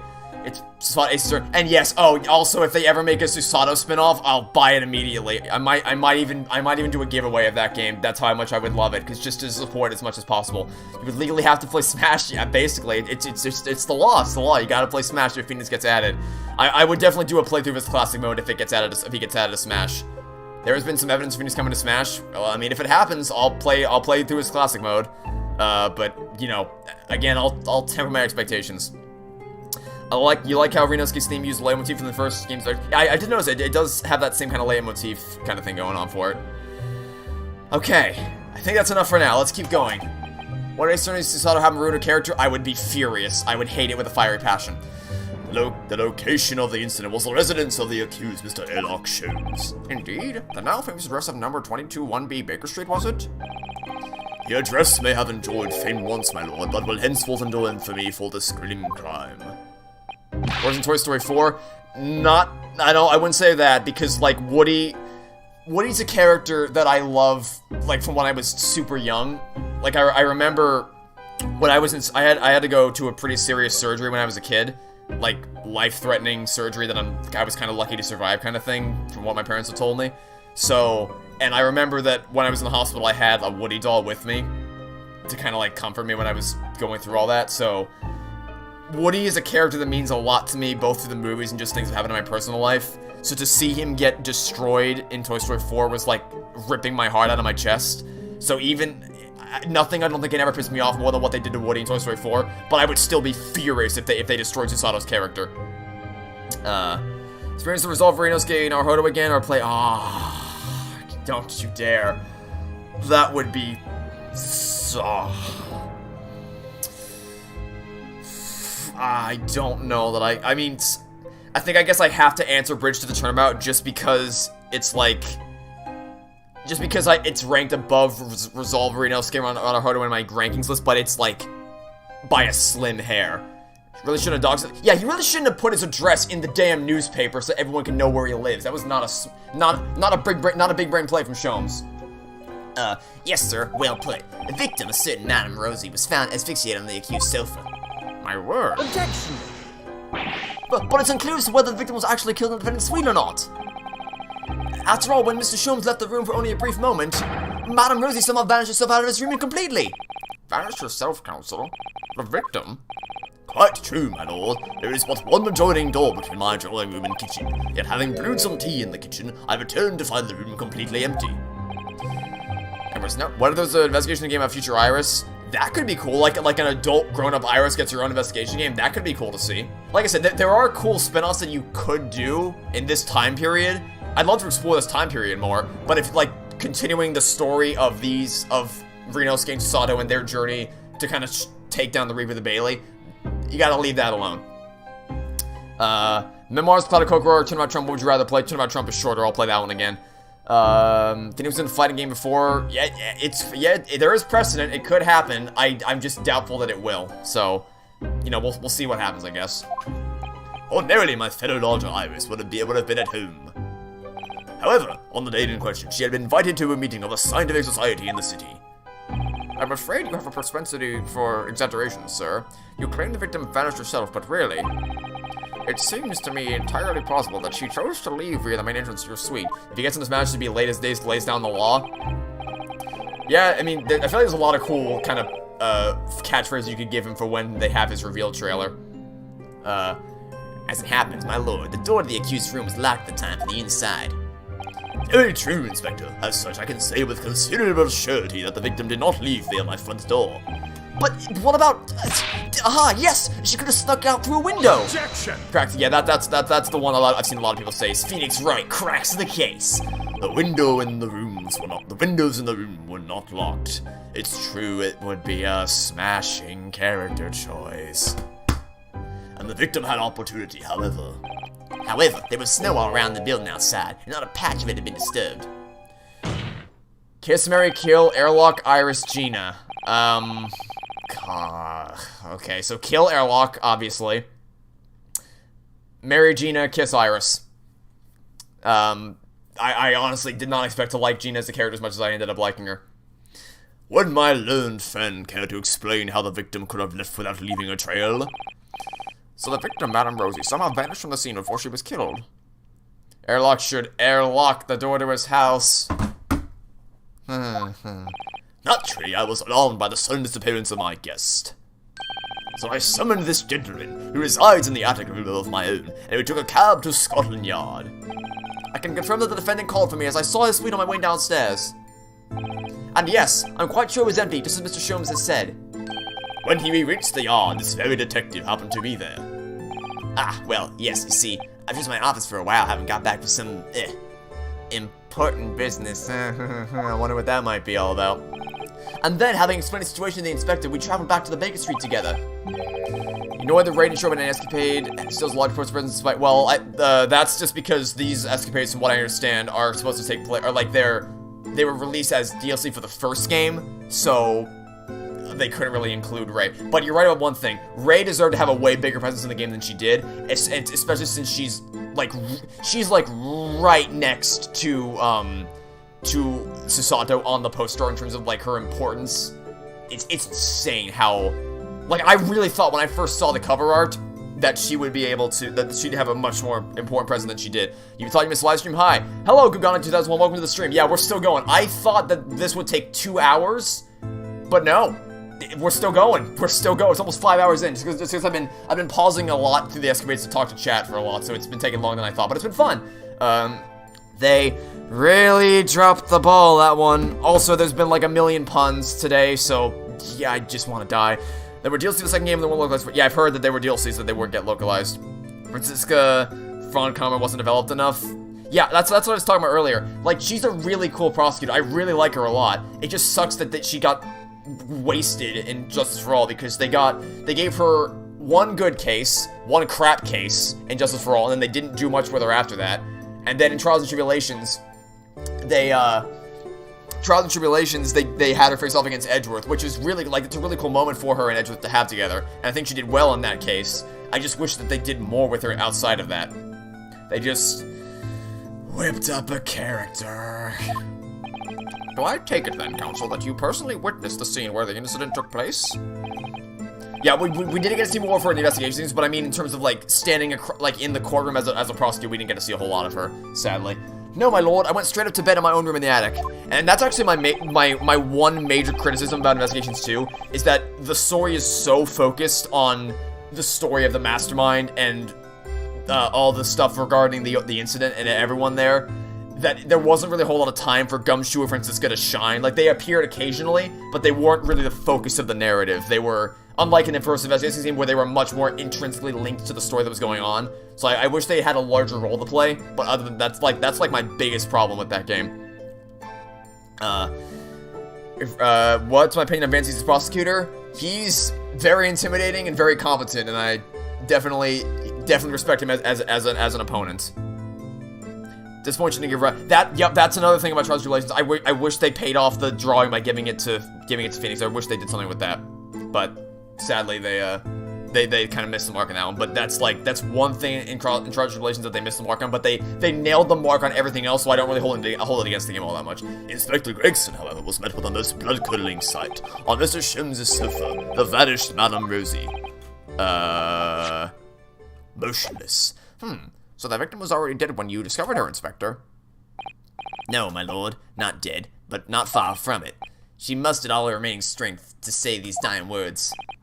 That rotter, Sholmes, will be the death of me.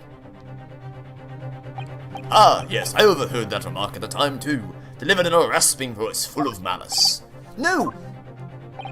Those words indeed proved to be her last. The victim expired moments later, there on the sofa.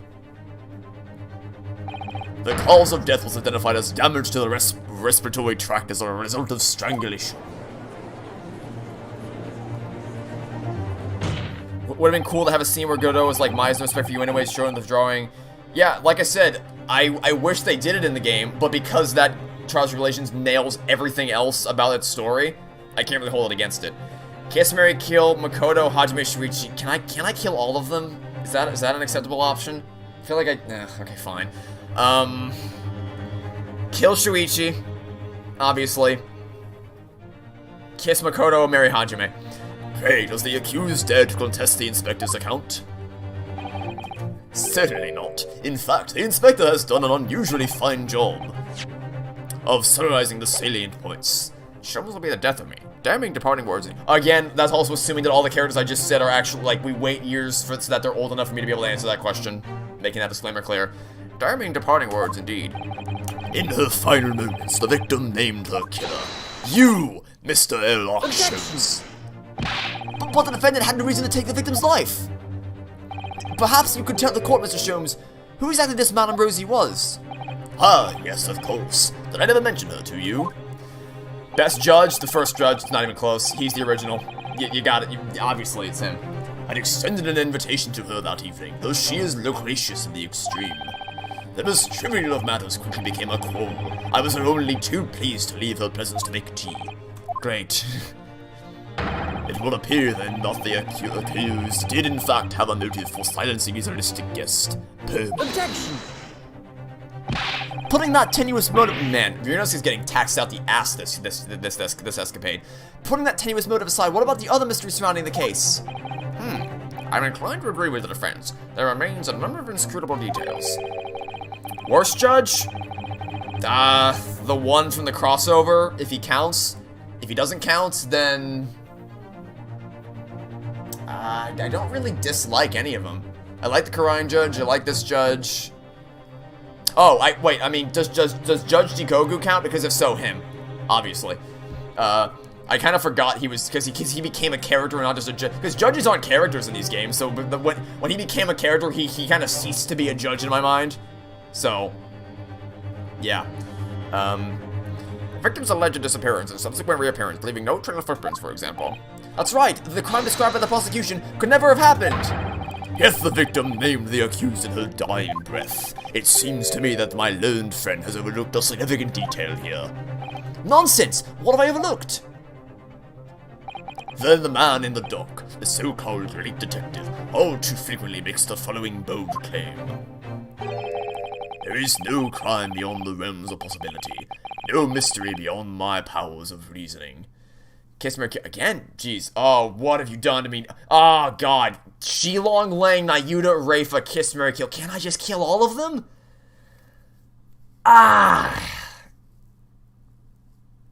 Wow. Okay, so... God, they all suck. Okay, so... Wow, This is... Wow, I don't want to marry any of them. They all suck. They're all terrible. That was the only problem with your LP. It's Jigogu, not... Yeah, I know I made that. I kind of knew. It's... Because the thing is, I think it's just like the way I pronounce it. It just kind of rolled off the tongue better for me to say it that way. I know I was saying it wrong. It's Jigoku, not Jikogu. I know, I just said it wrong a lot, and I know that. I guess it was just so ingrained that that's how I was pronouncing it that I just never changed it. I know, I should have changed it. I know, I guess it just kind of rolled off the tongue better for me to say it the other way around. But God almighty. Mikotoba, not Mikotaba. I know, so, the way I cover my ass on this is that I said in the first episode of the Chronicles that I was gonna make a lot of pronunciation errors, so I think I've covered my ass on that one. But in terms of Nayuta, Reifa... Oh, goddammit, I did the scrolling thing. I keep wanting to scroll through chat and I keep messing up the stupid... Why does the scroll wheel even let you do that? I don't know, that's weird. Okay. Only problem, I don't know that I can pick it. They're all so terrible. They're all so bad. So, I think I gotta... God, I don't even know. They all suck so bad. They all suck so bad. I guess Nayuta came around by the end of it. So, kill Reifa, kiss Lang, marry Nayuta is gonna be my answer there. Because I mean, again, I hate them all. So, like, you'd be, like, forcing my hand there. Oh my god, again, Bakuya, Nagito, Kokichi. Why do you guys really love to just, like, make me suffer today? Like, seriously, you're just, like, among all the people you hate so much, which one, like, you guys are awesome, and I've been having so much fun talking to you guys today, but man, you really want me to suffer with all these kiss, marry, kill questions. Okay, here, last one, and then I'll keep going with the case. Bakuya, Nagito, Kokichi, kiss, marry, kill. Kill Kokichi, get his sorry ass off this planet immediately. Marry Bakuya, and then... Yes, Nagito! Yeah, I had that was painful to say, okay. Like, yeah, obviously in an ideal world, they all die, obviously. That's like, bye-bye all of them in an ideal world, but obviously, sadly, that's not how the game works. Last, that was an awkward kiss. It's Nagito, what do you expect? It pained me to say that. Can we just stop? Watch Despair Arc episode 10 of Toy Story 4, which, oh god, Despair Arc episode 10 is shorter, so I gotta do that one. Alright, let's keep going. So, Mr. Sholmes, you will have no difficulty in explaining how the crime thus described could have taken place. Therefore, I propose a toast to the great detective upholding his name. But of course, were I to put my mind to the matter, the crime would immediately appear to all present be entirely feasible. Please, Mr. Sholmes, whose side are you on? All you need to say is, no! Even I can't think of a way that a crime like that could have been committed. Let the accused's admission be noted by the court, that the crime may appear impossible to us mortals of inferior mental capacity. This man alone claims to know exactly how it was done. Now hold on, that's a very fragile argument. Thank you, counsels. I believe I've heard more than enough to proceed to my adjudication. The accused great detective did, in some inscrutable manner, willfully murder the victim, Madame Rosie. I therefore find the defendant... What?! Wait, what?! Let this man be taken from this courtroom and, in some equally inscrutable manner, be sanctioned for... Is it gonna be revealed this is, like, practice or something? Court is adjourned, because it's either people tell me this is canon. Kiss Nagito. I want it stated that was under. I want it stated that message was under duress. That comment was made under duress. Out of the because it's the lesser of three evils. I'd rather spend my life with Bakuya than Nagito, and Kokichi needs to be deleted from the planet. So, by process of elimination, it had to be him. Sadly, I didn't like it. Trust me, it was pain, but. It's canon. Oh yeah, I forget. It's canon, but it's not canon. How could I forget such silly me? Okay, my lord, please. The truth about the mystery surrounding this case. Unknown to another besides the great detective. What's this? On my word, Mr. Naruhodo, you are coming along wonderfully. So you've deduced a fundamental truth about this case, I believe. Which would be, detective, that the truth to this case is known.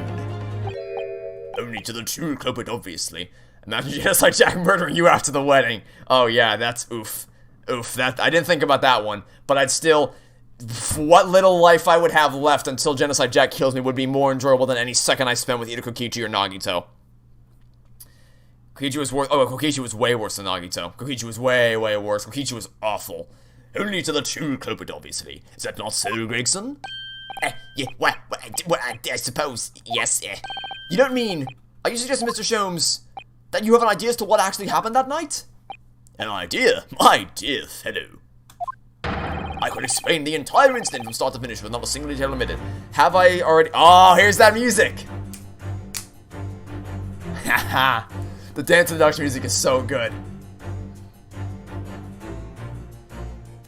At least Kokichi didn't try to kill everyone. Do you remember what happened in V3?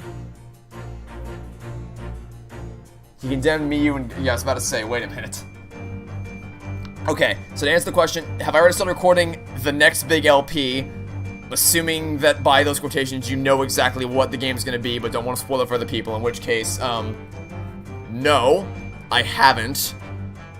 But I am looking forward to it. I can't record it until my laptop gets back in. I mean, I can, but I don't want to risk it with my crappy laptop that I'm using this stuff. So I'm waiting for my laptop to get back from being repaired.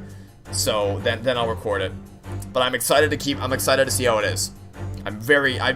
It's been hyped to hell, so I hope it's good. I could explain the entire incident from start to finish with not a single detail omitted. Objection! Imagine the live action. Oh god, no, stop right there. God almighty no. A live action Danganronpa movie with Chris Pratt as Makoto Naegi. It seems the detective has failed to grasp the situation. Question, was Deltarune Chapter 2 the LP you were talking about? That was Most Quest Investigations 2. No. Deltarune Chapter 2 was the most spur-of-the-moment thing I've ever had. Like, that... So that comment was made before Deltarune Chapter 2 was announced to drop on the Switch. The only reason that I played Jack Black as Monokuma... Oh my god. Could you imagine? Oh, dear god. Live action Ace Attorney featuring Robert Downey Jr. as Phoenix. Oh no, I've opened up the can of worms again. Seth Rogen is peculiar. I've made a terrible error. Okay, yeah, no, so... The only reason that I played Deltarune Chapter 2 is because I said for ages that I'd only play when it came to the Switch, expecting that it would come to Switch months later like the first chapter did. No, it came to the Switch immediately. Well, not immediately, but like 6 days later, so I had to play it instantly. So that was a spur-of-the-moment thing that I did not expect I would have to do, which is why it threw my whole schedule into complete Monokuma fighting. Jesus Christ. I mean, he did have some fighting prowess in some instances throughout the games, But, like, I didn't... It threw my whole schedule into chaos. Because I had to scramble to get a laptop functioning. I didn't intend on recording anything until the end of the month. So no, that was not the next big LP. The next big LP has yet to be revealed, but I imagine that some people in chat know what it is. And I've seen one person correctly guess it already, so we'll see. I'll put it this way, if you know what it is, you know what it is. Please don't spoil it for other people, but if you don't know, then it'll be a present surprise. Dwayne Johnson has gone, sir. It seems the detective has failed to grasp the situation. Hey, Mr. Reaper. Which of us has truly failed to grasp the situation, I wonder? Then answer me this. You claim that prior to the incident, the victim suddenly vanished without a trace from your room. If so, how exactly did Madame Rosie disappear? Why, naturally, via the window. It was ajar after all. But that can't be! The room is a whole story above the street level. Anyway, no prints are found in the snow. There are any number of ways one could avoid leaving cracks in the snow, surely. But such as? Such as flying... What? Are we doing Turn Around Big Top again? A fatuous notion. And where do you propose the victim flew, Mr. Sholmes? Is it not entirely plain? To the culprit's abode, of course. For, having left my suite, that's clearly where Mr. or Madame Rosie was murdered. Take a moment to consider the cruel irony, if you will. By her own volition, she flew directly to her death. Objection! Do you forget, detective? The victim's corpse was discovered on your own sofa. No doubt because her killer carried her back there. But what about the lack of footprints in the snow again then? There just weren't any. Other than our own for when we returned our home ourselves. If by our footprints you refer to your own in mind, you are quite right. But they were those of another. On the night in question, there was one other person who could have conveyed the victim to my sofa. What? Good gracious, to whom do you refer, sir? A man whose somewhat unavailing presence at the scene of the crime would be questioned by no one. Unavailing? Ah! You don't mean... Indeed I do. A man who hastens to the scene directly upon learning of the incident at Scotland Yard. Namely... You, Inspector Gregson. Yeah? When you arrived at my address on Baker Street, you were carrying the half-dead Madame Rosie with you. You waited for a suitable opportunity and then laid the victim on my sofa. You did? What? Okay. Objection! What do you think, Renosuke met Phoenix somehow? Unless time travel exists, I'm gonna go with a hard no on that one there, buddy. Gordon Ramsay is terrible. Oh my god, could you imagine? If they got Gordon Ramsay, oh my god. That would be his, I would go to see that movie just for that alone. Oh god. Oh, spirit channeling? Oh, right. I don't, I doubt it, because Phoenix doesn't seem to want to use spirit channeling just for the fun of it. Really, they've only ever used it when they needed to.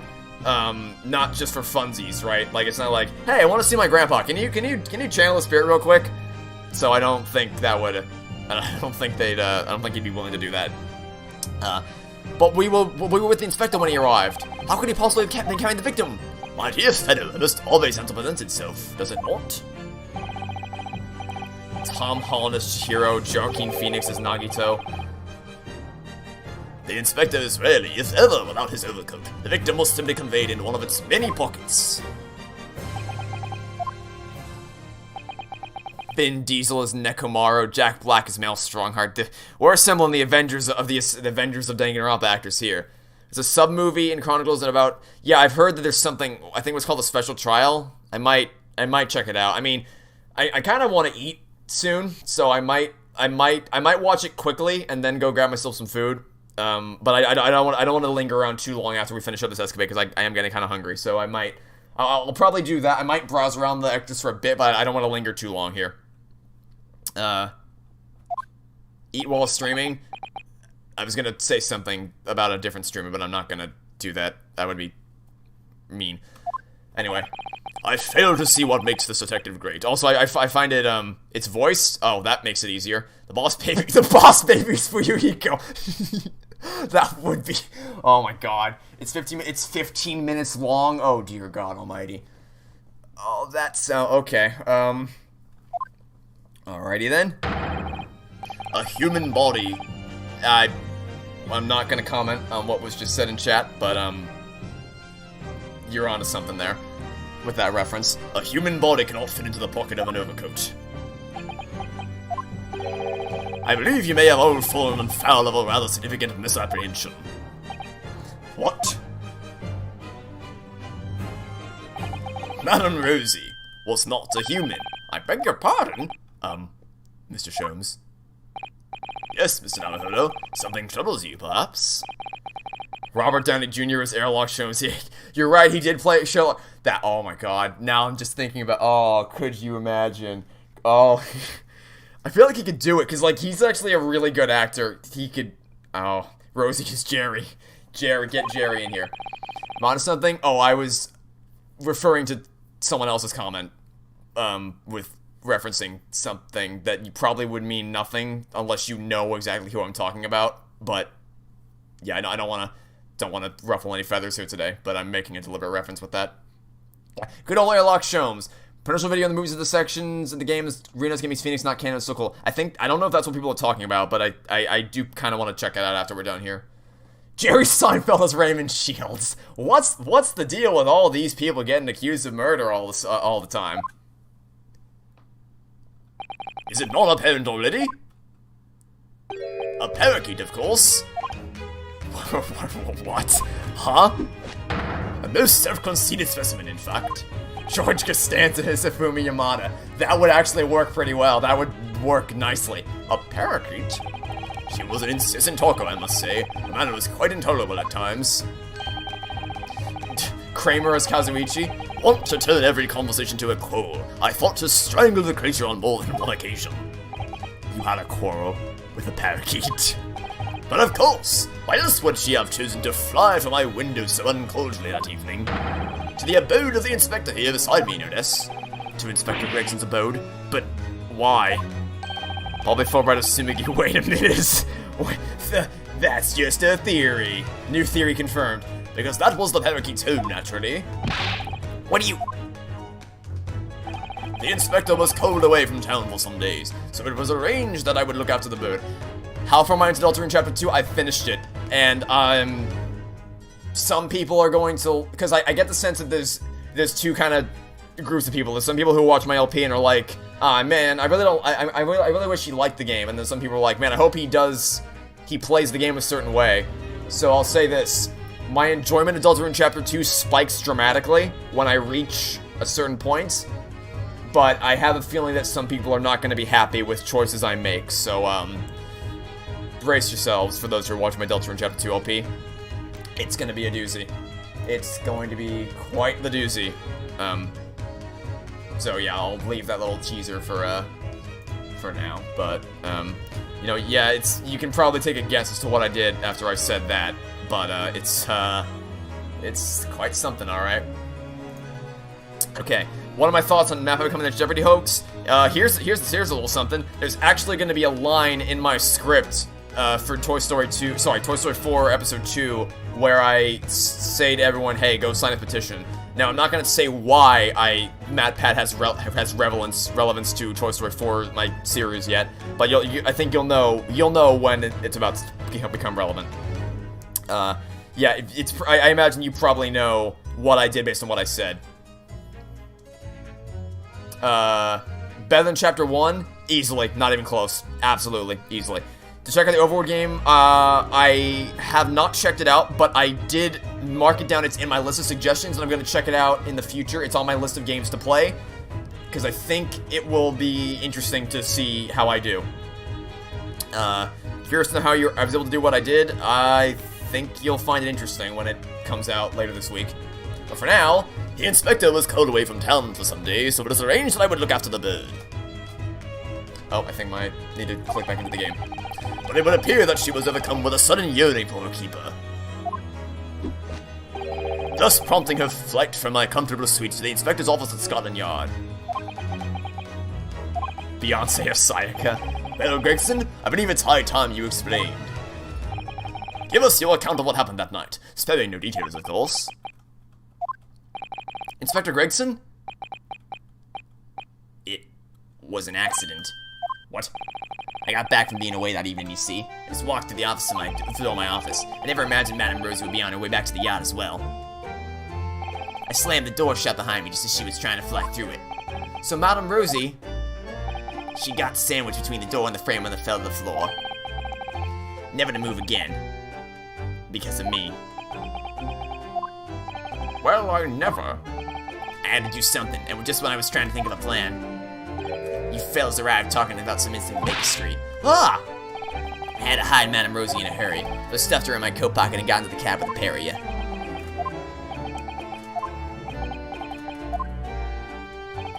What could possibly have motivated you to behave in such a manner, Inspector? Lord Strongheart, sir. Lord Strongheart? It was the Lord Chief Justice who asked me to look after the bird in the first place. She'd been living with the patrons of the Supreme Court until then. But apparently the other birds had started to pick on her. So for the past 6 months or so, I've been caring for her in my office at the yard. I see. And anything happened to that bird, just imagine. How did you come up with the name Airlock Sholmes? Well, I didn't do that. That was the geniuses at Capcom that did that. But I'm guessing what happened is that they were in a boardroom trying to figure out how they were going to get around the copyright law about Sherlock Holmes, and then some intern in the corner was like, "Why don't we just move the S to the beginning of the second word or the last name?" And they all looked at him for a second, and then they laughed, and then it's like, "Wait, that's funny, but that's a brilliant idea." Like it's probably some intern that just said it jokingly, but then he's like, "Oh wait, that could actually work as an idea," and then they did it. Because it just feels like such a slapdash solution that works so well. I have to imagine that's probably what happened. No pay, no time off for the rest of my career. You mark my words, that's what's gonna happen. And that's why But the victim's dying words, Inspector. The court heard earlier that Madame Rosie spoke the name of her assailant on her deathbed. That Walter Sholmes would be the death of me. What do I think of Gregson that I finished Chronicles? I really liked him. He was very charming. I mean, you know, the fish and chips guy was amusing, but he was really charming. And I kind of his relationship with Gina wasn't something I drew much attention to, but it was really well fleshed out. Indeed, she did. Quite uncalled for, wouldn't you agree? But those words are your true feelings, are they not, Inspector? Plainly, you speak of me often at your office at the yard in this disparaging manner, a manner that the Mary Parakeet took much delight in mimicking. well, come on. I mean, have you read this month's edition of Rant's Magazine, eh? I'm sorry. This is all absolutely true? Don Cheadle's Kokichi? No, Don Cheadle is the alter ego to carry on his role of playing the AI from Space Jam 2. Airlock Show's been used... What? Oh! Oh! So, Alright then. So, that's how it's canon but not canon. Alright. Alright. Alright. Points go out. I recede. I recede myself. Alright, there we go. There's the explanation. It was canon, but not canon. I see. Understanding has befallen me now. Something wrong, Lord Van Zeeks? No. Nothing. I almost drifted off for a moment there. It's hard not to drift off when you've been keeping waiting 3 hours already. I wonder if we'll manage to meet with Lord Strongheart at all today. We may have to deliver the report on the Windbank case that he asked for on another day. Yeah, you were right. It's canon but not canon. I didn't believe you. I thought you were just telling a funny joke, but you were right. Paul Rudd as Hiyoko in Drag. Her introduction has to do with ants. Okay, I don't want to. Alright then. Tell me, Inspector, what became of that bird? Madame Rosie, you mean? She had a narrow escape, but she's still alive. I delivered her back here not long ago, actually, on Lord Strongheart's orders. He's hoping the pigeons will accept her now. It was something of a shock to hear that she'd been crushed in the doorway of your office, especially as we were all under the misapprehension that Madame Rosie was a person. Sorry about that. Good, you're here. I apologize for my tardiness. I'm exactly 3 hours, 24 minutes, and 57 seconds late. Oh no, my lord. No, please don't trouble yourself. Nothing gives us greater pleasure than standing here doing nothing for hours on end. Heartening. So, let's hear it then. Your report. This one's a little weird, okay. The Windbank's trial is concluded, but this is far from over. It seems that Dark, far-eastern lawyer and I have shared destiny. We will meet again. Of that, I have no doubt. Did you see that, Lord Van Zeeks? Did you? Madame Rosie went flying off among the pigeons there. Happy as Larry she was. Really, Inspector? You must be relieved.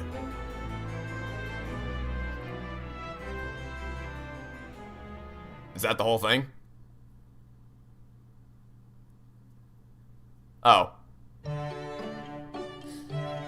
Okay. Now I can rank the Escapades. Yeah, so, I guess I'll start at the bottom, work my way up to the top. You gotta be honest, didn't like that one all that much at all. I'm not a particular fan of it was all a dream, woo, just in general. So I kind of feel like that was, like, not really worth my, I mean, maybe not worth my time, but I feel like it was kind of set up to nowhere, like it didn't really pay off at all. It was just a dream, so it's like, I don't know, wasn't a big fan of that one. Above that one is the third one, because it was just talking about taxes constantly. It's like, okay then. Then number 6, this one was a charming little history lesson about, you know, the nuances of language, but still felt kind of like a history lesson. Kind of the same thing with number 5 with the hats, so that one goes next. So, you know, still kind of But then for the rest, from here on out, it was awesome. Case 2, really clever little mystery. Case 7's up next, which would be really, really clever mystery with the coin switcheroo. Then I laughed so hard at 1, and the best one easily. The final moment with Susato, just in and of itself, is just awesome. So to recap, 4 is number 1. The 4th one's number 1. First one's number 2. 7th one is number 3. 2 is at 4. Then 5, 6, 3, and then 8. Would be how I rank these.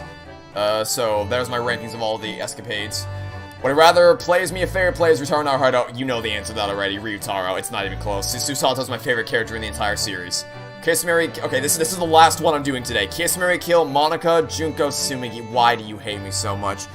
Can't they all just die? Oh, what the hell? Why? Why? They all suck. So...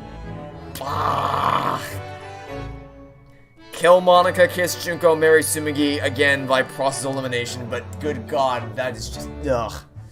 Okay.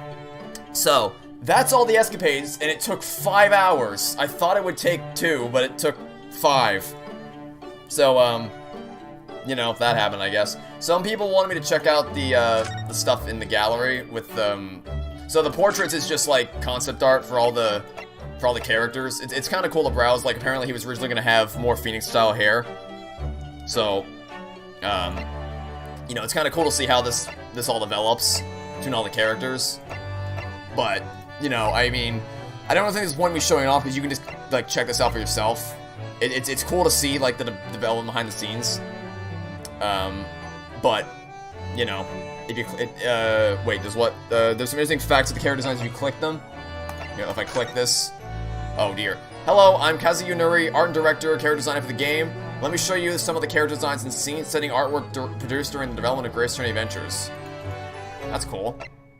Theme for the design was that of a female student who embodied the principles of Yamato Nade Shiko, or personification of the quintessential Japanese woman.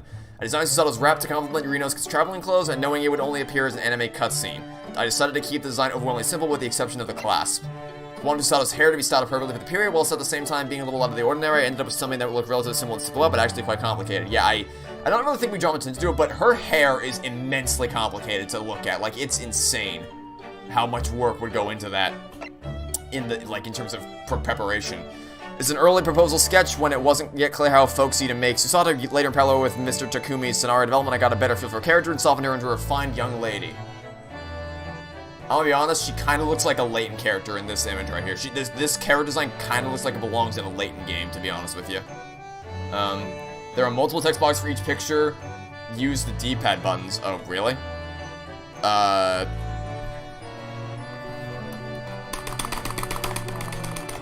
Nothing, maybe this one only has one. Hold on, let me go back to the... Oh, okay, there's more here. Hold on. Okay, there is more. The frontal portrait was drawn while the kimono pattern was being finalized. I tried a great many different designs before arriving at the final one in order to find a pattern that didn't draw excessive attention. So what else did I miss here? Here. Using easily identifiable and typically Japanese cherry blossom as the Mikotoba family crest. Mikotoba family crest, including the pattern of her kimono and hem of the hakama trousers. The hardest Sato's characters her impeccable upbringing, which I've tried to bring out in various elements of her design, from her posture to her facial expressions, the quality of her kimono. Yeah, I mean, here's half these characters belong in Layton. This is a female lady. Yeah, okay, we know that. Well, I left off here. This image was drawn to help with the anime creation. Anime cutscenes form bridges between various scenarios in the game, so it's vitally important to avoid any discrepancy between the rendering and the character. Oh, what's that? Paying attention to consistency in a game? What a crazy, wacky concept. Yeah, no, don't worry, I'm not gonna read them all. No, I'm just reading Susato just to get a sense of what it's like, because it's Susato, we kind of have to. It's always my intention to not interfere with the anime artists in their work, but sometimes minor corrections are required as a constant dilemma for me. Also, factoring in Susato's design was how she would appear alongside Ryunosuke. In the end, I think it's that the contrast in conduct and bearing between the two helps to establish just a memorable oh, well, you did a damn good job with that one. Memorable doesn't even begin to describe what you did with Susato. You knocked... The character designers and the writers, they worked together. They knocked this out of the ballpark. Apparently the character designer thought of the twist with the will and the sword. Then the character designer is a genius. I don't know what to tell you. Like, these guys, the people who work in this game are geniuses. They know exactly what they're doing. I'm not gonna read through these all, because it would probably... Yeah, I'll check them out in my own time, but, like, for stream, I think it might be boring if I just read these all out infinitely, so I'm not gonna bother doing that. But they are there if you want to check them out, and they're also, because I pre-ordered it, you can also get some behind-the-scenes stuff, like early concept art, but someone wanted me to check out this stuff. The great, so which one did you guys want? Is it this, or is it the Special Trial 2017? Wow, what the hell? Oh, that looks wrong. That looks wrong. 2D against a 3, ooh, that looks wrong. That looks very wrong. Is it the Great Special Trial or Special Trials 2017? Okay, so this one, the Special Trials 2017, okay. So it's this one, alright, so, I guess I'll just, Phoenix Wright, Cross, yeah, I don't know what to expect here, but let's just put it on and see what's gonna happen. And someone said there's voice acting, so I should be clear to just let this one play and not have to... This is not... Oh no. This doesn't look right at all. Whoa, it's voice in Japanese. Okay. The defense process, ready to proceed. This doesn't... I'm ready if I had a clue where This doesn't look right at all. The 2D against 3D looks so wrong.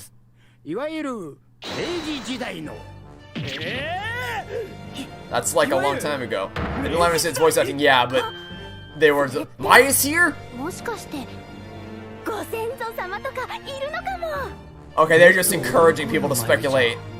They're just encouraging people to speculate on who else is an ancestor with that line.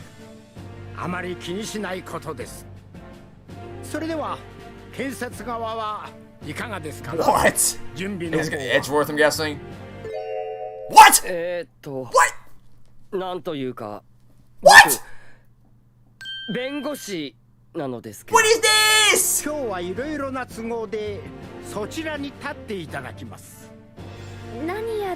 What is happening?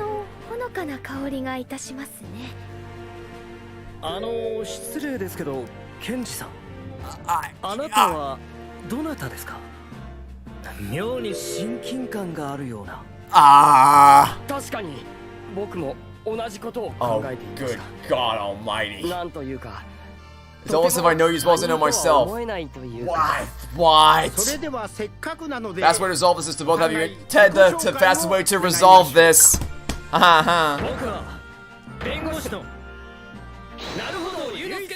Oh my god. I thought you might share a surname or... Oh my... But you could be brothers, couldn't you? I mean, you both have that same spikiness.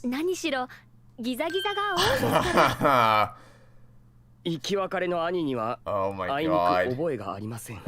Well, I guess a time warp's taking place. Oh well, on with the show. Being told there was an attorney named Ryunosuke Naruhodo somewhere in my family tree. And Gramps over there is one of my ancestors. Oh Jesus. I think she just called you a grandfather. What is happening? And that must be... No, she's not your aunt. No. No, she's not. Don't even try it. Tread carefully here, writers. You're going down a path. Oh no. You, dignified and ladylike. Oh god. Oh what? What is happening? 完全に赤の他人だったね。なんだろう、この強烈ながっかり感。なんだか What is going on? せっかくですから。 Oh, how? Do tell. Oh, great. Yeah, that's what she wants. 綾里すさと。確かに語呂は良いかと存じますが。 Sato Fei. I think we just heard the most logical request in history. Then let me tell you about something called Danganronpa and see if you still hold true to that. This is not. This trial will discuss the 15th anniversary of Defendants being celebrated this year. Or, I think you mean the 20th anniversary. In the terms of this game. Oh, music, oh. Oh my god. いろいろやってきましたね。そうそう。今年の1月にはでっかいイベントをやったり。What am I? What? 15周年特別法廷。あれは楽しかったよね。Yeah, I was about to say it sounds like the GBA. Like it sounds so heavily compressed for the GBA. 一言よろしいでしょうか。なんですか? You know, a small observation. You look very 2D, and we look very not 2D. What's happening here? まず、ナルホド様の生誕100年以上こそ祝うべきではございませんか。 Oh my god. 100年以上 What? やめましょう、佐藤さん。 This makes you so impressively old. What is happening? いやはや。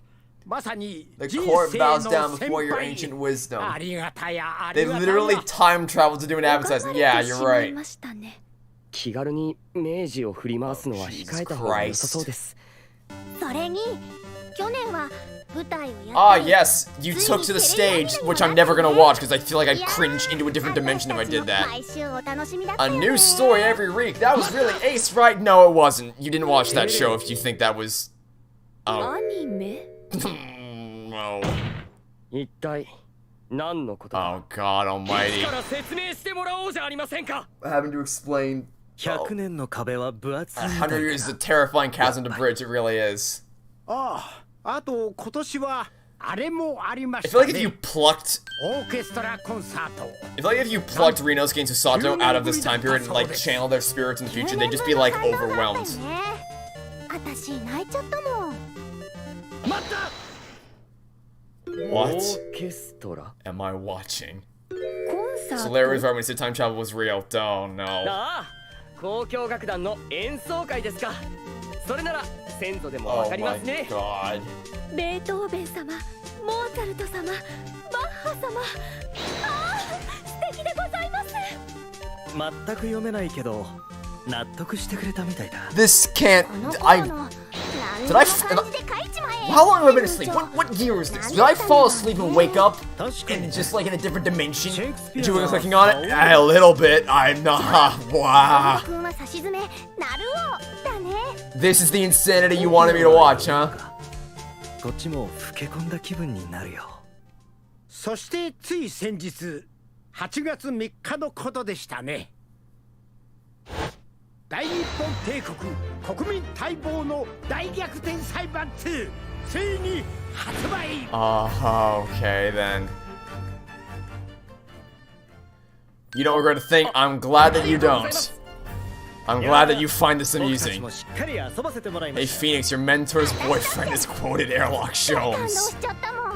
あ、そうだね。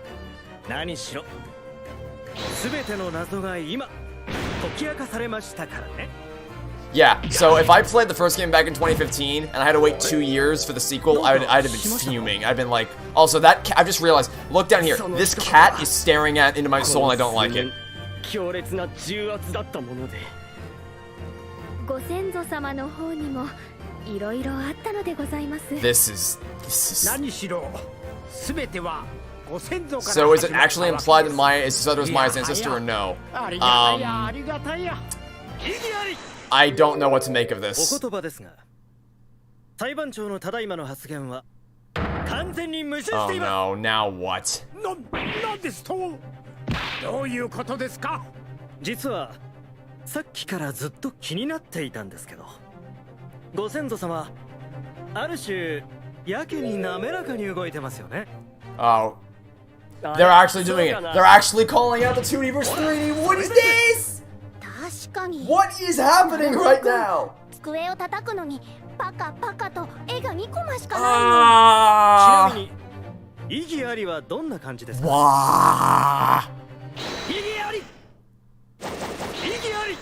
What was that? さす What, がにそれは嘘でしょう。 what is happening right now?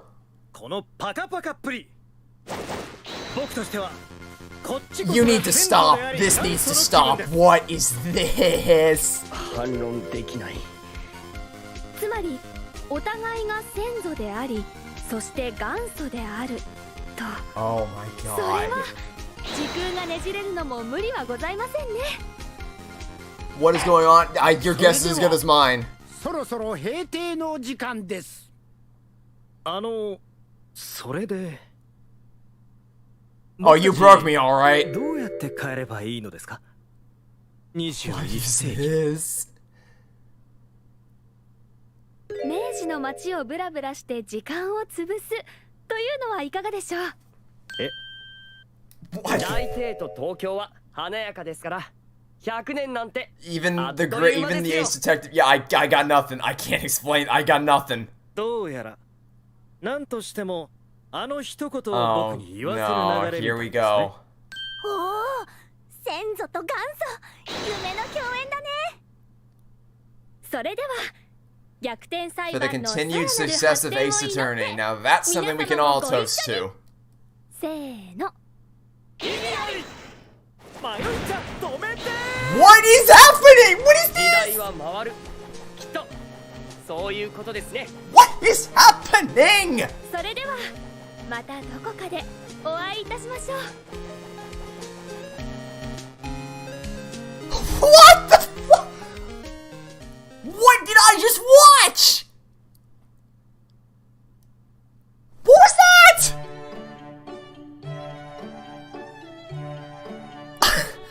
I can't wait to. Phoenix Wright is mashing the B button. Phoenix Wright. Beyblade freaking.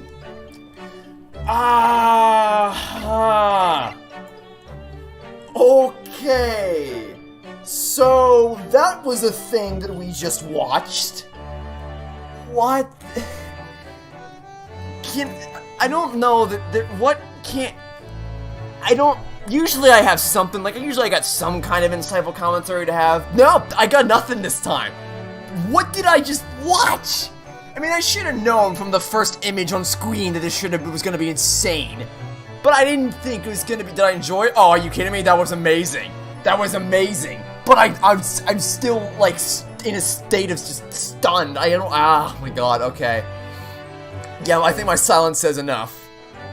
Okay, well, that was something. That's what you guys really wanted me to see, huh? Well, I hope it was everything you hoped and dreamed it would be. Wow, okay.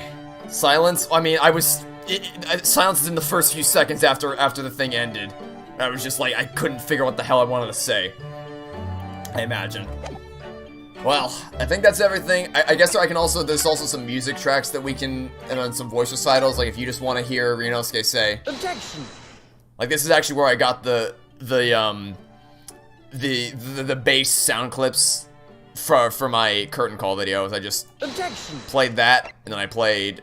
I mean, actually, I guess I couldn't get it from here, but I did find them elsewhere, and then I guess you just have everything here. Objection. And then you just. Objection. They even gave Iris her object. I guess they can't, right? Well, no. They gave Iris an objection here, but not Sato.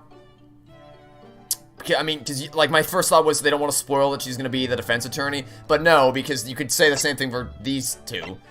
Do I consider Media main attorney? Yes, but the reason why I didn't include her in the final 6 in the curtain call is because I had to. So I had Phoenix, Edgeworth, Athena, Apollo, Ryunosuke Susato, and Mia to choose from. I had to cut somebody.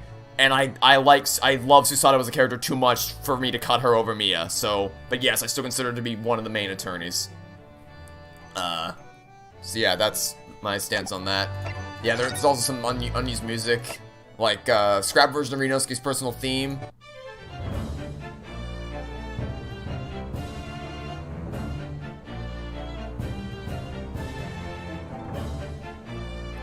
Early on in the development cycle, exploring various avenues, wrote it, only the intro played for Mr. Takumi, but the piece never went any further than that. On Investigations music, let's see if I can find that. Oh, here we go. Investigations, oh. I didn't mean to play this, but I guess I did. Oh, that's actually, that sounds kind of cool. Sounds more synthesized than the actual versions. I guess it wouldn't quite fit, but I do kind of like this. Yeah, I like that a lot, actually. Okay, so yeah, you want me to check out the investigation unused. Alright, let's,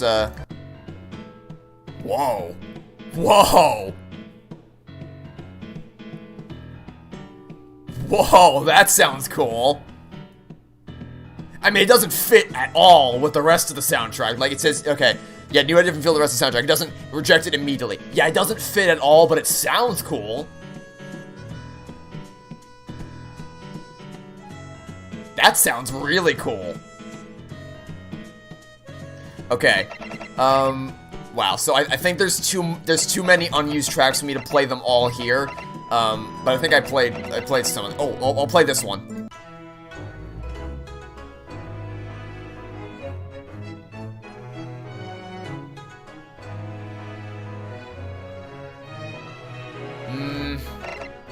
I definitely I think I like what they actually,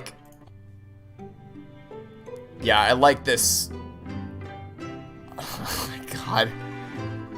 Hearing this in the final moments of this, oh my god, I love this song so much. Yeah, so this is cool and all, but I definitely like this better.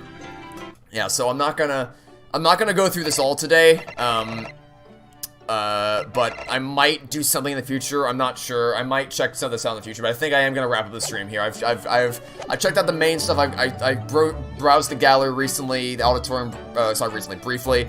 Checked out the Escapades, of course. You've all seen me use the costume so far. So I think I'm gonna wrap things up right there. And then we will. I guess we'll just call things there. So yeah, this is a fun stream. I mean, it took way longer than it should have. I really thought that we were going to be able to knock this out in 2 hours, but then I got sidetracked talking to chat a lot, and honestly, I'm glad that I did, because I had a lot of fun talking with you all today. Even through all the puns and all the kiss, marry, kill questions. This is a lot of fun. And the stream, assuming YouTube doesn't screw me over, the stream should be up immediately after I click the end stream button, so I think you'll be able to rewatch it instantly. I usually stream on Twitch, but I might stream on YouTube more.